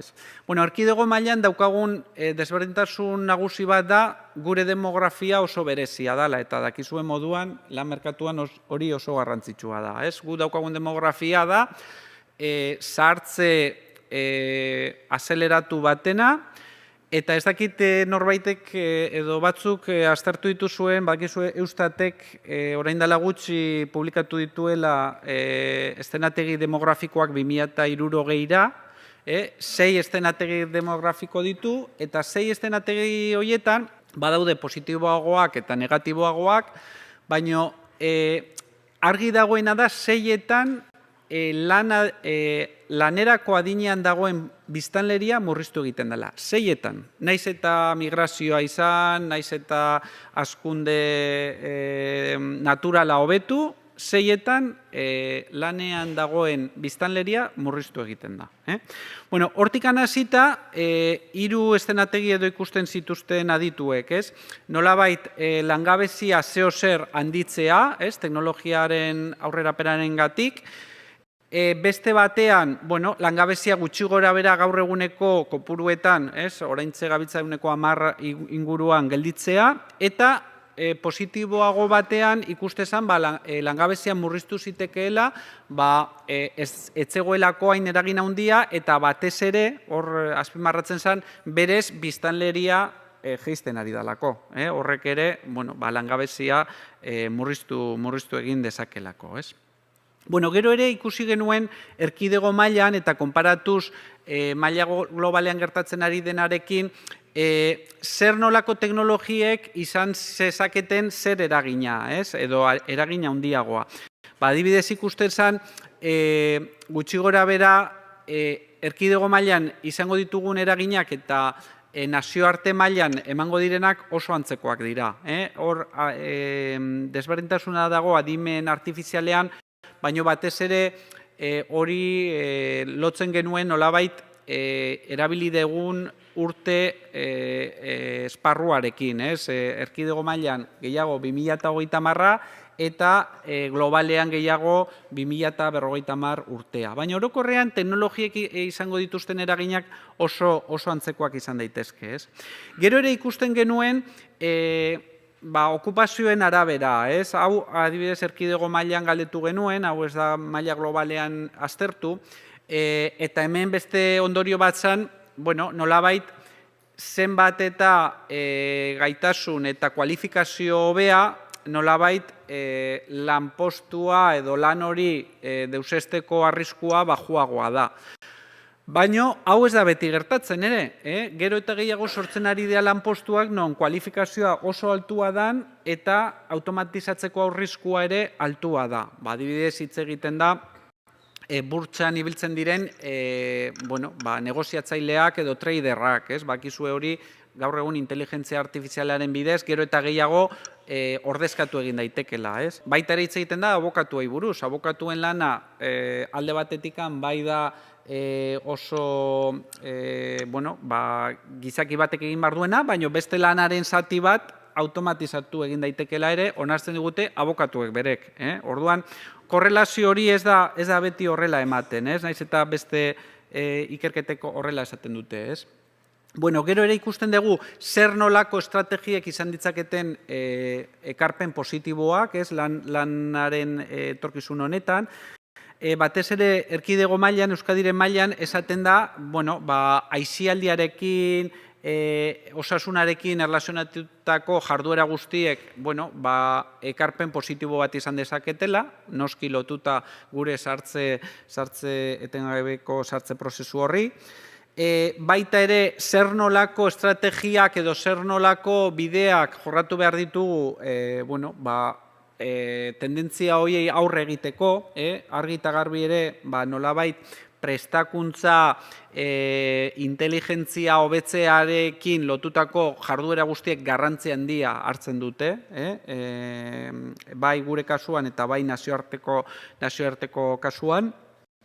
Eta gero baita ere galdetzen genuen bai hemen eta bai globalean, zer zentzu izan zezakeen errenta unibertsal bat edo bermatutako sarrera sistema bat edukitzeak, eta hemen ere adostasun oso handia dago bai maila globalean eta bai erkidego mailan horrelako sistemak mantendu eta eraldatzeko beharrarekin, 2030 eta 2050eko epe horietan.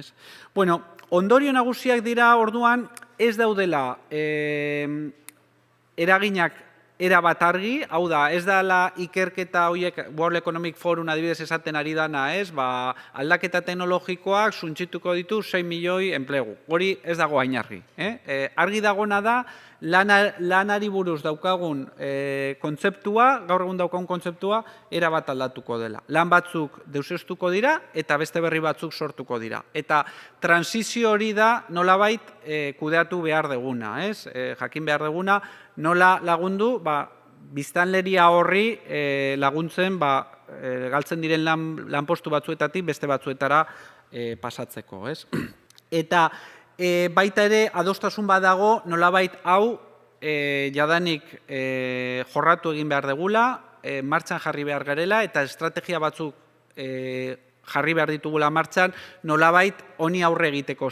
Batez ere erkidego mailan daukagun arriskua da, naiz eta biztanleria murrizten ari den, dualizazio bat ematea gure lan merkatuan, jadanik ematen ari dena. Hau da, pertsona batzuk lan merkatuan ondo egotea, baldintza onak izatea, eta nolabaiteko bizitza kalitate bat izatea, eta bestetik beste pertsona batzuk, naiz eta lana izan, ez izatea baldintza egoki horiek, eta nolabait prekaritate batean bizitzea, aldaketa teknologikoak sortzen dituen eraginen ondorioz. Hau dena, 5 alor hauetan jorratzen ari gara, hezkuntzan, gobernuan, kulturan, enpresetan, teknologia berean, teknologia azterketan, zer galdera desberdinak egiten ari gara, zer zentzu izan dezake, adibidez, diru sarrera bermatzeko errenta eredu hori izateak, edo nola aldatu behar dugu hezkuntza sistema ere, oso garrantzitsua da. Beti hitz egiten ari gara hezkuntza sistema arreglatuaz, baina etengabeko hezkuntzan dago benetan gako nagusiena. Etengabeko hezkuntzan teknologia aldaketa azeleratzen balin bada, behar dugu gure biztanleriaren prestakuntza maila baita ere azeleratzea. Eta oraintxe bertan hori ez gaude lortzen, Datu bat emango dizuet, estatu mailan adibidez, lanean dagoen biztanleriaren 10% egiten du etengabeko prestakuntza jarduera bat urtean. Suedian 30%an daude, hirukoitza, eta Suediak pentsatzen du oraindik ere erronka nagusi bat daukala hori hobetzen. Orduan, horri benetan aldaketa bat, hortan edo aldaketa bat egin behar dugu, Eta zintzu dira 3 eszenategiak 2050-era, eta hemen positiboa izaten saiatuko naiz, eszenategi tendentziala ez da berez oso positiboa, esaten izuen, pizka bat adituek esaten digutenaren hildoan, ez badugu ezer egiten aldaketa teknologikoak sortuko dituen arazoak handiagoak izango dira onurak baino. Orduan, hori jadanik mezu garrantzitsu bat da, ez? Eszenategi honetan, gizateriak ez du lortzen antizipatzea aldaketa hori, eta krisi konkretuak ematen dira, baina batez ere ematen dira irabazleak eta galtzaileak. Herrialde eta eremu batzuk lortzen dute antizipatzea aldaketa hori, eta adaptatzen dira, eta beste batzuk ez. Orduan, hor ikusi behar dugu ere zein dan gure kokapena. Gero egon daiteke bigarrengo eszenategi bat, nolabait ere okerragoa dana, non hau erabat zabaldu egiten den, eta ja oso gutxi dira nolabait hau antizipatzen duten herrialdeak. Eta ikusten dezuten moduan hor, krisi sozialak eta strukturalak ematen dira. Migrazioak batez ere lan eta teknologiaren aldaketaren gatik ere ematen dira. Eta gero izango genuke hirugarrengo eszenategi bat, pixka bat zientzia fikzioakoa irudituko zaizue batzuei, baina deitzen diogu norberaren errealizazioaren ekonomia. Nolabait, teknologiaren garapen hori hainbeste azeleratzen balin bada lortu behar dugu eta lortuko genuke hirugarrengo eszenategi honetan gizakion baliabidea eta gaitasuna ere horren beste azeleratzea. Pentsatu 2050 hitz egiten ari gerala.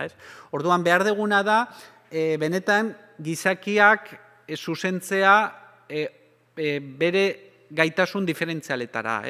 Makinak oso lehiakorrak izango dira, robotak oso lehiakorrak izango dira, behar dugu gizakiak benetan zentratzea eta batez ere gu bezalako lurraldeetan bereziki balio erantzi bat eman dezakegun arloetan, gaitasunak ditugun arloetan, eta bar. Orduan, nik esango nuke automatizazioa guretzat agian behar bat eta dena izango da, erkidego mailan ikusita daukagun demografia egitura. Tailer hauek mundu mailan garatzen ari gara, oraintxe bertan, eta azkeni bukatuko nuke pixka bat aipatuaz zer nolako estrategiak proposatzen ari dira, eta batez ere proposatu diran erkidego mailan ere, ze aldaketa nagusiak egin behar ditugu. Eztabaidan egon gera azkeneko urtean. Hezkuntzan batez ere, hezkuntza ikusten da alor prioritario bat bezala. Nolabait, lehentasuna hor markatzen dena da pertsonak alduntzeko gai izan behar dula hezkuntzak. Eta ez bakarrik hezkuntza arreglatuak, baizik eta etengabeko hezkuntzak ere. Eta hori, teknologiaren garapena azeleratzen balin bada, guk ere azeleratu egin behar dugu. Ez da nahikoa egiten ari garena.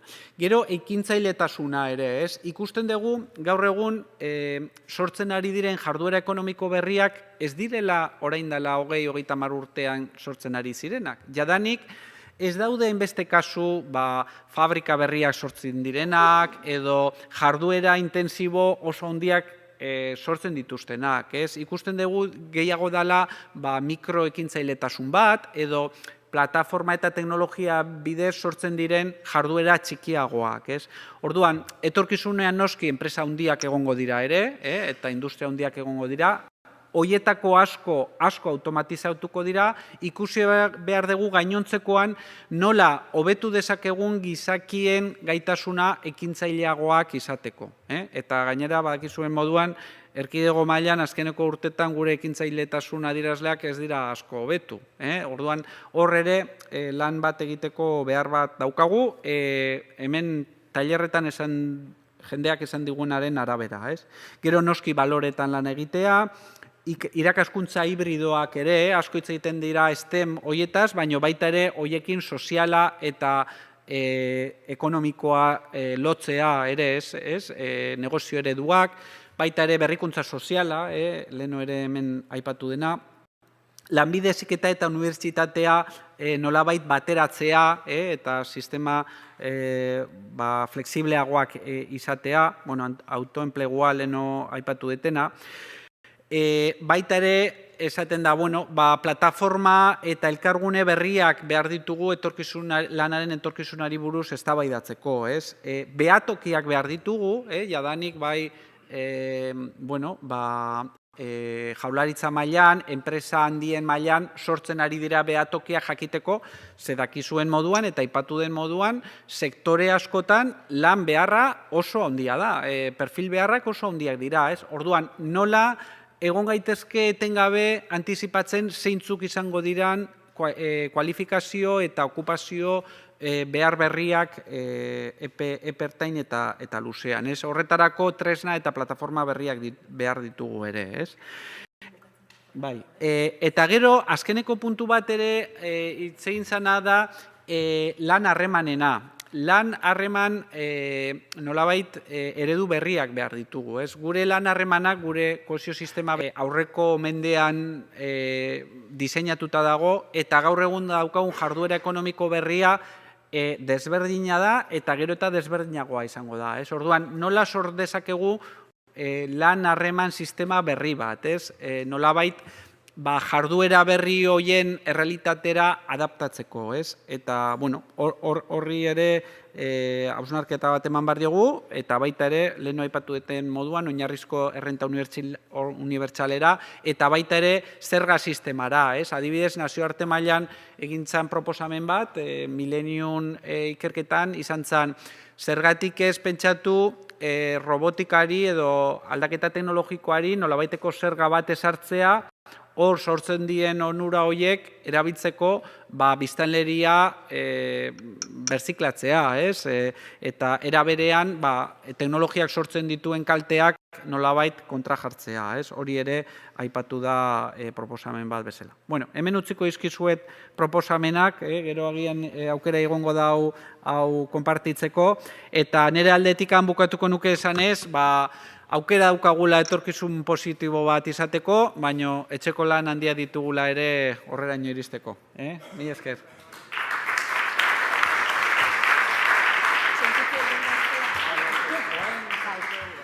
Barkatu, niri gaiztuaren papera egitea, egokitu zait.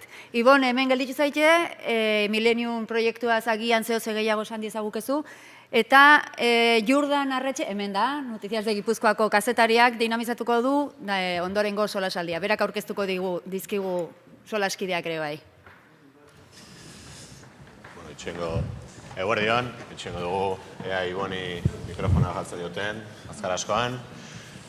Ibonek bere hitzaldi honetan ja karta gila guztiak esango nuke mahai gainean jarri dituela, solasaldia irekiko dugu, berak jarritako perspektibaren ikuspuntutik bai, baina baita ere hemen lagun ditudan 4 pertsona hauekin, eskubitik hasiko naiz aurkezten Ibon datorren bitartean. Izarne Arrigain, EITB-ko giza baliabietako zuzendaria dugu, nire eskubian Nuria Agirre Laboral Kutxako gizarte kudeaketarako zuzendaria, hemen ezkerrean Ricard Lamadrid Euskal Jaurlaritzako lanbide heziketako zuzendaria, eta laugarrenik Inigo Larrea Mondragon Korporazioko gestio sozialaren arduraduna, eta oraintxe bertan entzun berri dugun Ibon Zugasti, LKS Prospektiarrekerreko zuzendaria. Bagoaz, pixkat denboraz justu gabiltza, aurkezpenan nik uste Ibonen hitzaldiak, esan bezala, karta gehienak bintzat mahai gainean jarri dituela, eta nahi baino zuen zuzenean solasaldian sartuko gara pixkanaka, etorkizuneko lan hori nola izan daitekeen edo hausnartzera. Galdera oso irekia da, Ibonek automazitazioaz, baina baita ere hainbat eta hainbat sistemetaz, hainbat eta hainbat kontuetaz hitz egin du Izarne. Pentsatzen dugunean, nahi ez EITB-en, sektore oso jakin bat da, determinatua da, pentsatzen duzuenean 2030-2050 garra urtean, urruti dugu, baina 10 urte, 15, 20 urte barru nola egingo dan lan etxe horretan? Ze ondorio izatzen duzue? Gaur egun oraindik ziur ez dakigu, nola egingo dan, badakigu aldaketa ja ez dela etorriko, gainean daukagula, eta egiten nahi gehan hausnarketa da transformazio digitala eta pertsonak, eta hor dago gakoa. Eta nik uste, Ibonek ja erantzuna eman dula, dana aldatu beharra dakagu. Daukagun hausnarketa da, orain arteko erlazioa izan da aldaketa, hor negoziazio kolektiboa nola eraldatu, eskerrik asko lan harremanak botatzen itun faltan, nola eraldatu, formakuntza nola eman, eta egonkortasuna. Beste eraldaketa bat, berdina, orain zegertatzen nahi zaigu, esponentziala izaten hasia dago. Orduan, abiadura horri aurre egiteko, orain arte komentatu dana. kudeaketak desberdina izan behar du, gure artetikan. Partaidetza handiagoa behar dugu, sozializazioa behar dugu eraldaketa hoiena, formakuntza beharra dakagu ja, Eusko Jaurlaritzakin hasi beharra dago. Eta batez ere, lan erlazioak aldatu beharra daude. Normalizatu erlazioak, nolabait. Denok bide batean juteko, eta denon artean egiteko. Bestela, ezinezkoa da, ezin diogu aurregin egoera berri honi orain arteko sistematikarekin.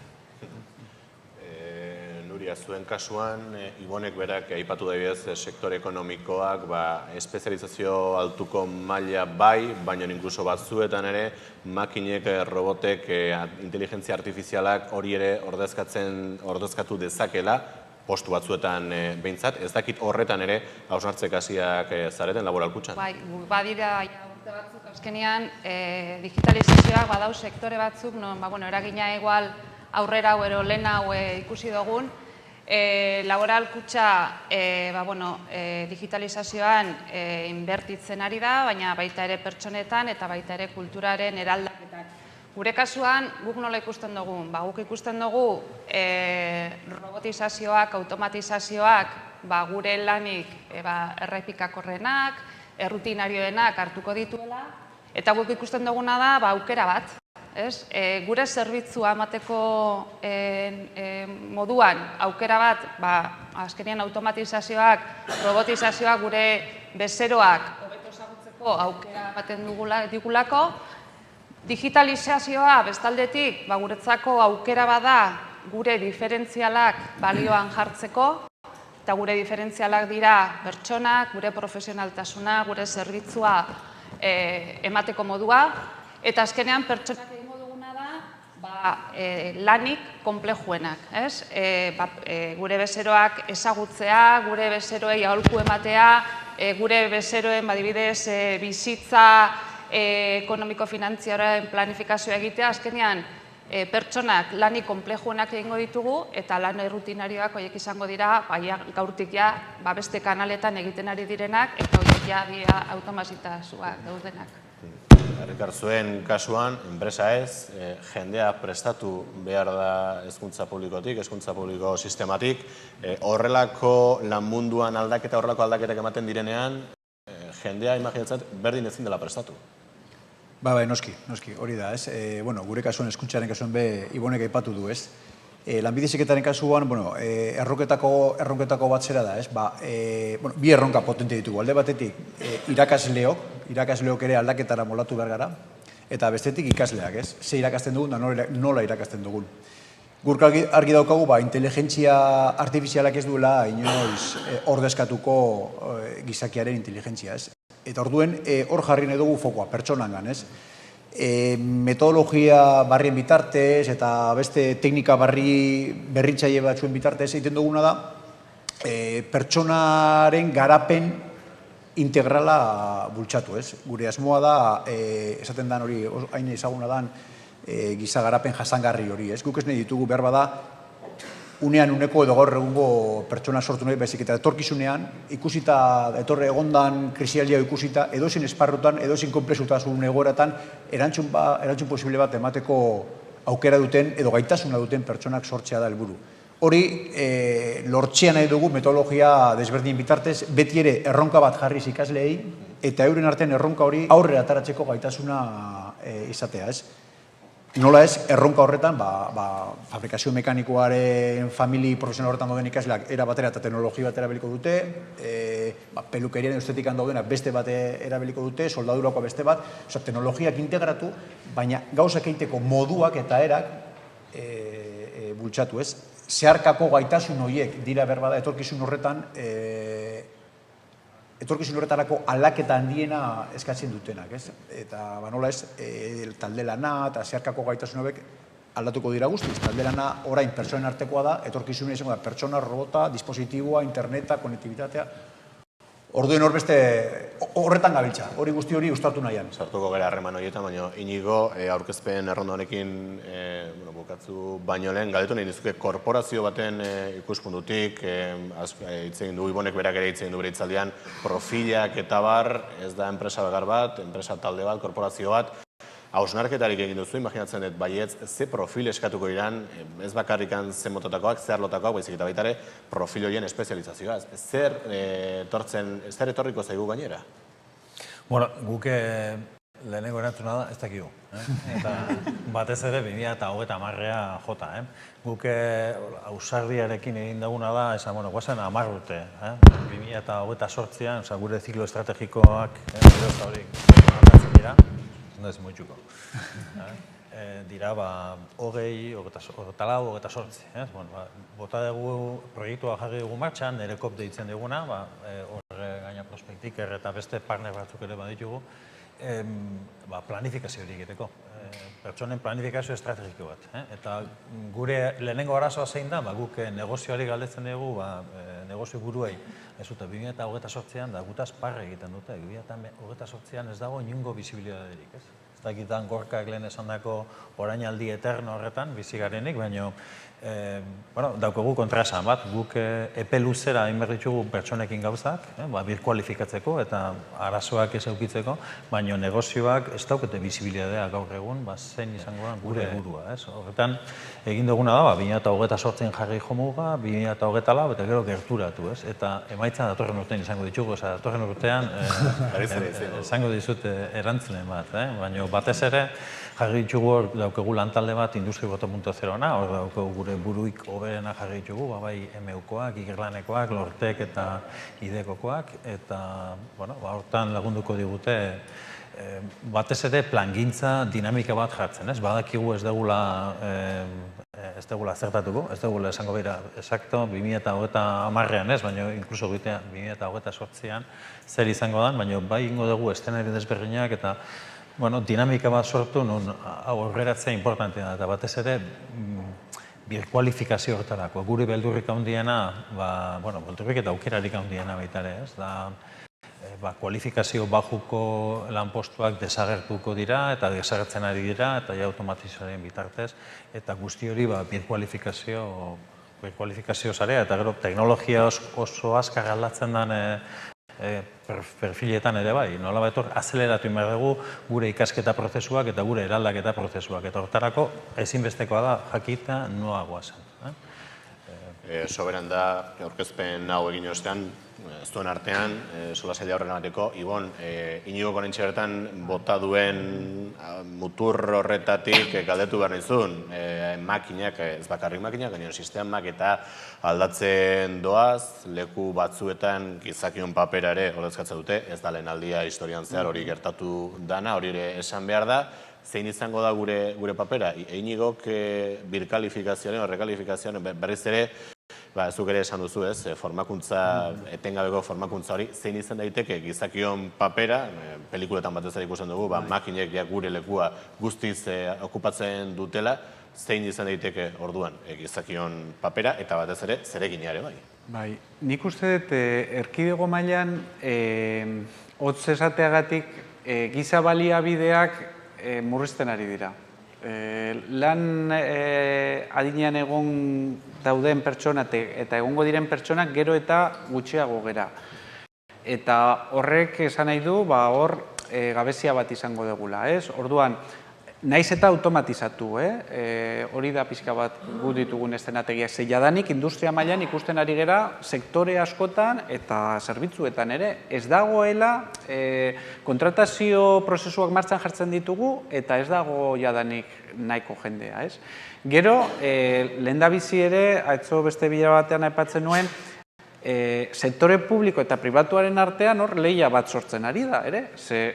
Denok nahi dugu lan adina dagoen jende hori erakarri, eta ez dago nahiko jendea. Orduan, nik uste erkidego mailan lehendabizi daukagula aukera bat, biztanleria hori daukagun neurrian zabaltzeko. Eta bi esparrutatik eta adinara bera. Ez alde batetikan gazteetan, nik uste gazteetan aukera handia daukagula gazteak lan merkatuan lehenago sartzeko, oraintxe beste herrialde batzuekin konparatuta nahiko berandu sartzen ari dira, eta gero adinduak, hori Jaurlaritzarekin ere hitz egin dugu, 55 eta 50 urtetik goraka, askotan hemen pentsatzen ari gera, jubilazioetan, eta hor jende asko dago oraindikan lan merkatuan asko egin dezakena eta lagundu dezakena. Eta gero, erdian dauden horietan, hori da gertatuko dana pizka bat, ez?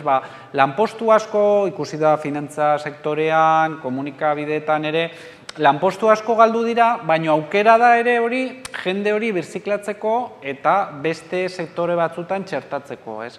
Claro, hori ez da erresa. Hori gaur egun daukagun sistematan, ez, etengabeko prestakuntzan, langabezi sistematan, ez gaude prest hori eraldaketa hori egiteko. Eta nik uste hortik handatorrela erronka, ez?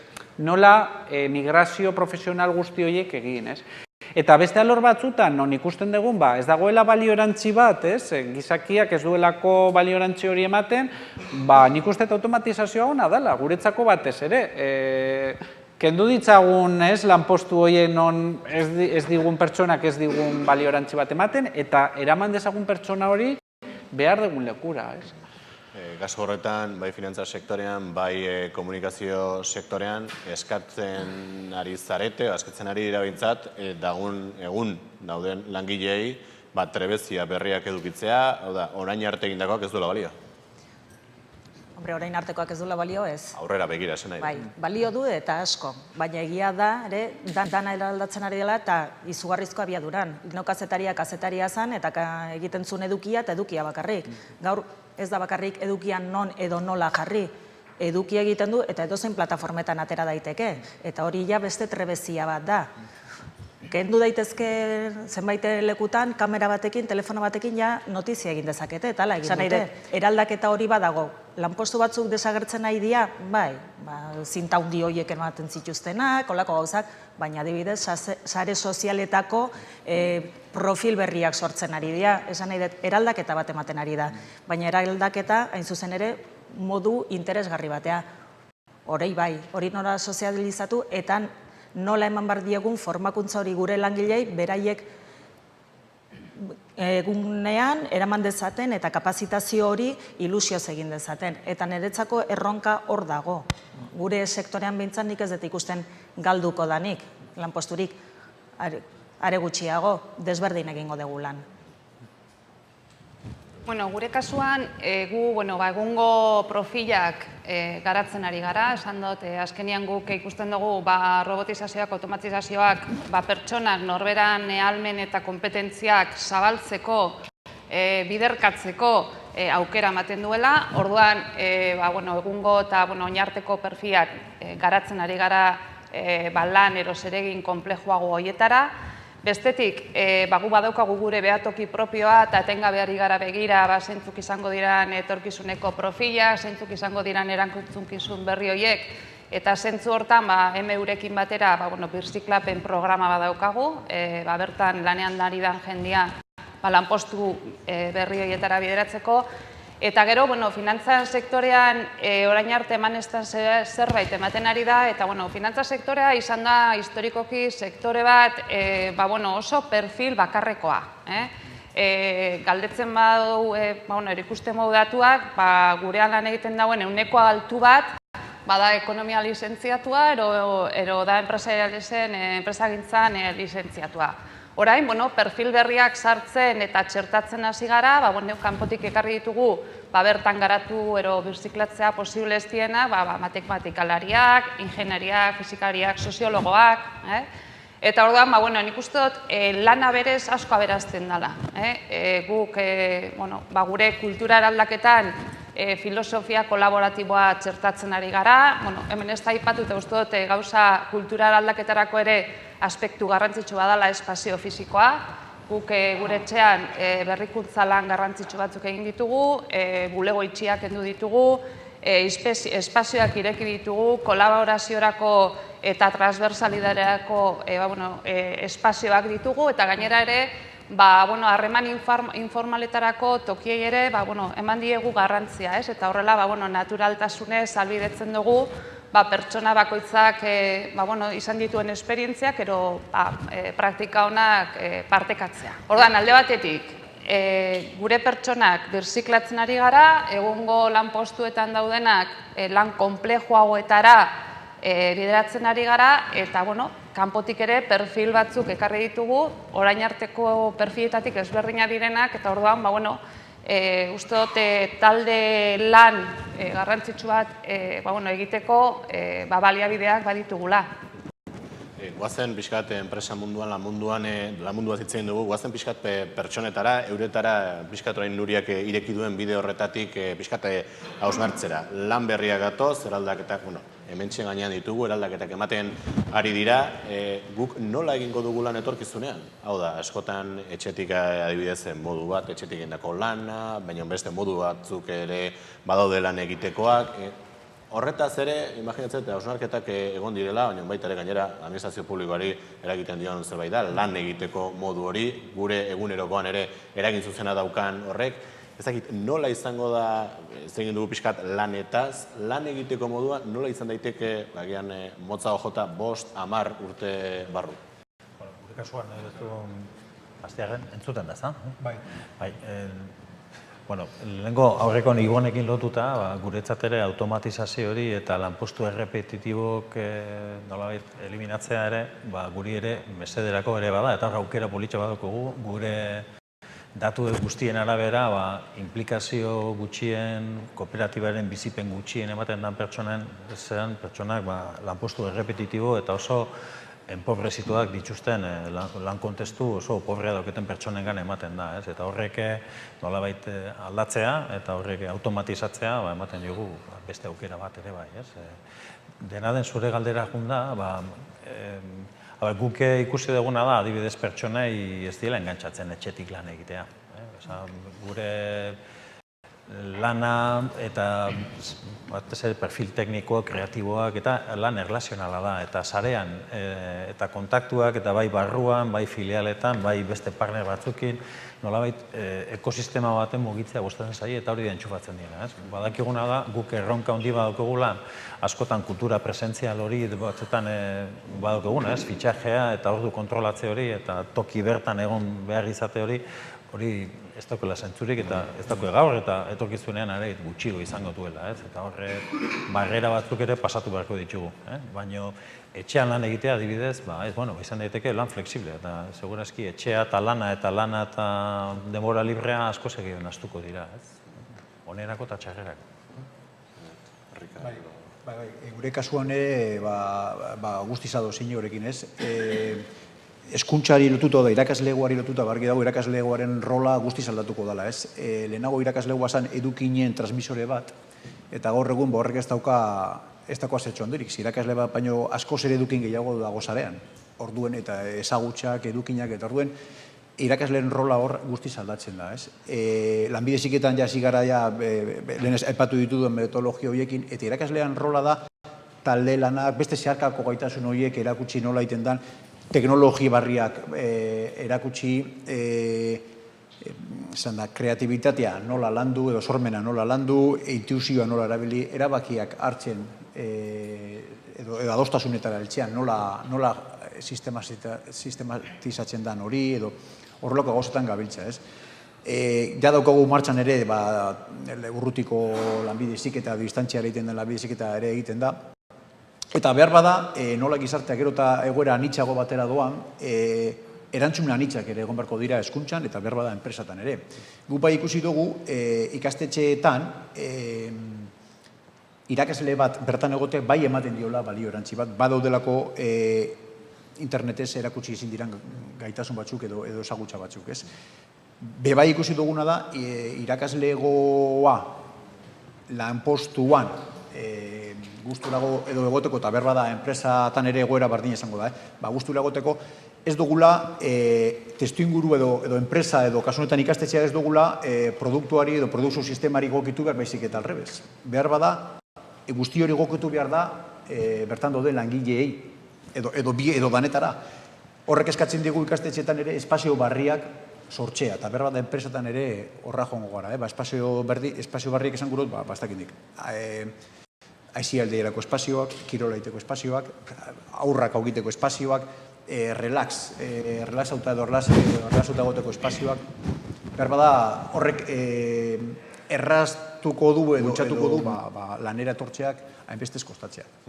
Ibon, galdetu behar nizun, ea etxetik lan egiteko aukera horrek agian etorkizuneko lantegiak eta bulegoak eta txikiagoak ote izango diren, ez dakit agian hau entzun da, agian lantegi handiagoak izango ditu etorkizunea.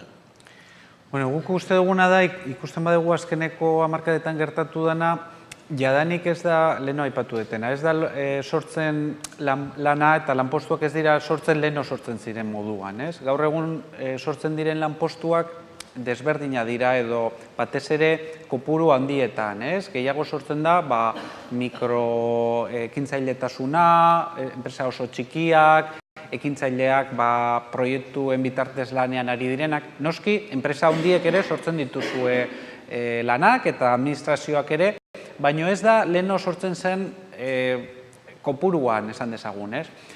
Horrek zer esan nahi du, nolabait joan gaitezkela gizarte batera non dualidade bat egon daitekeen, ez? Hau da, pertsona batzuk lanean daude, nolabait lan hona egin behar dute, baina egonkortasun batekin eta beste pertsona batzuk egon daitezke nolabait hortikan kanpo ez egonkortasun handiago batekin, ez? Claro, hor, ziur aski beharko dugu adostasun sozial bat edo pakto sozial bat esateko. Nola lortu dezakegu denontzako maila minimo bat, ez denok egonkortasun minimo hori edo izateko, ez? Eta horrek esan nahi du ere, lanpostu berri horiek batez ere nolabait beste natura bat izango dutela, ere. Ez dutela lan egingo basortzi ordu egunero egonkortasun guzti horrekin, ez? Baizik eta izango dituzte momentu batzuk lan asko daukatenak eta beste momentu batzuk lan gutxiago dauzkatenak, ez? Orduan, lan egiteko modua aldatuko da, agian ez da izango hain presentziala, ez gara jungo lanpostu batera, egunero lanpostu berdinera eta bar, baina horrek ere suposatzen du arrisku batzu daudela. Eta orduan, arrisku horiek aurreratzeko zer egin dezakegu denok egoera antzeko batean egoteko. Eta hor sartzen da pixka bat, gure kohesio sistemaren erreforma edo berpentsatzaren beharra. Nola lortu dezakegu egoera bat edo sistema bat non ez dagoen dualidade hori, eta nolabait naiz eta etxean lan egin edo lanpostu batean lan egin edo fabrika batean edo administrazioan denok antzeko aukerak izatea, eta niretzat hori da benetako erronka eta horrek exigitzen du nolabaiteko gizarte pakto bat ere bilatu behar izatea, Rikard, kasu honetan, Ibonek kohesioa aipatu du, normalean horrelako ardurak erakunde publikoen gainean hori kudeatzea, erakunde publikoen bizkarrean erortzen da, pixka bat fokoa irekiz, pixka bat gehiago enpresa, lana, nola egin lana, kasu honetan eta kohesioaren ari horretatik. Zer eragin izan ditzake, askotan esan dugu, eta hemen ere inok ere aipatu du, ez dakigula zehazki noragoa zen, baina aldaketak, ematen ari den aldaketa hauek, zer nolako gizartea pixkat konfiguratuko edo konfigura dezakete. Hau da, aldaketak badaudela hitz egiten ari gara, ematen ari dira, gehiago emango direla, kasu honetan ikuspuntu publikotik, kohesioaren ikuspuntutik baita ere, ze gizarte mota eduki dezakegu, edo agian beste galdera egingo dizut, ze gizarte mota nahiko genuke? Berba da, nahiko genuke horretara joan gunaz, porque zin izango da, ez dakit, ez dakigu, ez. Argi daguna da, gizartearen azetasun maila askoz ere altuagoa da, individu bakoitzaren azetasun maila gizarten askoz ere altuagoa da, kohesioa altuagoa da nenean, ez. Orduen, guk hezkuntza sailetik eta lanbide heziketan nator barriro, baita balore desberdinak, eta bata da kohesio eta beste bat solidaritatea, eta beste balore asko bagabiltza ere bertan sartzean, ez? Batez ere, kohesio puntu horretara heltzeako, ez? Argi dago, behar bada, teknologi barri guzti hauek, edozein momentutan, edozein puntutan, eta edozeinekin konektatzeko aukera ematen duela, hori egi da, orduen behar bada, harreman gehiago egiteko edo izateko aukera dago, baina behar bada, harreman pertsonalak ahulduz. Eta harreman virtualak indartuz. Ez dakigu, orain arte pentsat hori gertau da, eta ez da hori behar bada gizarteak beharko lukeena, baizik eta harreman pertsonal gehiago. Horregaitik, eiteak, gauzak eiteak, ez bakar diseinatzeak eta pentsatzeak baizik eta ein errealitate bihurtu edo entorno realetan ibiltzea, hori da gure ustez derigorrezkoa dana, ez? Lanbide Heziketako ikastetxe gehienetan hori da bultzatzen dana, kohesioari edo gizarteari lotutako ekimenen bat, proiekturen bat edo lantzen ibiltzea, uste dugulako hori ezinbestekoa dela. Kasu honetan, enpresaren ikuspuntutik, jendearekin zuzenean erlazio harreman asko daukazuen enpresak zarete, oraintxe bertan herrikarrek azaldu du, agian zuzeneko harreman hori galdu egingo da, agian sareko komunikazio hori indartu egingo da, agian ziurrenik indartzen ari da, ez dakit nola ikusten duzuen gizartearen harreman hori, hartu eman hori, mota bateko izango da gehiago, aldatuko dan, agian mantenduko dan. Nik ez dut horren beste aldaketarik ikusten. Esan nahi dut, bai dago aldaketa bat, baina funtsa erlazionala ez da aldatzen. Nik hau entzuten detenean, ja edade bat dakat, eta nera madut gogoan. Etxera iristen nintzanean, eta telefono hartu, eta kable luze hori hartu, eta lurren eseri, eta dana. Nera labek zeit jaudete. Bideokonferentziak, ez daki zer, egun guzia nola hitz egiten, esaten dugu ez diala erlazionatzen, gu beste modu batea egiten genuen, baina denok bilatzen dugu erlazionala. Ni uste pertsona gehan enean ez gehala aldatuko, eta erlazionala bilatu egingo degula. Modu bate edo bestela, tresna izango da, gian diferentea, baina ni ados nago berarekin, telelana, noiz behinka ondo etortzen da, eta jendeak malgutasuna eskatu iten du. Bizitza orokorra, familiarra eta danak kudeatzeko, baina gero erlazionala bilatzen dugu. Ni sektore askotan ibili izan duan naiz, industrian, logistikan, dana. Gorkak esan duenari buruz. Lan ordu gutxigo egin da lana, nik egin euki ditut, era guztietako hitzarmenak eta ordutegiak, eta kezkak, eta beharrak, eta erlazionatzekoa, eta eskariak berdinak dira pertsona guztiniengan. Sektore guztietan, sektore aldatuta ere. Niretzako gakoa, pasatu gabe, eta evidentemente bizitza familiar bat eukitzeko ordutegi eukita. Baina niretzako gakoa da, lanean gauden enean, lantoki horretan, ze espazio, ze nola lantzen dugun, eta gure arteko erlazioa, eta hor da landu bar dana. Lanean gauden bitartean nola egiten dugu. Lanetik kanpo bakoitzak bere bizitza egiten du, eta oso gustora dago. Eta hori mantendu inbar da. Baina niretzako eske pertsonak erlazionala gea. Eta hori ez aldatuko. Nuria Inigo, ez dakit zerbait gehituen nahi duzuen.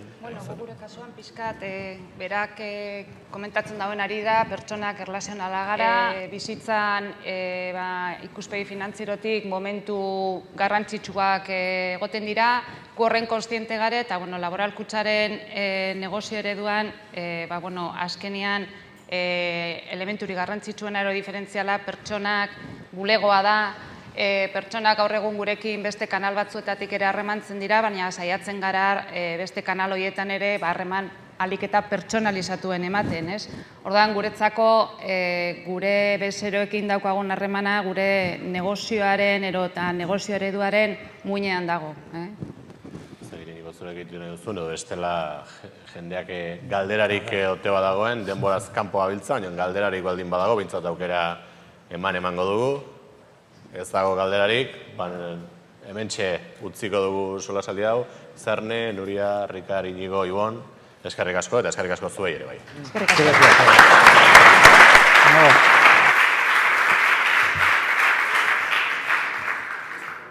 Bueno, etorkizuna, orainaldira etorri beharra dugu, jauzi eginen dugu orainaldira, eta ekintzaileon txanda da, harin lehiaketa eginen dugu, mesedez gerturatu zaitezte onera, parte hartuko duzuen guztiak, beraiek banatuko dizuete txanda, zuek egin beharko duzue, badakizuela nola funtzionatzen duen, bazpare, gogoraraziko dizuet, zuen egitasmo, zuen proiektu, zuen nahi duzuena aurkezteko, 3 minutu izanen dituzue. 3. 180 segundo, ez da bat gehiago. Etorriko naiz, ez dakit musika jarriko duten, txirrina joko duen, baina ni etorriko naiz eta hemendik kendu egingo zaituztet. Agian ostiko bat, ez dakit, kusiko dut. 3 minutu, ez bat, ez bi. Paimaia, bai Euskarari elkartea, eta aurreko edizioan irabazle suertatu zen Kaixo Maitiako Inigo Arandiak osatuko dute, eta 2.000 euro jokoan zuen proiektua martxan jartzeko. Bai? Harin, lehiaketaren izena, 3 minutu, berriro. Gehiago ez, Bueno, eta bitartean zuentzako ohar pare bat. Batetik, bazkaltzera geldituko zaretenok, bazkariko txartela hartu beharra daukazu hemen harreran, bai? Gero bukaeran gerturatu zaitezte. Eta jaso duzuen poltsa horretan, balorazio horri bat ere ikusiko duzue. Nahi baldin baduzue, beraiek prestatzen diren bitartean eta bete dezakezue, eta ondoren harreran ere itzuli. Balorazio horri bat, eta bazkari txartelak ere, balorazio horria utzi eta bazkari txartela jaso, biak bat, bai? Eta hauek urduri daude, antzeman dut, zerenik atzekaldetik ikusten dituen, hankako latatatatata, baina bueno, primeran eginen dute, baiet? Prest, etorri zarete, etxean zenbat aldiz ensaiatu duzue 3 minutu horiek ez pasatzeko? Pare bat aldiz bakarrik? Geixeo, bale. Entzunen ditugu zuen ideiak, zuen proiektuak, zuen egitasmoak. Eta gero bukaeran, jakinen dugu, ideia berritzaile hori, zein den, hautatua izanen dena. Prest zaudete? Bueno, lehenengo hasi dadila. Hitz egiten hasi eta 3 minutu. 180 segundu, 181 ez. Bale? Berak hartu izan.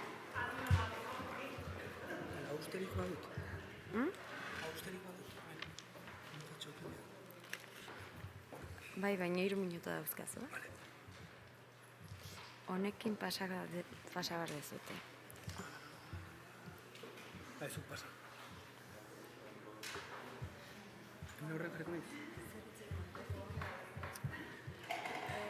Mikrofonik dut, Bueno, entzuden zait? Ez hemendik. Ados. Vale, ba. Zugun pasate, vale? Bai, a ver. Entzute zait? Bai, entzute zaizu, primeran gaina. Gerturatu, Gerturatu mikroa. Vale. Bai, zuk nahi duzu. Jarriko dute... Proiektorean jarriko duzu beraien... Jarri. Vale, ya está. Vale, ados. Egunon, gu Xabi eta Sergio gara, eta gure proiektua aurkeztea gatoz.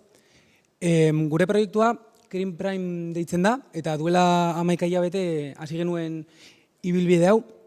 Azken finean, hau sortzen da arrazoi praktiko batuen ondorioz, eta da, gu skate munduan gabiltzan gazteak gara, eta urtetan zehar ikusi dugu nola gure zapatiak eta gure arropa ondatzen joan den skatea praktikatzean kaltetzen joan delako, eta ikusi izan dugu urteetan skate munduan aurrerapen ugari egin direla, baina ligei dagokienez ez dira behar bezalako aurrerapenak egin.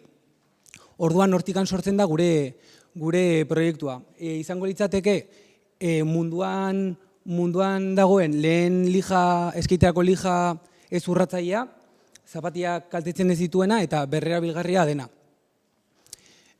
Bai, berrerabilgarria dela diogunean, esaten duguna da, behin erabiltzen dugula, eta tabla ondatu ondoren, hau kendu eta beste tabla batean erabili dezakegula.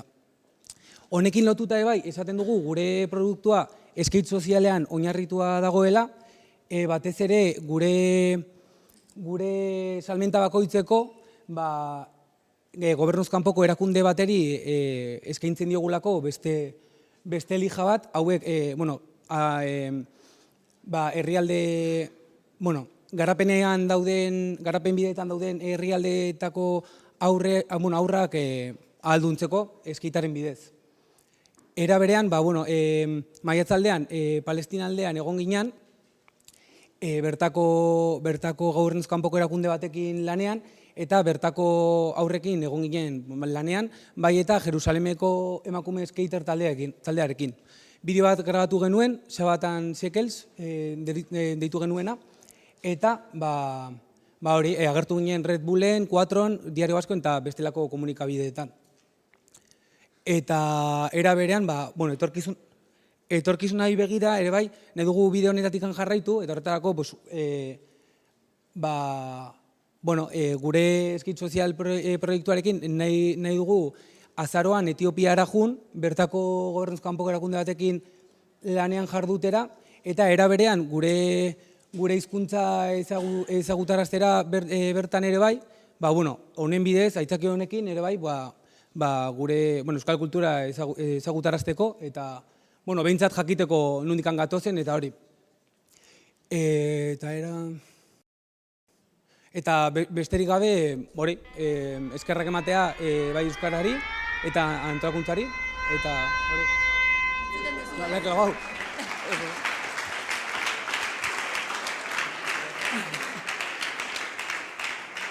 Eskerrik asko.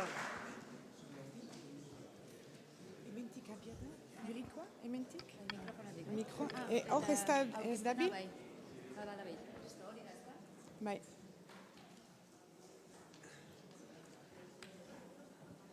Eta, ibiltzeko, aintzinatzeko, gibelatzeko? Hori da, bai. Beraz, eguerdion guzieri, plazera handiarekin aurkeztuko dautzuet ekitegia proiektua. Ni Baionatik nator, beraz, martxan da? Gure afera? Bai.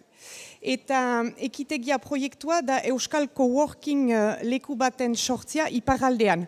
Diagnostika batetik abiatzen da proiektua, hau da diagnostika, iparraldean euskal iztunak dira 75.000-koa, erran nahi da biztanleriaren erena, eta hori ez da bikain, baina ez da gutxi, baina ez da hortan problema, arazoa da biztanleria horietan edo iztun horietan, egunerokotasunean euskara erabiltzen dutenek dira bakarrik 100%. Beraz, badugu auska handia egunerokotasunean euskara baliatzeko. Hortik heldu da ideia, lantoki partekatu baten sortzia, Baionan, hor ikusten duzue, obretan da izanen da bulegotxo bat, beraz, esperimentala da eta xume-xumea da abiatzeko, 70 metro karratukoa, 2 bulego eta lan lau postu, baita bilkura gela bat. Hori zuzendua izanen da, beraz, edozen enpreseri, eta eskainiko da ere domiziliazioa edo tokiratzia, langileeri, elkarteeri eta partikulareri ere. Norberari nahi badu hortan kidetu. Proiektua da bera euskararen lehen estia, erabileran, eta jana baita, arnasgune izaiteko, pentsatzen dela, izaitia kideen erdia beden, hau bizi, eta beste erdian, belarri prest edo euskara lagun izaiteko. Eta nola gauzatuko dugu hori, webgune baten bitartez, nahi ginuke beraz jendeak kidetu, gero ahemanetan sartu gurekin jakiteko zoin einekoa den bere beharra, baita ere ondotik gela erreserbaketa egitea internetez. Eta hortarako nahi ginuke webgune bat sortu, automatikoa izan da. Eta edozoin lekutik, iparaldetik edo egoaldetik, kidetzen bada, gela erreserba daiteke eta hor pagatu eta hor tarat din. Jakin behar da hemen goentzat, autopistatik urbil dela, Baionan, ateratzen delarik autopistatik, badela parkaleku handia eta beraz leku egokia da edozoin euskaldunentzat, iparaldetik edo egoaldetik. Eta webgunea nahi bada sortu alako leku xume batentzat, pentsatu behar da garepenerari, erran nahi baita, pentsatzen dugula saretzia eta idekitzia albezain bat leku, hola, ekitegia izango direla, beden 3 urte barne, ez dakit, 7, 8, 10, iparalde edo egoaldean izaiten aldirenak. Beraz, ara, bukatzeko, mindut. Nik emaiten dut hori garapena, eta toki esperimentaletik Euskara Abenturak kolektiburak goazen elgarrikin. Eskerrik asko.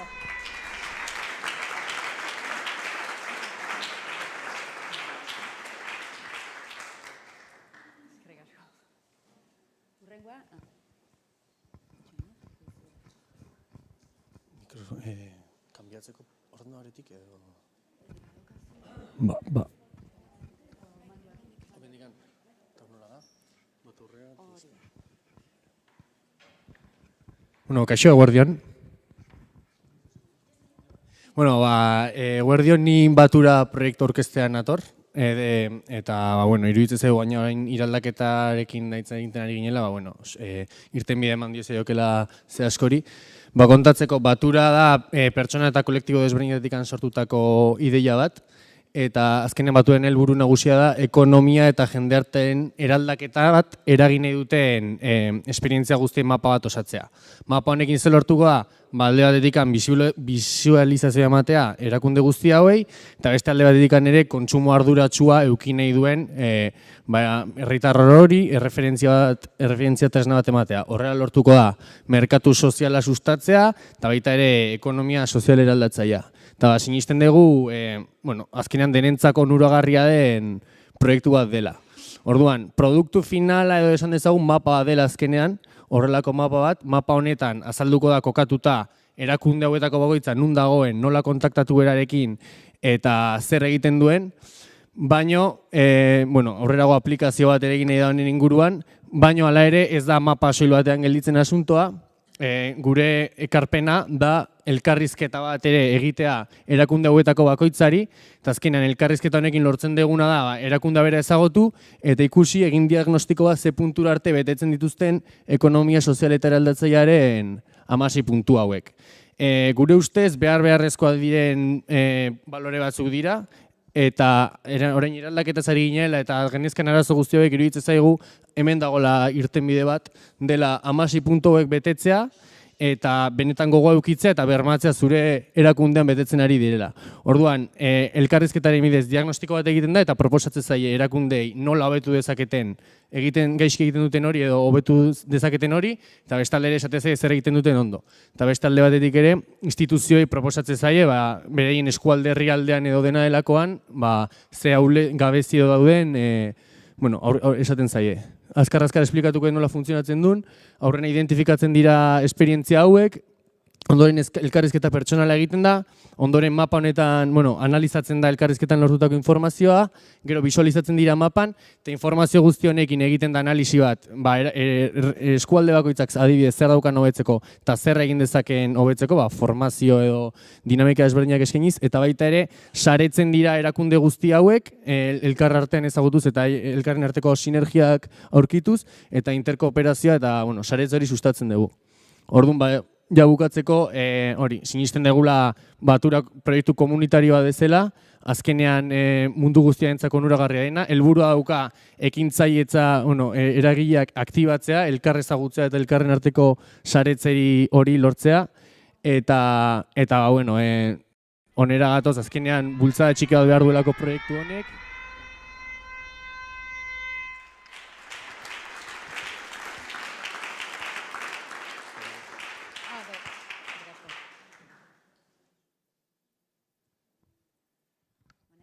Bai.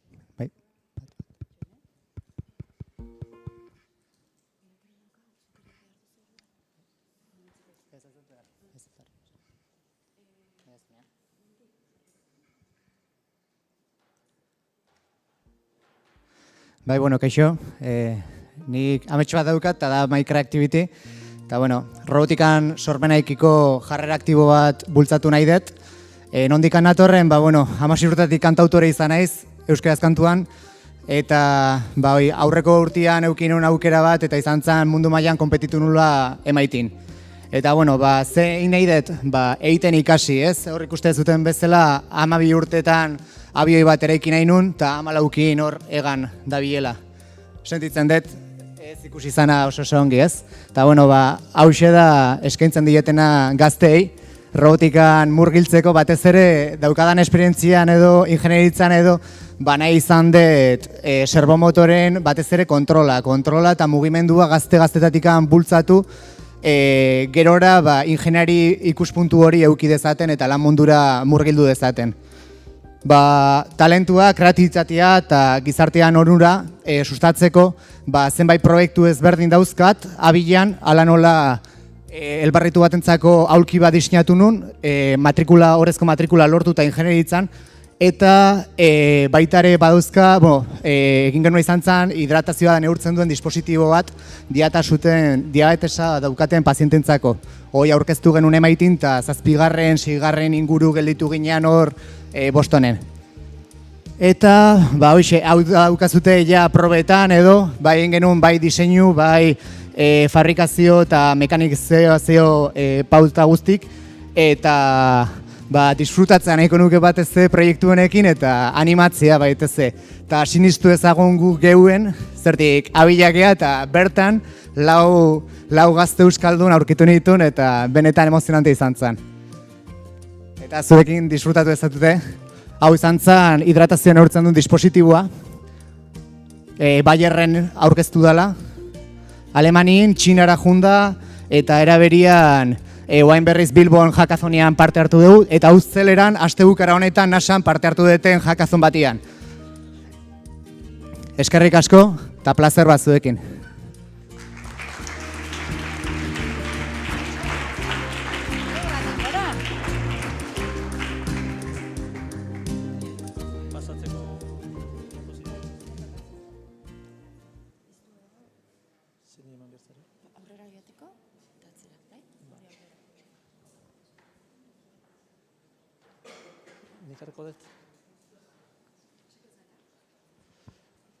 Kaixo, 2016ko udaran Salinasera junitzen. Abilezen ondoan daun herri txiki bada, eta bertan ospatzen da estatuko surf longboard festivalik handiena eta ospetsuena.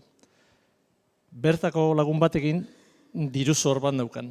Eta ordaintzera junitzanean, esan zian nahi zuela dirua hartu baino, skate longboard bat metro eta erdiko horietako bat nik egindakoa. Nik urtia da mazkit surfeko egurrezko tablak egiten, eta horrelako gauzetaz ez nun asko ikan ezagutzen. Baina, bueno, eskaera hori erronkatzat hartu nun, eta gaur egun 2 urte beranduago, abian martxan da. Jose Nazio Andrea nonaiz, getariarra, 52 urte, artizaua, eta zautzen egiten ditu surfa, skatea eta orekakin zer ikusia daukaten gauzak. Eta esango dezute, zaustik etorri eta surfa, ez, nik iten ditudan bezala beste inorak ez ditu egiten. Nik ezautzen detenik behintzat. Egurrez berdinak erabiliz, gauz arruntak bereziak sortzen ditut. Publiko zabala daukat. Aur naiz heldu, surfa hobetu nahi duenak, oreka landu, edo aizialdian besteik gabe ondo pasa.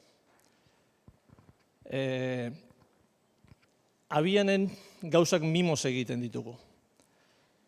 Bertatik bertara, eta baita ere gaur eguneko abantaila teknologikoakin mundu guztira. Pixia blokeatuta gatu nahiz. Barkatu. Dakat, enpresa erraldoiak dauzkat aurka, baina txikiak ezatia bere abantailak ere baditu. Ez dut produzio handi egiten, arriskuak justuak dira, trokelak, plantillak, diseinuak danan neuk egiten ditu, eta horrek laguntzen dit, pixka bat, merkatuen arabera frente edo aur errezago egitia. Nire sorte prozesuan ikusi konturatu nintzen, ez naukala erabili beharrikan material sintetikoak gauz onak eta iraunkorrak egiteko. Nik ez dut biltzen besterikan gauz naturalak edo ureztatuak. Ez dakat ez epoxikan, viniloik, ez errez. Eta bueno, nire asmoa da, euskaldunak bezala, onak bezala, kalitatezko goi-mailako lanak egin, eta konpromisua, eta hitza, eta nire helburua, nire lema da ezberdintasunean bizitzia.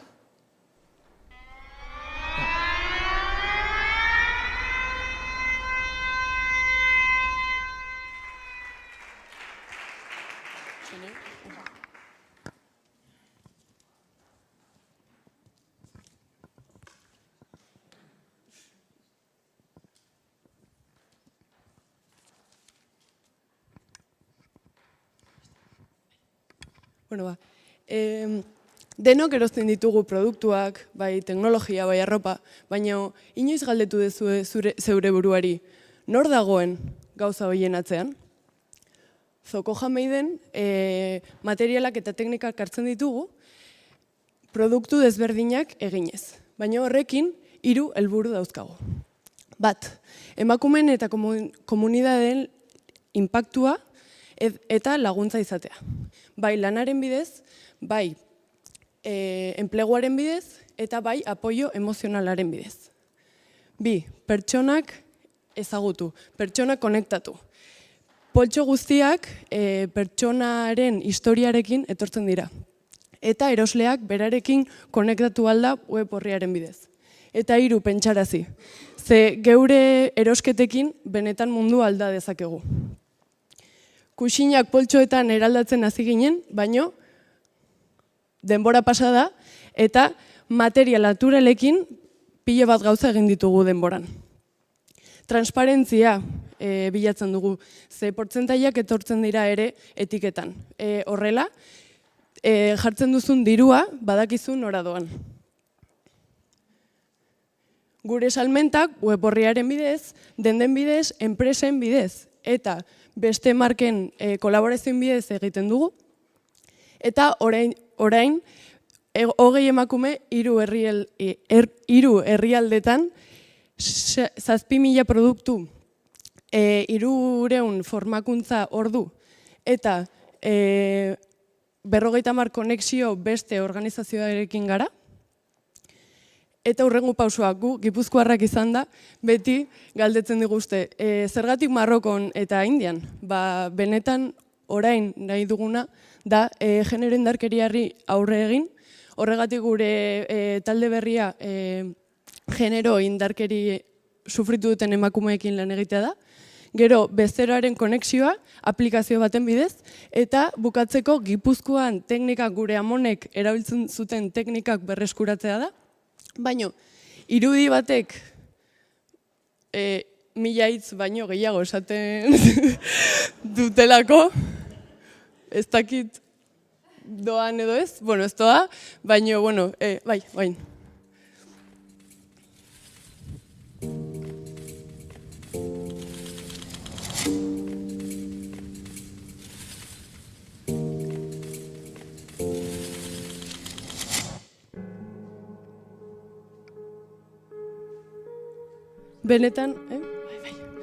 Benetan konexio pertsonalak egiten gaituzte gizaki.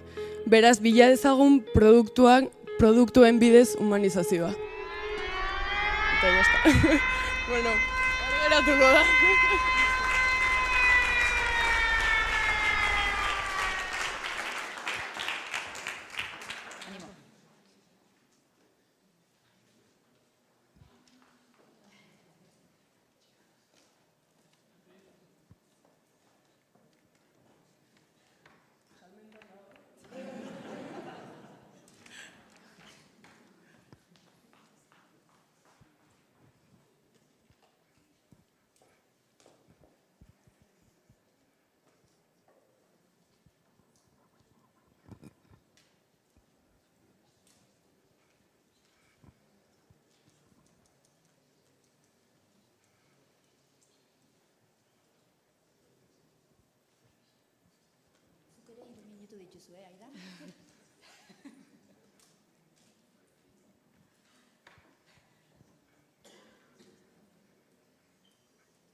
Bale, guardion, ni nola naiz, eta galdera batekin hasiko naiz, gaur egungo gaztiak nolakoa dira guretzako.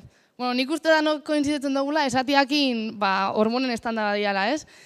Askotan separatzen da, ez dakigula kontrolatzen euren jarrerak nolakoak izaten dian, orduan, amaitzen dugula bihurtzen pertsona horrek, pertsona kris batzuk, ez? Pertsona pasio batzuk. Berez, ondiokan landu gabeko harri bitxi batzu dianian. Orduan, maihueien zertan oinarritzen gera, gazte haueri ardura eta protagonismoa ematen, gazteragia batzu sortzeko, azkenean, ez da eraldaketa klimatikoan soluzio bat topauko, baina gizartean aldaketarako pauso handi bat izan aldian gaztia dira. Horregatik guk, lauzuta betan ingarritzen gera, alde batetik gaztiek ondo pasatzia, eurak libre sentitzu daitzezen, eta horrekin erronkeri aurre itxeko kapazak izan eta beti ere talde lanian danean. Horregatikan, gu maigoi gera, kooperatiba gera, heziketa esperientziak eta bidaiak antolatzen dugu zenak gaztientzako, gazte hauek mundua, beste pertsonak eta euren burua deskubritzu dezaten. Hau itxen ibili gera 2015-etikan, udaleku eta hainbat ikasbideen bitxartez, 400 baino gehiago 14-18 arteko gaztiekin. Eta, ontxe bertan zetan gabiz oinarritzen, inpaktu lokalian, ez? Horrekin, hemen ipindizkizueten eragileetan gaude oinarritzuta, gaztia bera eskola, herriko eragileak eta instituzio ofizialak eura bateratu alizateko.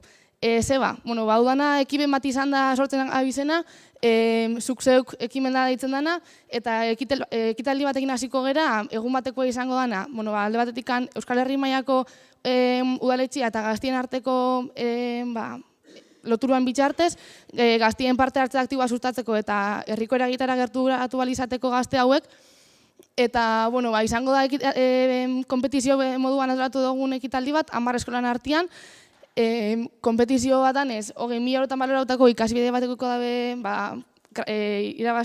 irabazliak, eta oinarritzen gerana hemen zer da, dia garapen jasangarriko helburuak. Hau ez edia, 2030 begira mundu mailan hainbat liderrek zehaztu zituen helburuak, eta orduan guk itxera guazena zer da, helburu hauek hartu eta herri mailara eraman. Herriko erronkekin uztartu, eta gaztiak zuzenean kontziente bihurtu bertan implikatuz. Orduan, gure helburua osotasun honetan zein da, gaztien alduntzia. Gaztien alduntzia, eta hitz gutxitan esan da, esnatze hori, ez? Zertarako, eurek kontziente izan daitzezen munduan segertatzen den, eta euren inguruan zer iniziatiba edian aurrera eramaten, gero eurek euren bidean sortzaile izan daitzezen. Orduan, hori gerago, hori da maigoi, eta eskerrik asko entzutiarren.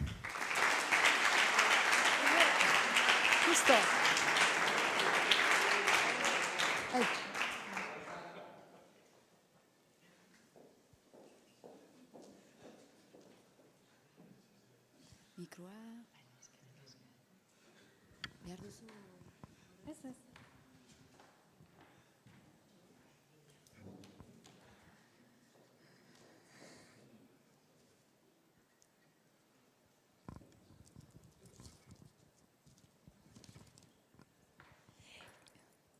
Ez da osorik ikusten. Bueno, baldio, eguerdi ondanoi, nire izena Beatriz Mena da, dakat suertea kultur sustapenean administrazio publikoan Goierrin lan egiten detelako, Donostikoa naiz, eta nator aurkeztea proiektu kolektibo bat, ez da pertsonala, da gaude sartuta artistak eta administrazioan kultur sustapenean aritzen ari garen batzuk, eta gure proiektuaren izena da Tiny Projects. Gipuzkoa Tiny Kultur da. Zer da Tiny Projects? Konturatu gara badaola behar bat, ume bat eraman nahi baldin baduzu esposaketa gune batera, eskolako ume bat eraman nahi baldin baduzu esposaketa gune batera, egin dezakezu. Baina nahi baldin baduzu eraman sortzegune batera, artisten sortzegune batera, ezin dezu egin zeatik ez daudelako Gipuzkoan, bai? Orduan, horri deitzen diogu guk pobrezia kulturala, eta nahiko genduke hortan eragin. Orduan, bakigu, nik ikasiet izalen, ikasiet, ez baldin badao sortu egingo deula. Kolaborazioan sortu egingo dugu. Orduan, zer nahi dugu egin? Aprobetxauta asko aurreratuta daola Gipuzkoan, hau da, gastronomian, Basque Industry 4.0, Esprit enpresa digitala, coworking espazioak, badaude zenbait ekimen martxan jarri denak, gu proposatzen dugu hori kulturan egiteare bai. Orduan, zein nahi dugu, era kolaboratibo batean eskaini nahi diegu 7 artistei, sortzeko guneak.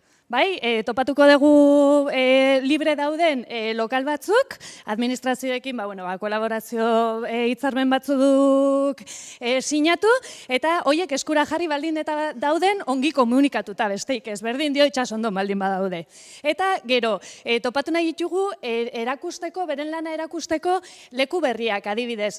Zentratuko gara bakarri bi disiplinatan, nun baitetik hasi behar daulako eta oso proiektu xumea dalako, eta izango die arte bisualak, eta musika. Orduan, musikarako pentsatu dugu etxeko kontzertuak, hau egiten da, ja, Estatu Batuetan eta Europa mailan, etxeko kontzertuak, hau da, jendea interesatuta dagona, artista ekartzea beren etxera, beren lagun artean kontzertu bat eskaintzeko, eta erakusleio bezala pentsatu dugu, amesten tabakalerako atrioa utziko digutela, eta han artista bisualen zea obrak erakutsiko diela, eta bueno, nola aukeratuko die artistak aukeratuko die. Bueno, behar omen da urtebeteko epea artista batek behe lana sortzeko.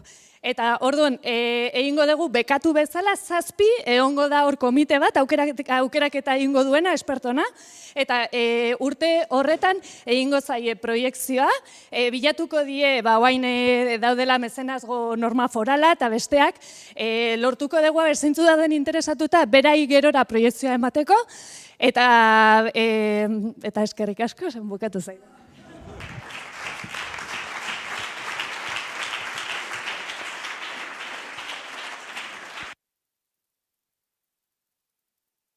Oin arte, aurkezpen gehiago ez dago, ezta? Mila esker guztioi, eta jarraitu ametsa betetzen, eta batez ere egiten duzuenaz gozatzen. Bueno, irabazlearen izena jakin barra dugu, baina zuek harin ez duzue hartuko, ezta? Erabakia, bale. 3 minutu baino gehiago utziko izkizuet. Eta egitarauan ikusiko zenuten bezala, orain Iker Galartza etortzekoa zen, gure zirkuaren inguruan hitzaitera, bueno, azken ordukoak direla eta ezin izan du etorri, guk aurrera jarraituko dugu, nire tripak ere dantzan dabiltzata. Baina, Miriam, lehen laburpentxo bat aurreratu diazu, orain ja?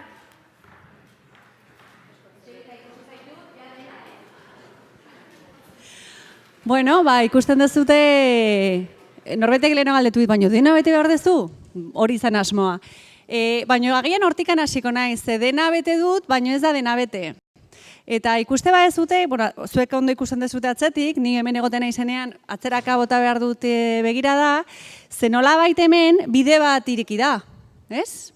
Hor metafora moduko bat sortu da, non gaur, eman diogu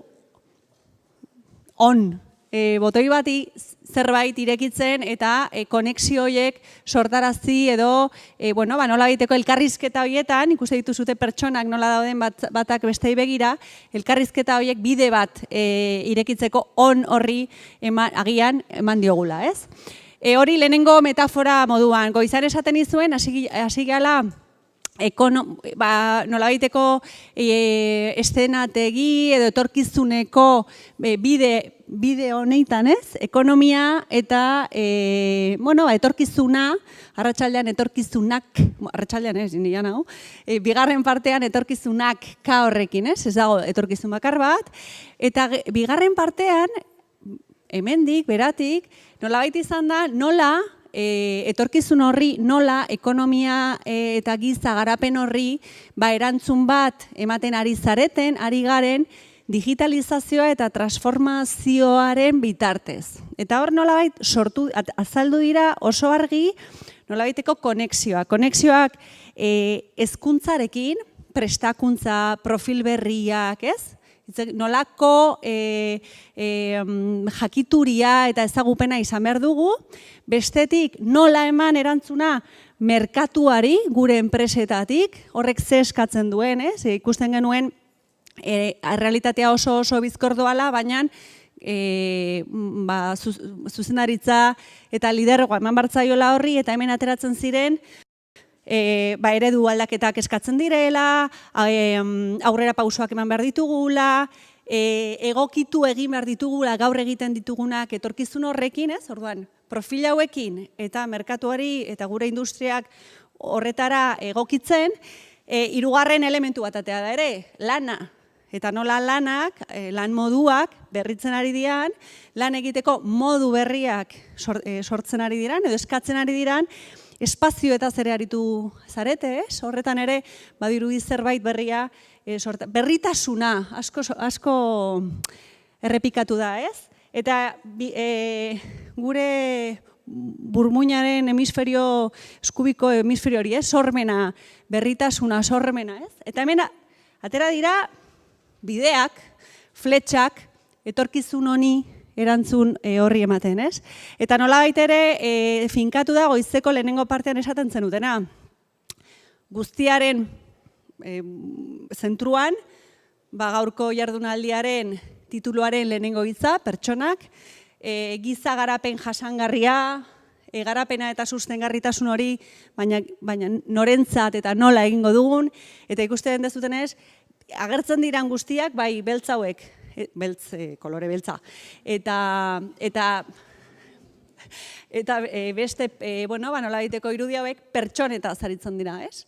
Teknologia agertzen da, transformazioa agertzen da, baina pertsonak dira, ez? Eta hirugarren metafora badago, bukaeran agertu dena, hemen hasieran faro moduko bat agertu digut, etorkizuneko faro hori, sortarazten junge argitasun bat ematen junda, bide hori noruntza pertsona horiek zentruan jarrita, eta nola baita hemen atera dira konexio digital horiek, baina badirela sustraiak.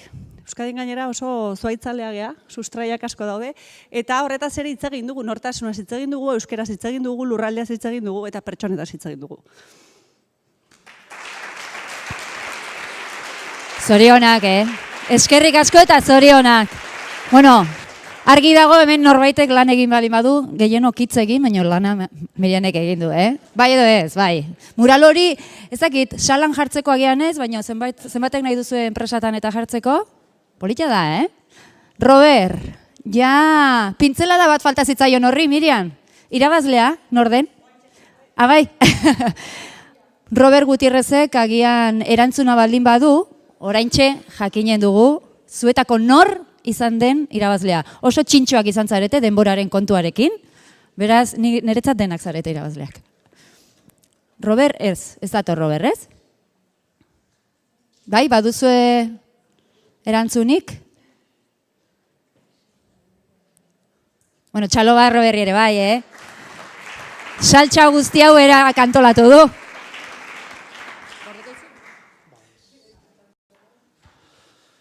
Mila esker aurkeztu diren proiektu guztiei, egia zan oso zaila izan da erabakia hartzea eta kosta egin zaigu ados jartzea, baina bat aukeratu behar izan dugu eta erabaki dugu Zoko Handmade saritzea.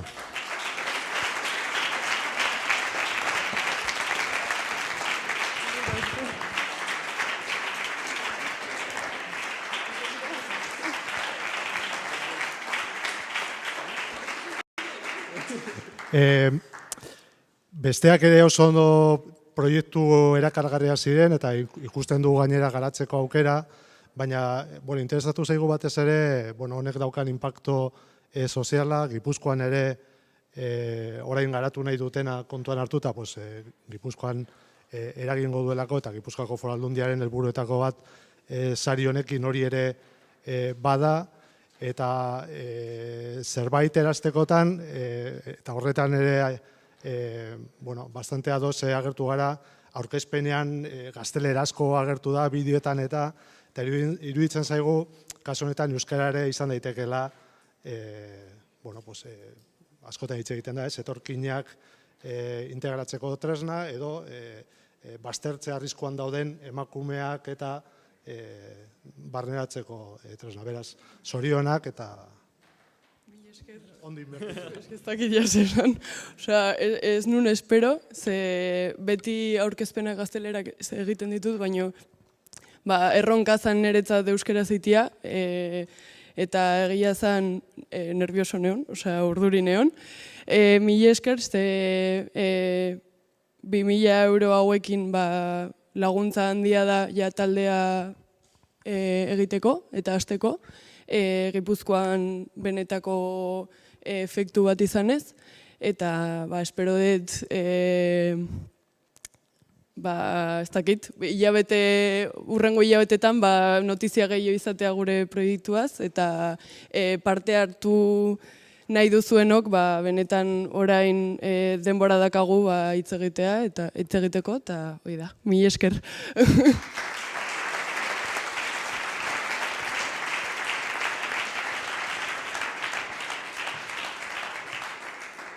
Bueno, ez gera gehiago luzatuko. Mil esker guztioi etortzegatik. Mil esker, aipatu dizuedana, balorazio horria hor daukazue, hemen utzi, eta Bazkariko txartelak ere hemen jaso behar dituzue. bizirik mantendu ametsak, etorkizuna elkartasunetik eraikitzen jarraituko dugu, eta jarraitu euskaraz lan egiten eta bizitzen. Eskerrik asko.